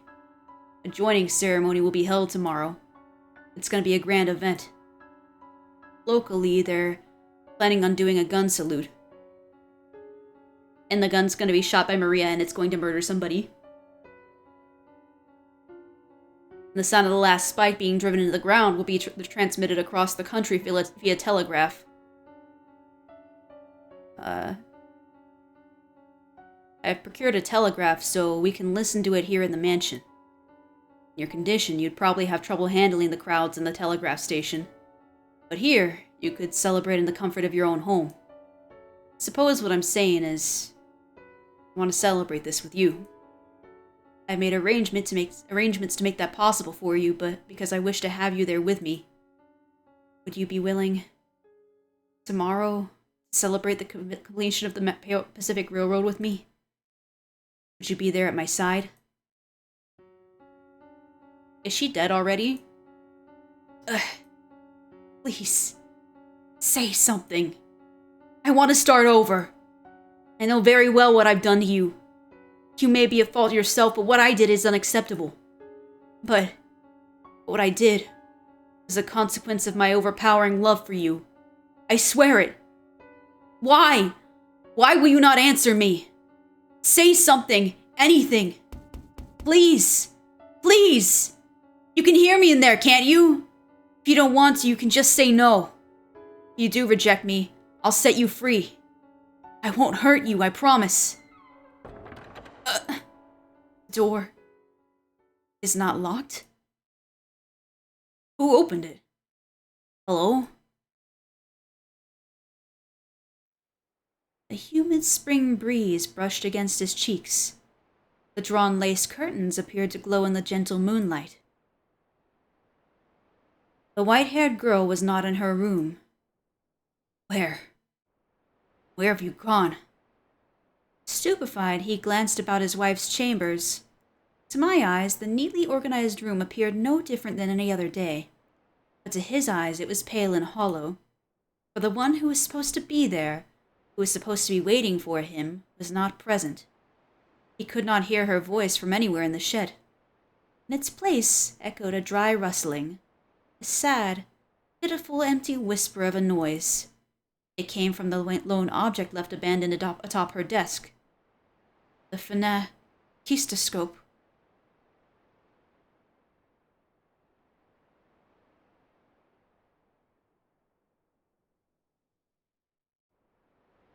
It was the one present Jacopo had ever given the white-haired girl, a toy made of paper. When spun and viewed in the mirror, it created the illusion of a man and woman dancing. You still had this? That's ridiculous. I'd assumed you'd had it thrown out. The white-haired girl had evidently made considerable use of the phenakistoscope. The paper was visibly worn and tattered, warped in places, and had even begun to yellow. It spun slowly in the wind, rustling and rustling and rustling, spinning in an endless reminder of that day the year before, though there was no longer anyone around to look through it. Why? But you were with other men. Why would you keep something I gave you? It's so worn. Why? A letter. Beneath the ever-rotating phenakistoscope lay a single sheet of paper. As if drawn to it, he scanned the contents of the parchment. It was a letter addressed to Caro mio Jacopo. The salutation, written in his native language, translated as follows. My beloved Jacopo, did the fruits of your dreams turn out as you had hoped? I am sure it was wonderful and impressively fast. A train that can travel across a continent as large as this is like something out of a story. I wish I could have been there to see it. I'm sure it would have been quite pleasant, like the day you gave me the Phenakis wheel. Am I being presumptuous? I'm sorry. I thought I would keep waiting for you forever, no matter how much you hated or ignored me. But I made up my mind, so I'm sorry. I decided I would wait for you until the railroad was completed. I foolishly thought that you might invite me to the opening ceremony, but it seems I'm not good enough for you. I'm going to take my leave of your house, so you needn't concern yourself with me any longer. However, I do have one request. Please do not forget about all the letters I wrote. Think back on them from time to time. Do not burn them all, for they contain my thoughts, my feelings, my words, a record of my love for you. Remember, when you can, that I was always watching you. I'm sorry I'm having trouble writing. My ears are ringing.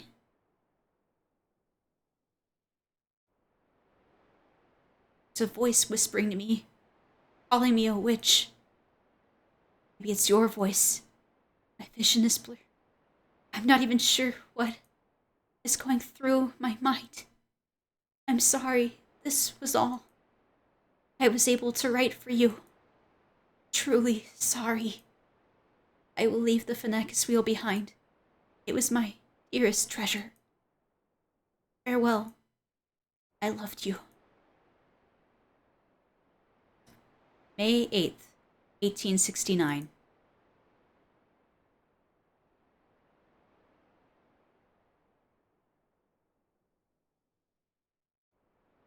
Unless it was August 5th, 1969. I don't know who translated it. What?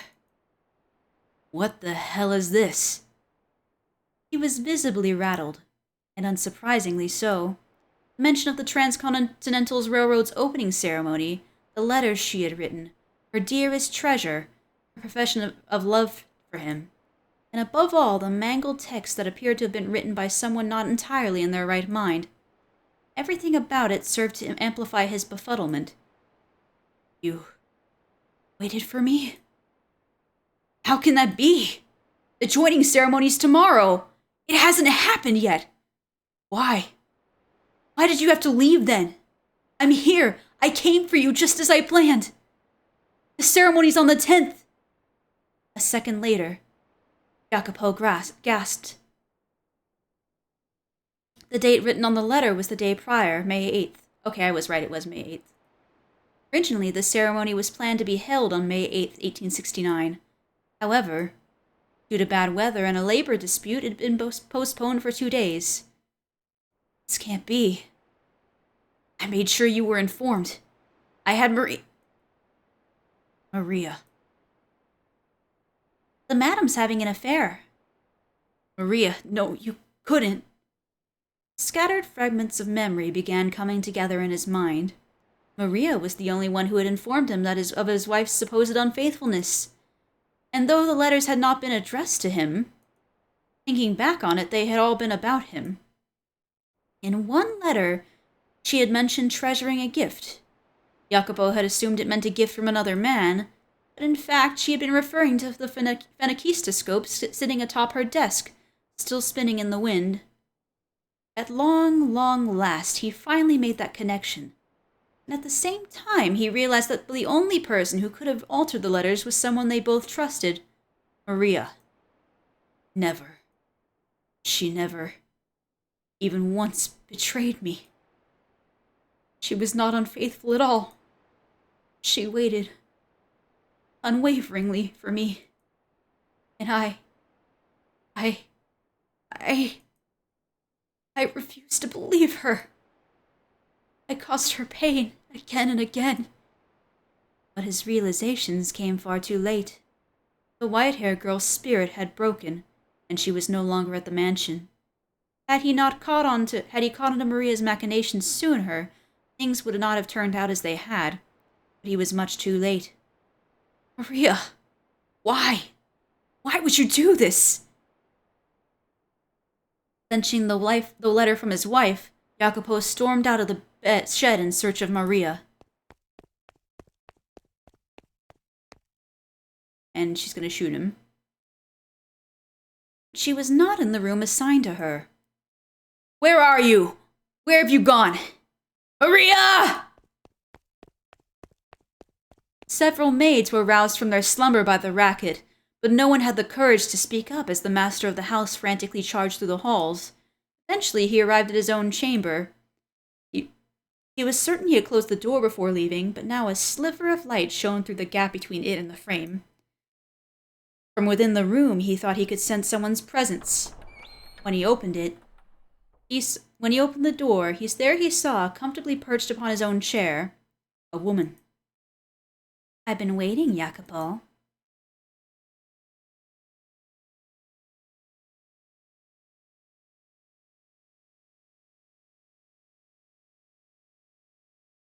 Damn, that a real bitch. Nice room you got here. I guess that's only natural, you being the man of the house and all. All these fancy furnishings. You do know this stuff's too good for you, right? And then me, I get that barren little maid's room. Drives me up a wall. So, hey, Jacopo. Clear the air with your little lady yet? Maria! I love that look on your face. I'm guessing you didn't make things better then. You know good and well that she's not even here anymore. Well, Well, yeah, but I still want to hear you say it, you know? I want to hear from your own mouth that you couldn't keep a leash on your woman. So you locked her up, drove her mad, broke her down, and then she ran away from you.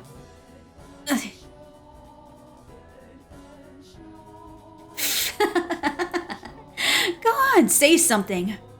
I'm back on your high horse and start shouting like you always do. Why, Maria? Why would you do this? Why? Why do you think? Because I fucking despise you. I've been trying to figure out how I wanted to end things, but then they just fell apart on their own. The fates are smiling down on me, I guess. Nonsense! She was waiting for me until the day of the joining ceremony, and I was gonna see her on that day. You knew the ceremony had been postponed. That's what you get for putting it all in my hands. For thinking I'm the only one on your side. What, did you think I'd just tell her like the good little maid? Not a chance in hell. I mean, talk about some fantastic news. You both picked the same day, but you got the dates different. Absolutely perfect. Maria, is that how you've always felt? How long have you held this grudge against me? How long? How long? How goddamn dense can you be? Must be nice living in your little fantasy world, Jacopo. And this is the next capo famiglia? Oh my god, my sights! So you've always hated me? At the very least, I fucking loathed you since the minute we had our reunion. At first, I did try to convince myself you had your reasons. Didn't make it feel any less unfair, though. You had all your money and all your power and everything else you stole from me. And then you go and get hitched to this pretty little lady. Oh, don't try to act like you're the victim here. This is all on you. Do you have any idea how I felt? Fallen from grace, made your goddamn maid, having to suck up to you. Do you have any idea how infuriating that was? Or did you think I didn't know anything? Did you think I didn't suspect anything? If you did, then you've got your head way up in the clouds. So you were motivated by your grudge against my family, the Berzattis? Precisely, that's it. Oh, that's exactly it. Your father wanted so badly to be the capo famiglia, wanted so badly to be in power, that he murdered my dad and grandpa. They say it was a carriage accident, but the ground was all torn to hell where it happened. You want to tell me what kind of carriage accident causes it to explode? As soon as my dad and grandpa died, your dad took over as capo famiglia. The balance of power in the factions had begun to change. My family, and anyone else with ties to the Campanellas, was either exterminated or exiled. The Berzattis took control of the city. My grandpa's Casca became your Casca. No one in their right mind would be naive enough to think the Berzattis didn't have a hand in that. The great Campanella Valley, bitten by their pet dog, except the dog had rabies. And as a result, in time, that lush, historic land will wither away and die. My dad and grandpa, buried in that dried-up earth, are screaming in their graves even now. You can't prove me wrong, can you, Jacopo? And now, first in line to be the next capo famiglia is you, his son. Naturally. Feels pretty good, don't it? Slaughtering my family, leaving us to wallow in the mud. While you live here like a fucking king. Because of what your family did, I don't have a home to go back to anymore. No house, no prestige, I have nothing left. And that's goddamn outrageous. The Campanellas are supposed to run that city, but instead, you filthy Berzatti curs are crawling over it like some kind of infestation. I'm a legitimate Campanella, but I'm stuck to being your goddamn maid. If I hadn't been born a woman, I could have become the capo famiglia after my dad and grandpa died. It was absolutely miserable. So I had to make you suffer as well. I had to make you I had to make you twice as miserable as I was. You had no reason to hate anyone but me. You had no reason to hate anyone but me. Why did you make her a part of this. Did you have some kind of grudge against her too? Not particularly. I actually rather like the Madame. Sweet, pretty, kind-hearted, timid, and fragile. Trusted every word I said. A splendid little toy. You thought of her as your toy? Now, can you really call me out for that? You can't. You have no right. You never cared one bit about anyone else. They're all footstools to you. It's a little too late to find yourself a sense of morality. This whole thing, it could have been avoided if you two just had a single conversation. But instead, the both of you come crawling to me, saying, "You're my only ally, Maria." How dense can you be? Of course, I thought you were my ally. I trusted you, as I'm sure she did too. And you should get your eyes examined, because you can't see a damn thing. Maria. My God, it was beautiful. The way you two blindly trusted me, creating your own misunderstandings, causing your own pain. How you can never seem to get on the same page, watching it all fall apart. Maria, is that everything? The extent of your grudge and all you did? Yep. That's everything. All that's left is for me to kill you. Hold still now. I wouldn't want to miss. Maria, you! This hour past mean nothing to you. Was that oath just an empty promise? How could it, when you remember so clearly? Fine, I'll explain it for our little romantic boy. Bad grown-ups will even take advantage of good memories. It's time I finally return this to you, Jacopo. The cartridge you gave me, packed with your disgusting sentimentality.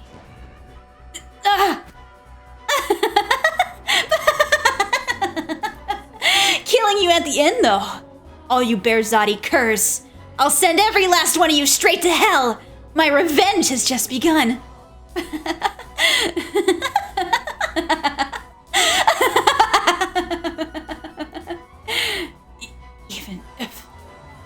Even if you had been a man, you wouldn't have been as suitable, Capo Paniclia. You should have aimed between my eyes, Maria. Jacopo! Oh shit, she's fucking dead. Oh my God.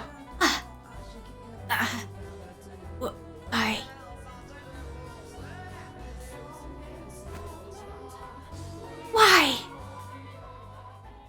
Holy shit. Maria's dead.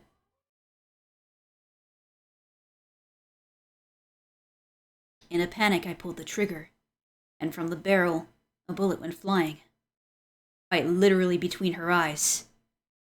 Would anyone ever believe me if I said this wasn't how I wanted things to turn out?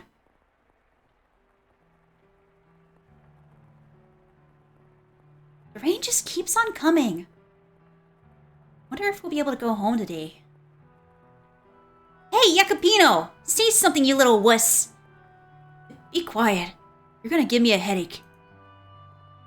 The lightning's way louder than me. You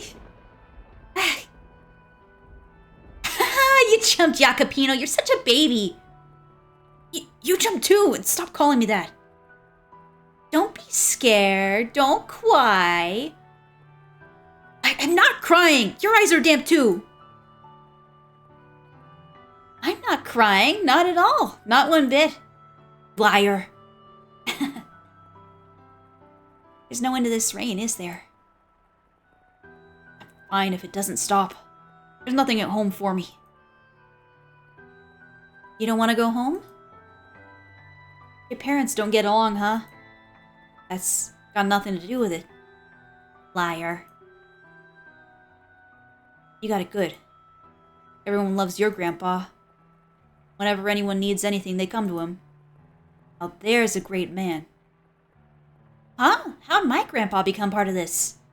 Oh, no reason. Not everyone likes him. He gets just as much hate as love.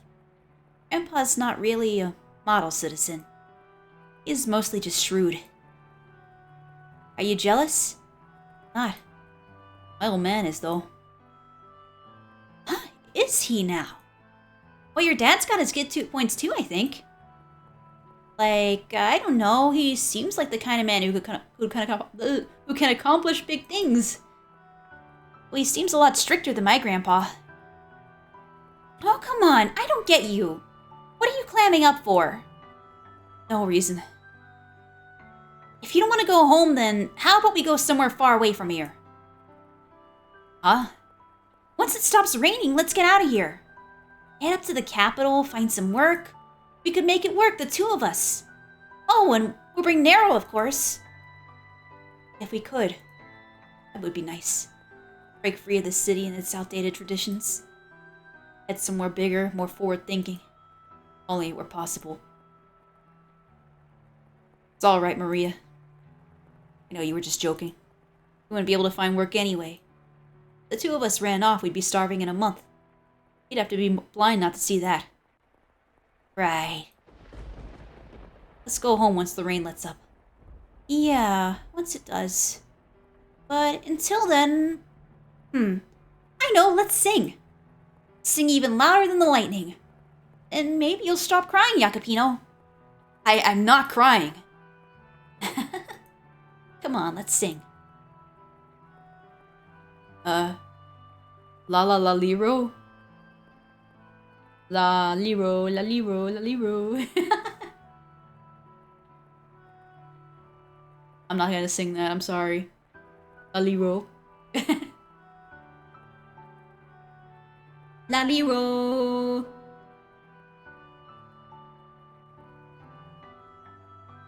Maria. May not put it into words, but I trust you understand. I consider you a dear friend.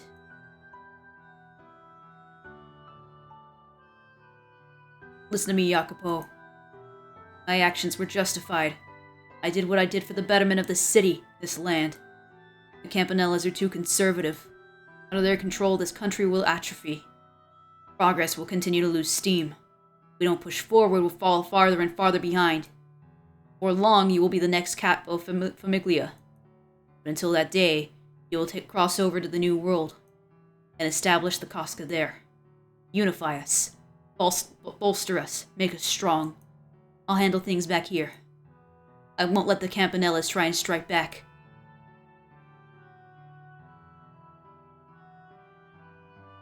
What? You want Maria to...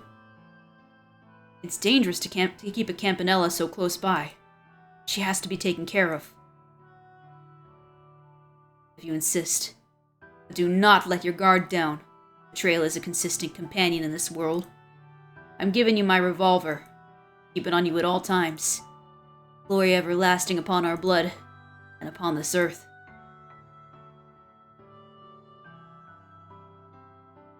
The best I could give you is a job as my mate. If I show you any more, obviously preferential treatment, the Berzattis are liable to step in. Money, power, respect, and enough authority not to take orders from anyone. I thought that if I could attain all that, I would be able to give you your freedom. And her as well. I wanted to give you both comfortable lives.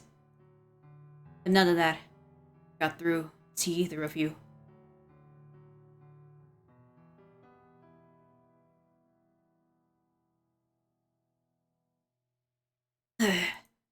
Everything is slipping through my fingers. Her love, my friendship with Maria. Both of their smiles. Master! Master! What was that sound? Eek! So much blood! Maria? What happened this time? You keep getting stuck witnessing the worst things. What? What? Call a doctor. Someone with tight lips. Do not call the police. And don't make a scene, got it? If so, then go on. Yes, sir! Right. Not everything has slipped from my grasp. My money and influence are all that's left. That is what you wanted, though, is it not? You sought money and power, no? Aren't you going to go? Oh, is it the same person? Yes, I will. But first, I would like to ask you something. What do you intend to do from here? What am I gonna do? Exactly the same as before. There's but one thing for me to do. I see. But you will eventually find solace in your riches. The way I see it, money and power can be your ally, but it can become your enemy in the blink of an eye. If you do not put them into words, your feelings will never make it through to anyone. For unlike money, humans are not measurable by their appearance.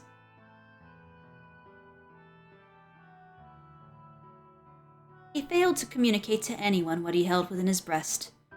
He was chained down by his place in society, his pride, his relationships, and his own heart. And at some point he found himself in a position where he was no longer able to speak his mind.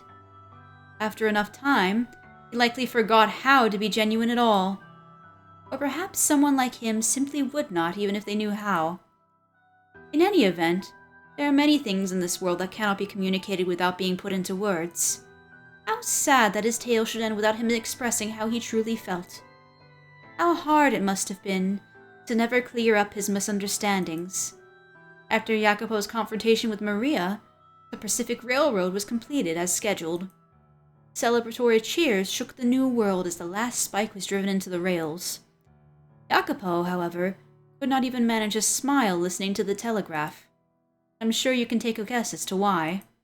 The people with whom he wished to share at that moment were not there. Shortly following her death, Jacopo held a private funeral for Maria. Then he commenced a search for the white-haired girl. But he did not do so alone. He hired others to help, did everything in his power to find her, tirelessly searching for many, many years. However, he was never able to locate her, and he spent the remainder of his life alone. Money, power, renown, servants. The world around him was always quite lively, but solitude was his only companion. He waited, and he waited, and he waited for the white-haired girl to return. The years crawled by, and with no family or loved ones at his side to care for him in old age, he died alone. Yep. Well, rip that.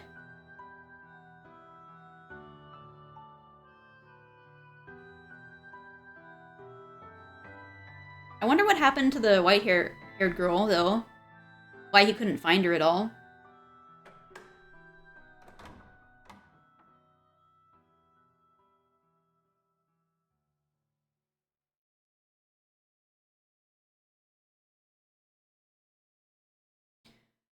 The door before you slowly drew shut. You could no longer hear the raucous sounds of men from within the den. The faint scent of cigarette smoke, however, lingered in the air. Staring vaguely at the closed door, you noticed something was amiss. The maid, who had been holding your hand, was no longer at your side. You glanced around, but she was nowhere in sight. Down the corridor stretched only darkness. Not having anticipated this, you were unsure how to react. She said to not let go, and then she let go herself. Why? What's the matter? Unless that's her. Oh. You lost, or you're just trying to take in the sights? A voice called out to you. But it was not the maid's voice. A voice called out to you, but it was not the maid's voice. Caught off guard, you spun around, confused in search of the source. Where are you looking? I'm over here. Yeah, there you go. A little more to the left. Following the voice's instructions, you found yourself facing a wall. You look like you've just seen a ghost. Hey now, come on, don't turn away. Yep, you got it. I'm the one talking to you. The voice was coming from within the painting. When you had passed by this wall on your way to the third door, a magnificent landscape painting had been hanging there, but now the canvas was a deep shade of black, as if it had been dipped into a vat of ink. Been a while since I talked to anyone, so tell me, you can hear me all right, can't you? Splendid. Been so long since I've had a conversation, I was afraid I might have forgotten how to talk. So tell me, who might you be? You don't know? Well, isn't that quite the pickle? And how about we have a little chat, eh? You got yourself turned around and aren't sure where to go, yeah? Well, I'll be happy to tell you anything I can, just ask away. The painting sounded rather high-spirited. Perhaps he was simply excited to have the opportunity to speak with somebody. So you decided you would ask the painting a few questions.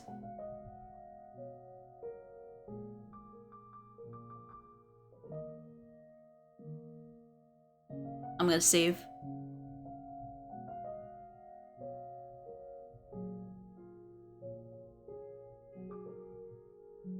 Who are you?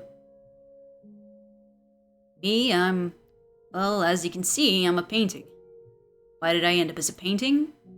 Hard to say. Maybe I was reborn as a painting because I used to really like art. Though there are things I painted that I wish I hadn't. Maybe that's regrets what turned me into this. Hopefully I get the chance to apologize to him about that. Anywho, no point in getting into any more detail than that. Wouldn't mean anything to you, so enough about me. Oh, right. You don't know anything about yourself. Shame, that.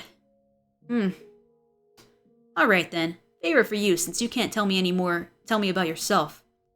You run into him, could you tell him I really regret what I did? You know, I should tell him myself, but, well, as you can see, I'm stuck here. Can't move an inch, so I've got to ask for help. Feel absolutely terrible about painting that picture. Yeah, I know, the deadline's way past on that one, but that's what makes it regret, yeah? Because you can't take it back. By the time I realized it was too late, he was already dead. He's long since passed away. How are you supposed to give a dead fellow a message? Well, for all you know, the dead could be wandering these halls too. So please, if you come across him, tell him I said that. But I didn't mean any harm with that painting. Or maybe you are him?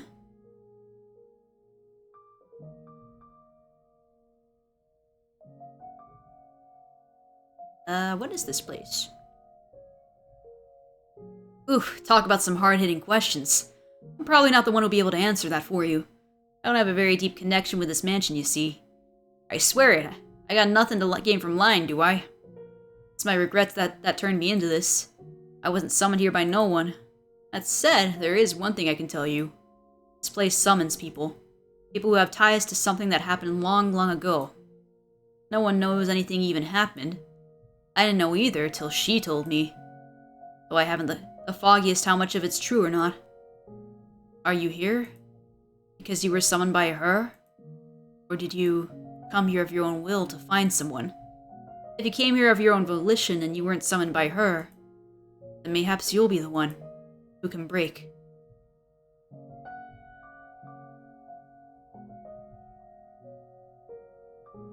I'm gonna save one more time.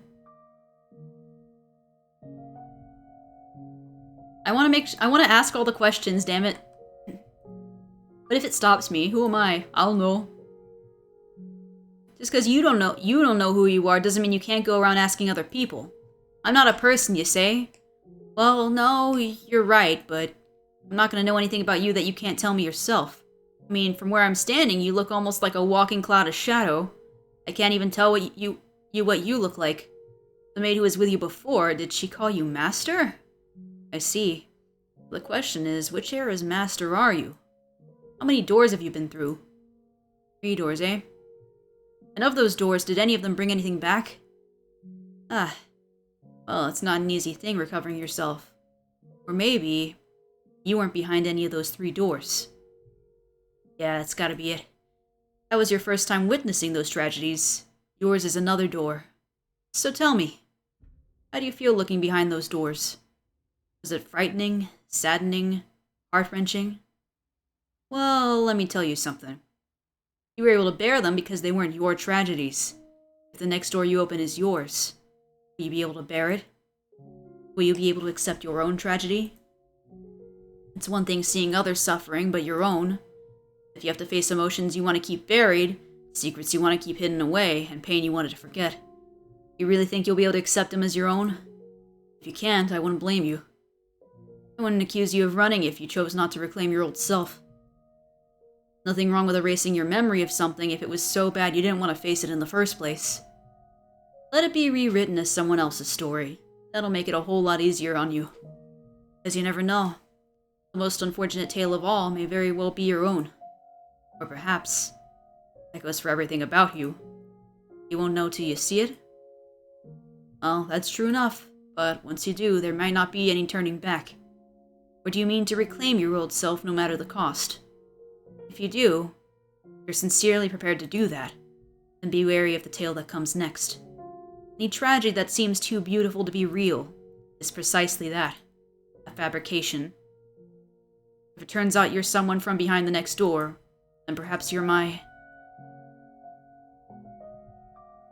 Okay, I can ask all the questions. Who is the maid? Might as well ask her that directly. She won't say till you've regained your old self? I see. Well, in that case, if you want to know, you know what you gotta do. It's entirely up to you whether you make an ally or an enemy out of her. There's no guarantee and she's even right in the head. You never know. Maybe you're not the only one who hasn't found themselves.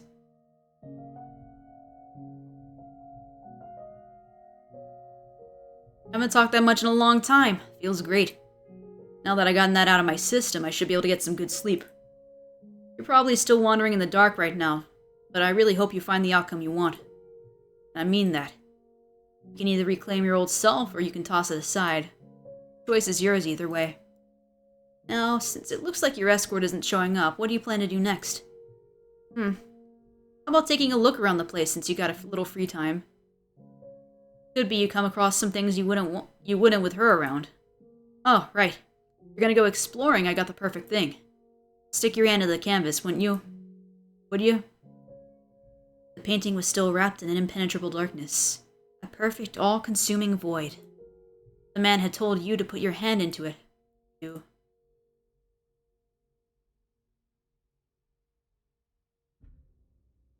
I'm just gonna randomly trust these things.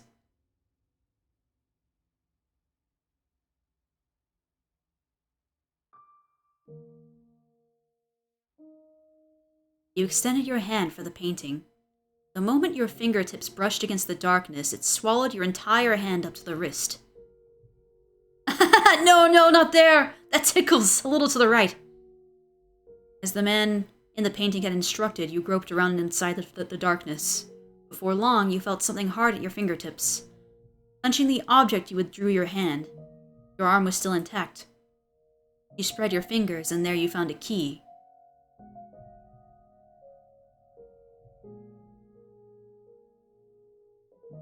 Ah, that tickled. With that key, you can access the master bedroom. A while back, she tossed it into me. The damn litter bug. So yeah, it ain't mine. Don't worry about giving it back. However, I bet there's something worth seeing in there, if she felt the need to toss that key. Well, alright, I'm gonna get some sleep. You take care. If you happen to learn my name, come pay me another visit. Should the fancy strike you. Having said that, the painting fell quiet. In your hand lay a small key. It seemed rather antiquated, and vaguely familiar. Silence once again drew over the corridor.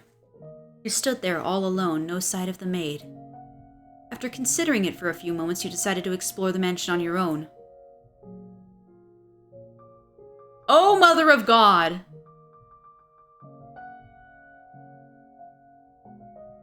Okay, time to save again.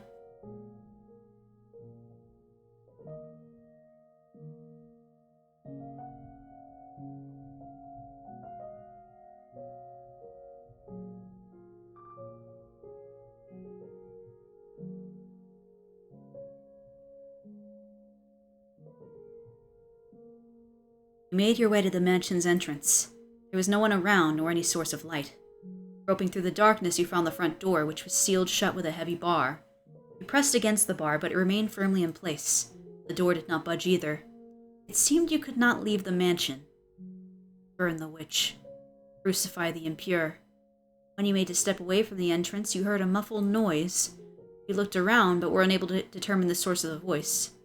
Nor could you be sure whom you had heard either. Giving up on finding anything by the entrance, you decided to head somewhere else. Go to the fireplace. We'll just go down the list. Because there's too many things to look at. You made your way to the room with the fireplace. What remained of the fire crackled weakly, leaving the room in a veil of darkness. Remembered that you had awoken here. Out of sheer curiosity, you sat down in the rocking chair you had been asleep in. Creak, creak, creak. It was soothing as a cradle to a baby, and in short order you found your consciousness drifting from your grasp.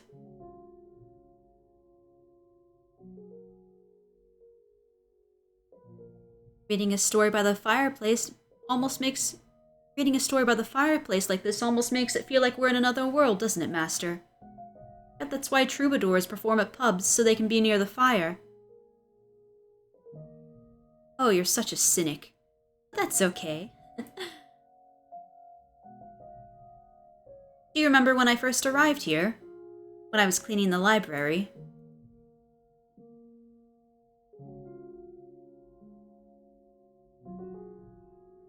Your eyes slowly slid open. Fragments of a pleasant dream lingered in the back of your mind. The crackling of a fire, the taste of warm wine. However, there was nothing pleasant about the fireplace sitting before you. No warm, crackling flames. In fact, the brisk air of the room overpowered the remnants of embers left there. A chill ran down your spine. Afraid you might freeze stiff if you stayed there much longer, you resumed your exploration of the mansion.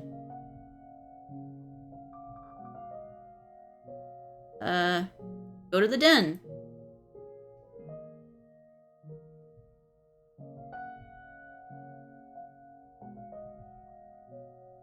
The scent of cigarette smoke lingered in the den. However, the room was silent. Not even an echo of the men's chattering remained. Something was moving. Billiards balls. There was no one present to strike the balls. They rolled spontaneously around the table. The paths they traced across the surface were rough and erratic, contrasting that of when the former master had held the cue.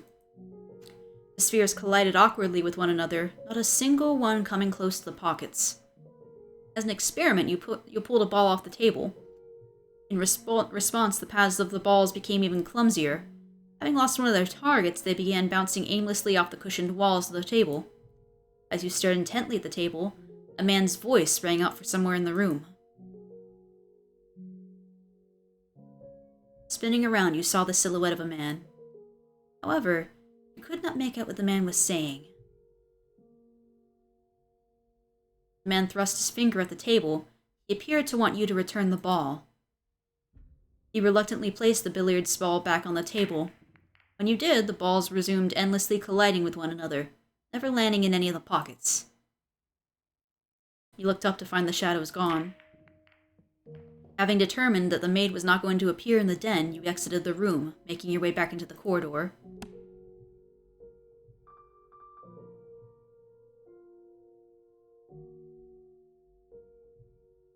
Outside to the rose garden.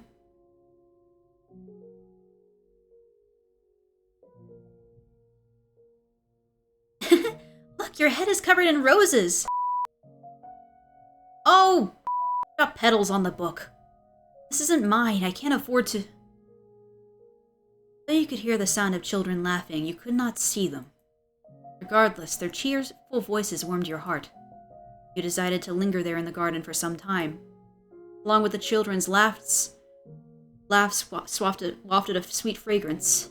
The wind blew, whisking flower petals up into the air. It was an enchanting sight.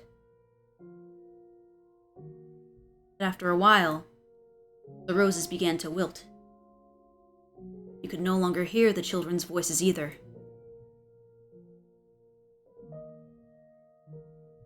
A young man stood alone in the withered rose garden.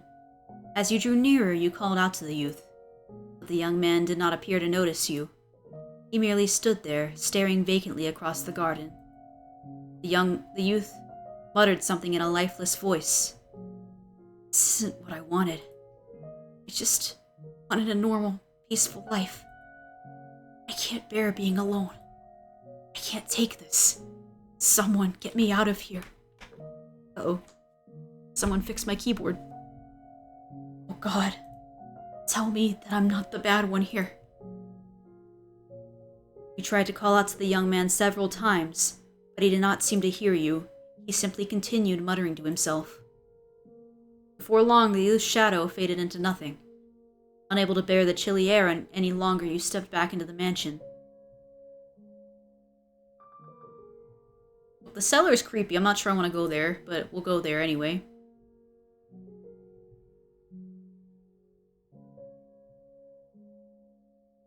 When you descended into the cellar, you heard beast-like snarling.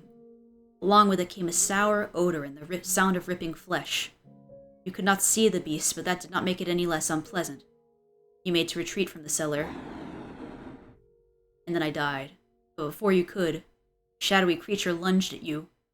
You reflexively squeezed your eyes shut. After several moments, you opened your eyes again to find the silhouette of a man standing in the place of the beast. You and the shadow stared at one another for some time. You asked the shadow a question, and the shadow responded. However, you had no idea what it said. The shadow seemed to be trying to communicate something to you, but trying to make sense of something you could not understand was pointless. Having no reason to remain in the cellar any longer, you made your way back upstairs.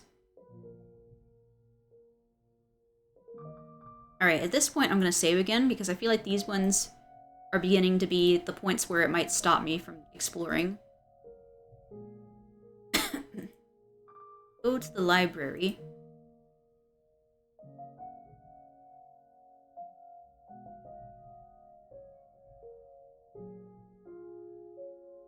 The smell of dusky books filled the air of the library.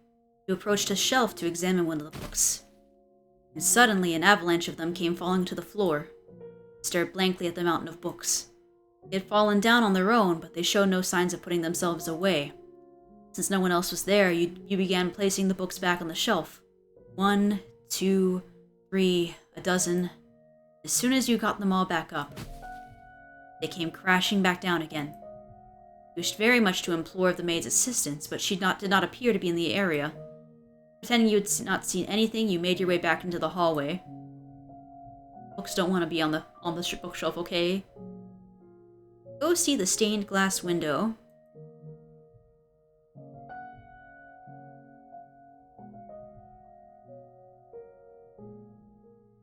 You approached the stained glass window. An array of pews was arranged facing the stained glass. There seemed to be an air of tranquility about the room. You sat down in one of the pews and stared quietly forward for some time. For a moment, you felt like you were on the verge of recalling something, but ultimately, the memory never managed to surface.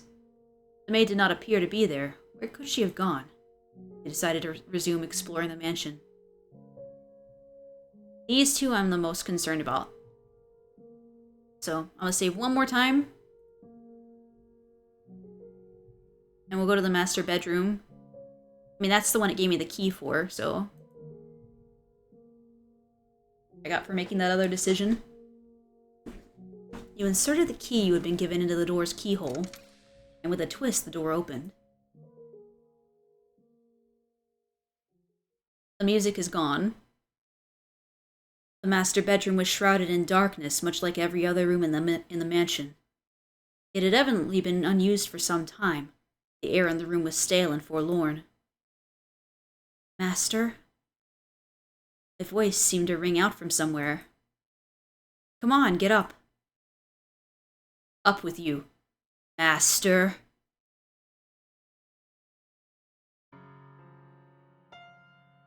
See, what did I tell you? It's so much nicer in here with a little light. Without warning, your whole world took on bright, vivid colors. Light streamed in through the window, illuminating a well-lit bedroom. A woman's silhouette stood before you. Wait a sec! Don't you hide under your bedspread! Get out of here! Get out of there! Oh, but... Master, you agreed that I could open the windows. Don't worry, I've put the curtains up. If it gets too bright, you can draw them. Just take the best parts of being outside and squeeze them all into the same few hours. You don't have to go outside in the sunlight for it either. Just listen to all those wonderful sounds. The joyous sounds of the birds, the swaying of the trees, the rustling of leaves. You tried to call out to the silhouette, but it did not respond. Reaching out for her, Your hand simply passed through her body. It did not seem to be you that she was speaking to. Perhaps you were looking at a scene from some other period of time? Am I being as pushy as I feel right now? I completely misjudged you. You're the exact opposite of what I thought you were. Let's see.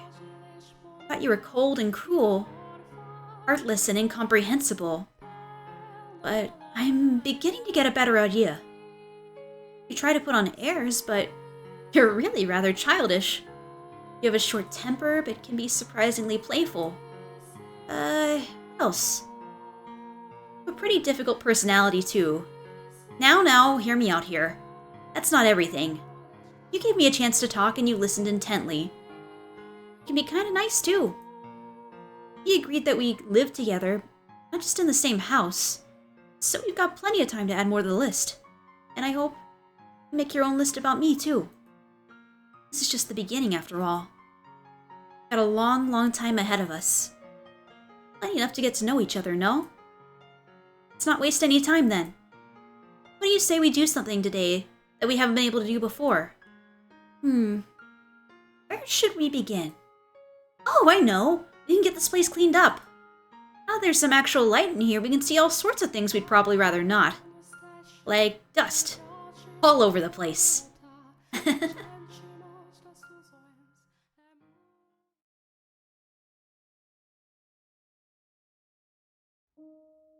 When the woman's shadow faded away, the master bedroom transformed back into its old dreary state.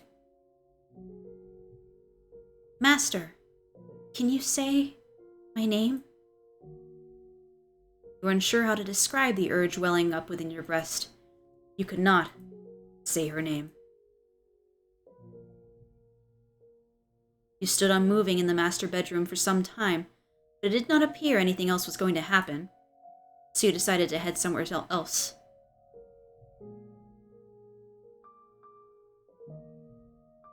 The stained glass window is back.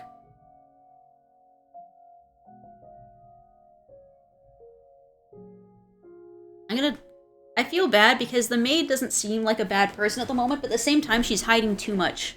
And that's a concern. Go see the stained glass window.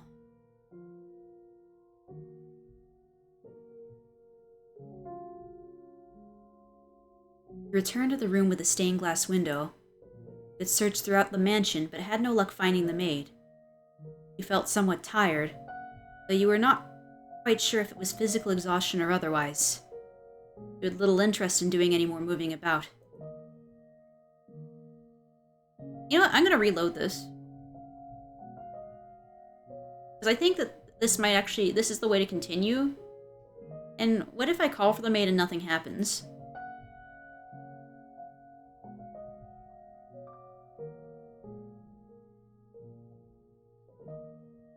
You tried calling for the maid. It was quiet. A sense of loneliness fell over you.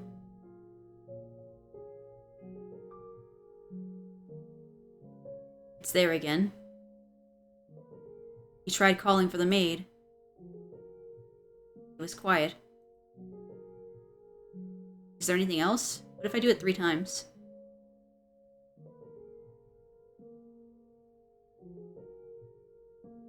Okay, we tried. Go see the stained glass window.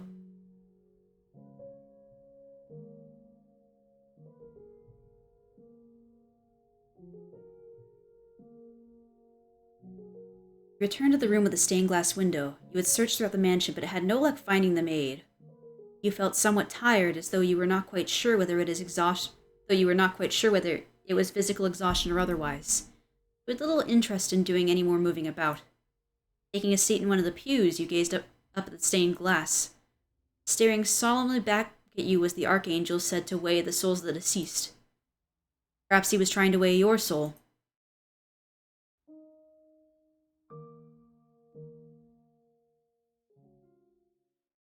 Master? Master? Oh, there you are, Master. You gave me quite the scare. After returning from the 3rd door, you disappeared without a word.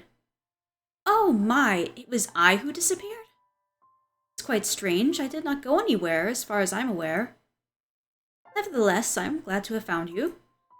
I would have been at a complete loss for what to do if had I been separated from you yet again. I did indeed say that when you first arrived. I've been waiting for your return for a very long time. Sorry, I'm adjusting myself in my chair. For centuries, as a matter of fact. That would make me a ghost, then, you say? I am very much not a ghost. Would I be able to hold your hand if I were?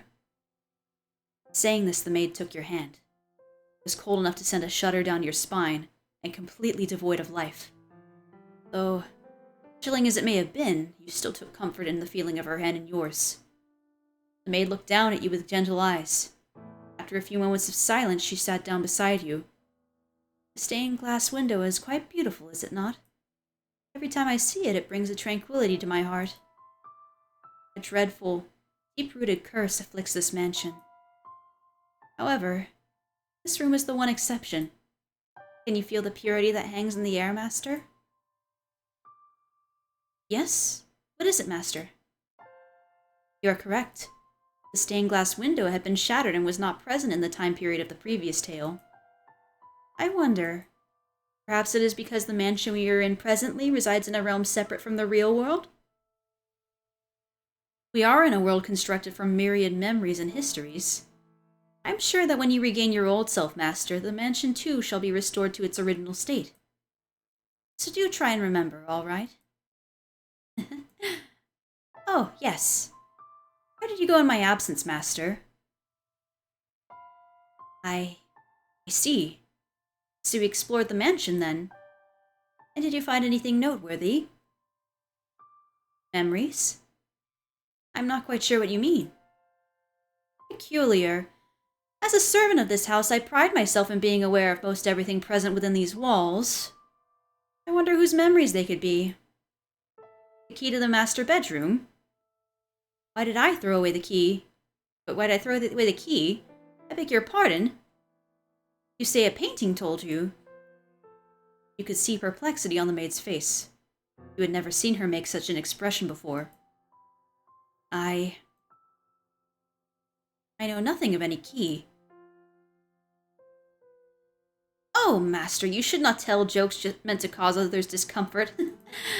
But a talking painting, you say? You seem to have a rather vivid imagination. Maybe you can tell the next tale, Master. I'm only teasing. Now, that was a nice break, but we should get moving. The tale I'm about to show you is the last of the mansion's memories. I am certain you will remember yourself after seeing this. To our feet. The final door is not far. And please, do not let go of my hand. Holding your hand, the maid led you to the far end of the room. Crossing beneath the stained glass window, a metal door came into view. Our destination lies at the top of these stairs. We will find one last door. She pushed open the metal door, revealing a long, long spiral staircase.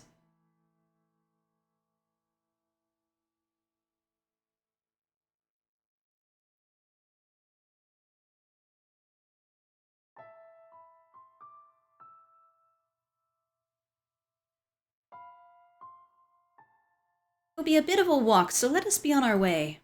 And please do watch your step. This is called an observation tower. Normally, towers such as this were built in castles or churches, so it is rather strange for there to be one in a mansion. The last door I wish to show you, Master, resides at the top of this tower. Rectangular windows were carved out of stone in several locations along the way up the spiral staircase. You attempted to peer out of one of the windows, but all you could see was a thick layer of fog. Perhaps the maid's suggestion that the mansion did not preside in reality was, in fact, correct. With each step upward, you found yourself gripped by an indescribable sense of anxiety. The feeling somewhat resembled irritation or annoyance. Sensing this, the maid tightly gripped your hand. There's nothing to worry about. You will be fine. It is all in the past.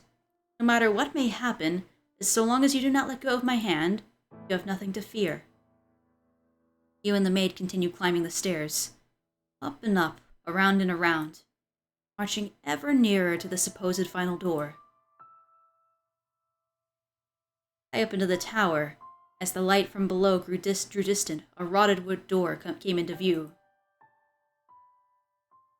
Patches of what appeared to be blood stained the surface, and holes had been bored into it with sharp objects of some sort. You heard a scream from far below where no one should have been. "Kill the witch! Kill the witch! Kill the witch! Burn her! Burn her! Burn her!" You were struck with fear. The next moment the maid opened the door, and then... Did she throw us in there? You slowly descended into darkness.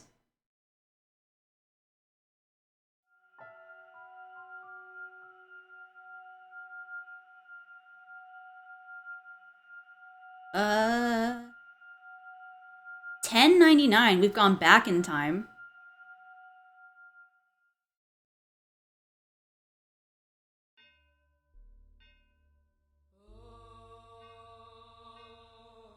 Alright. With that, we've reached the end of this door here. And I've been going for 5 hours. We did a whole chapter, so I think we did a sufficient amount today. Every chapter of this has been like 5 hours long. But, we're making good progress. I think, there's still plenty to go and do, so I think we'll be okay. Next chapter, I think, is maybe where we learn who we are. And maybe we learn what part that we have to play in this and why we're going through all these doors. We just don't know. What's the curse? Who's the witch? Are we the witch? Is Morgana the witch? Is Michael Morgana? Who are we? Who's the maid? Too many questions. Are people reincarnating into other timelines? We just don't know. But yeah, I think for now, let's go ahead and return to title. And I think I'm gonna call it here and get a good rest because it is a lot of reading. And while I do enjoy it, I do need to rest my voice. I am extremely curious. Eh? Oh yeah, I am extremely curious what's gonna happen, but we're gonna have to wait till next time. But yeah, I'll go ahead and end it here for now, and I'm gonna continue doing House of Fata Morgana on a weekly basis. If I don't do it this week, I mean, I want to actually like play more of it, because I'm genuinely curious and I want to know myself. But if I might just do it on like Thursdays normally. Normally I would do it on Wednesdays, but I'm doing something tomorrow. But I think my goal is to play a chapter every Thursday. And if I do that, we should make some steady progress for doing one chapter per thing. So yeah, please look forward to Fata Morgana Thursdays. Fata Thursdays. It doesn't quite have the same sound, but it's close. Yeah, I'm gonna go ahead and go to bed, as it is late. And I have stuff to do tomorrow. And work. But yeah. Good night. Thank you everybody for coming. Thank you Darian, thank you Tib. And I hope everybody has a good night. Farewell.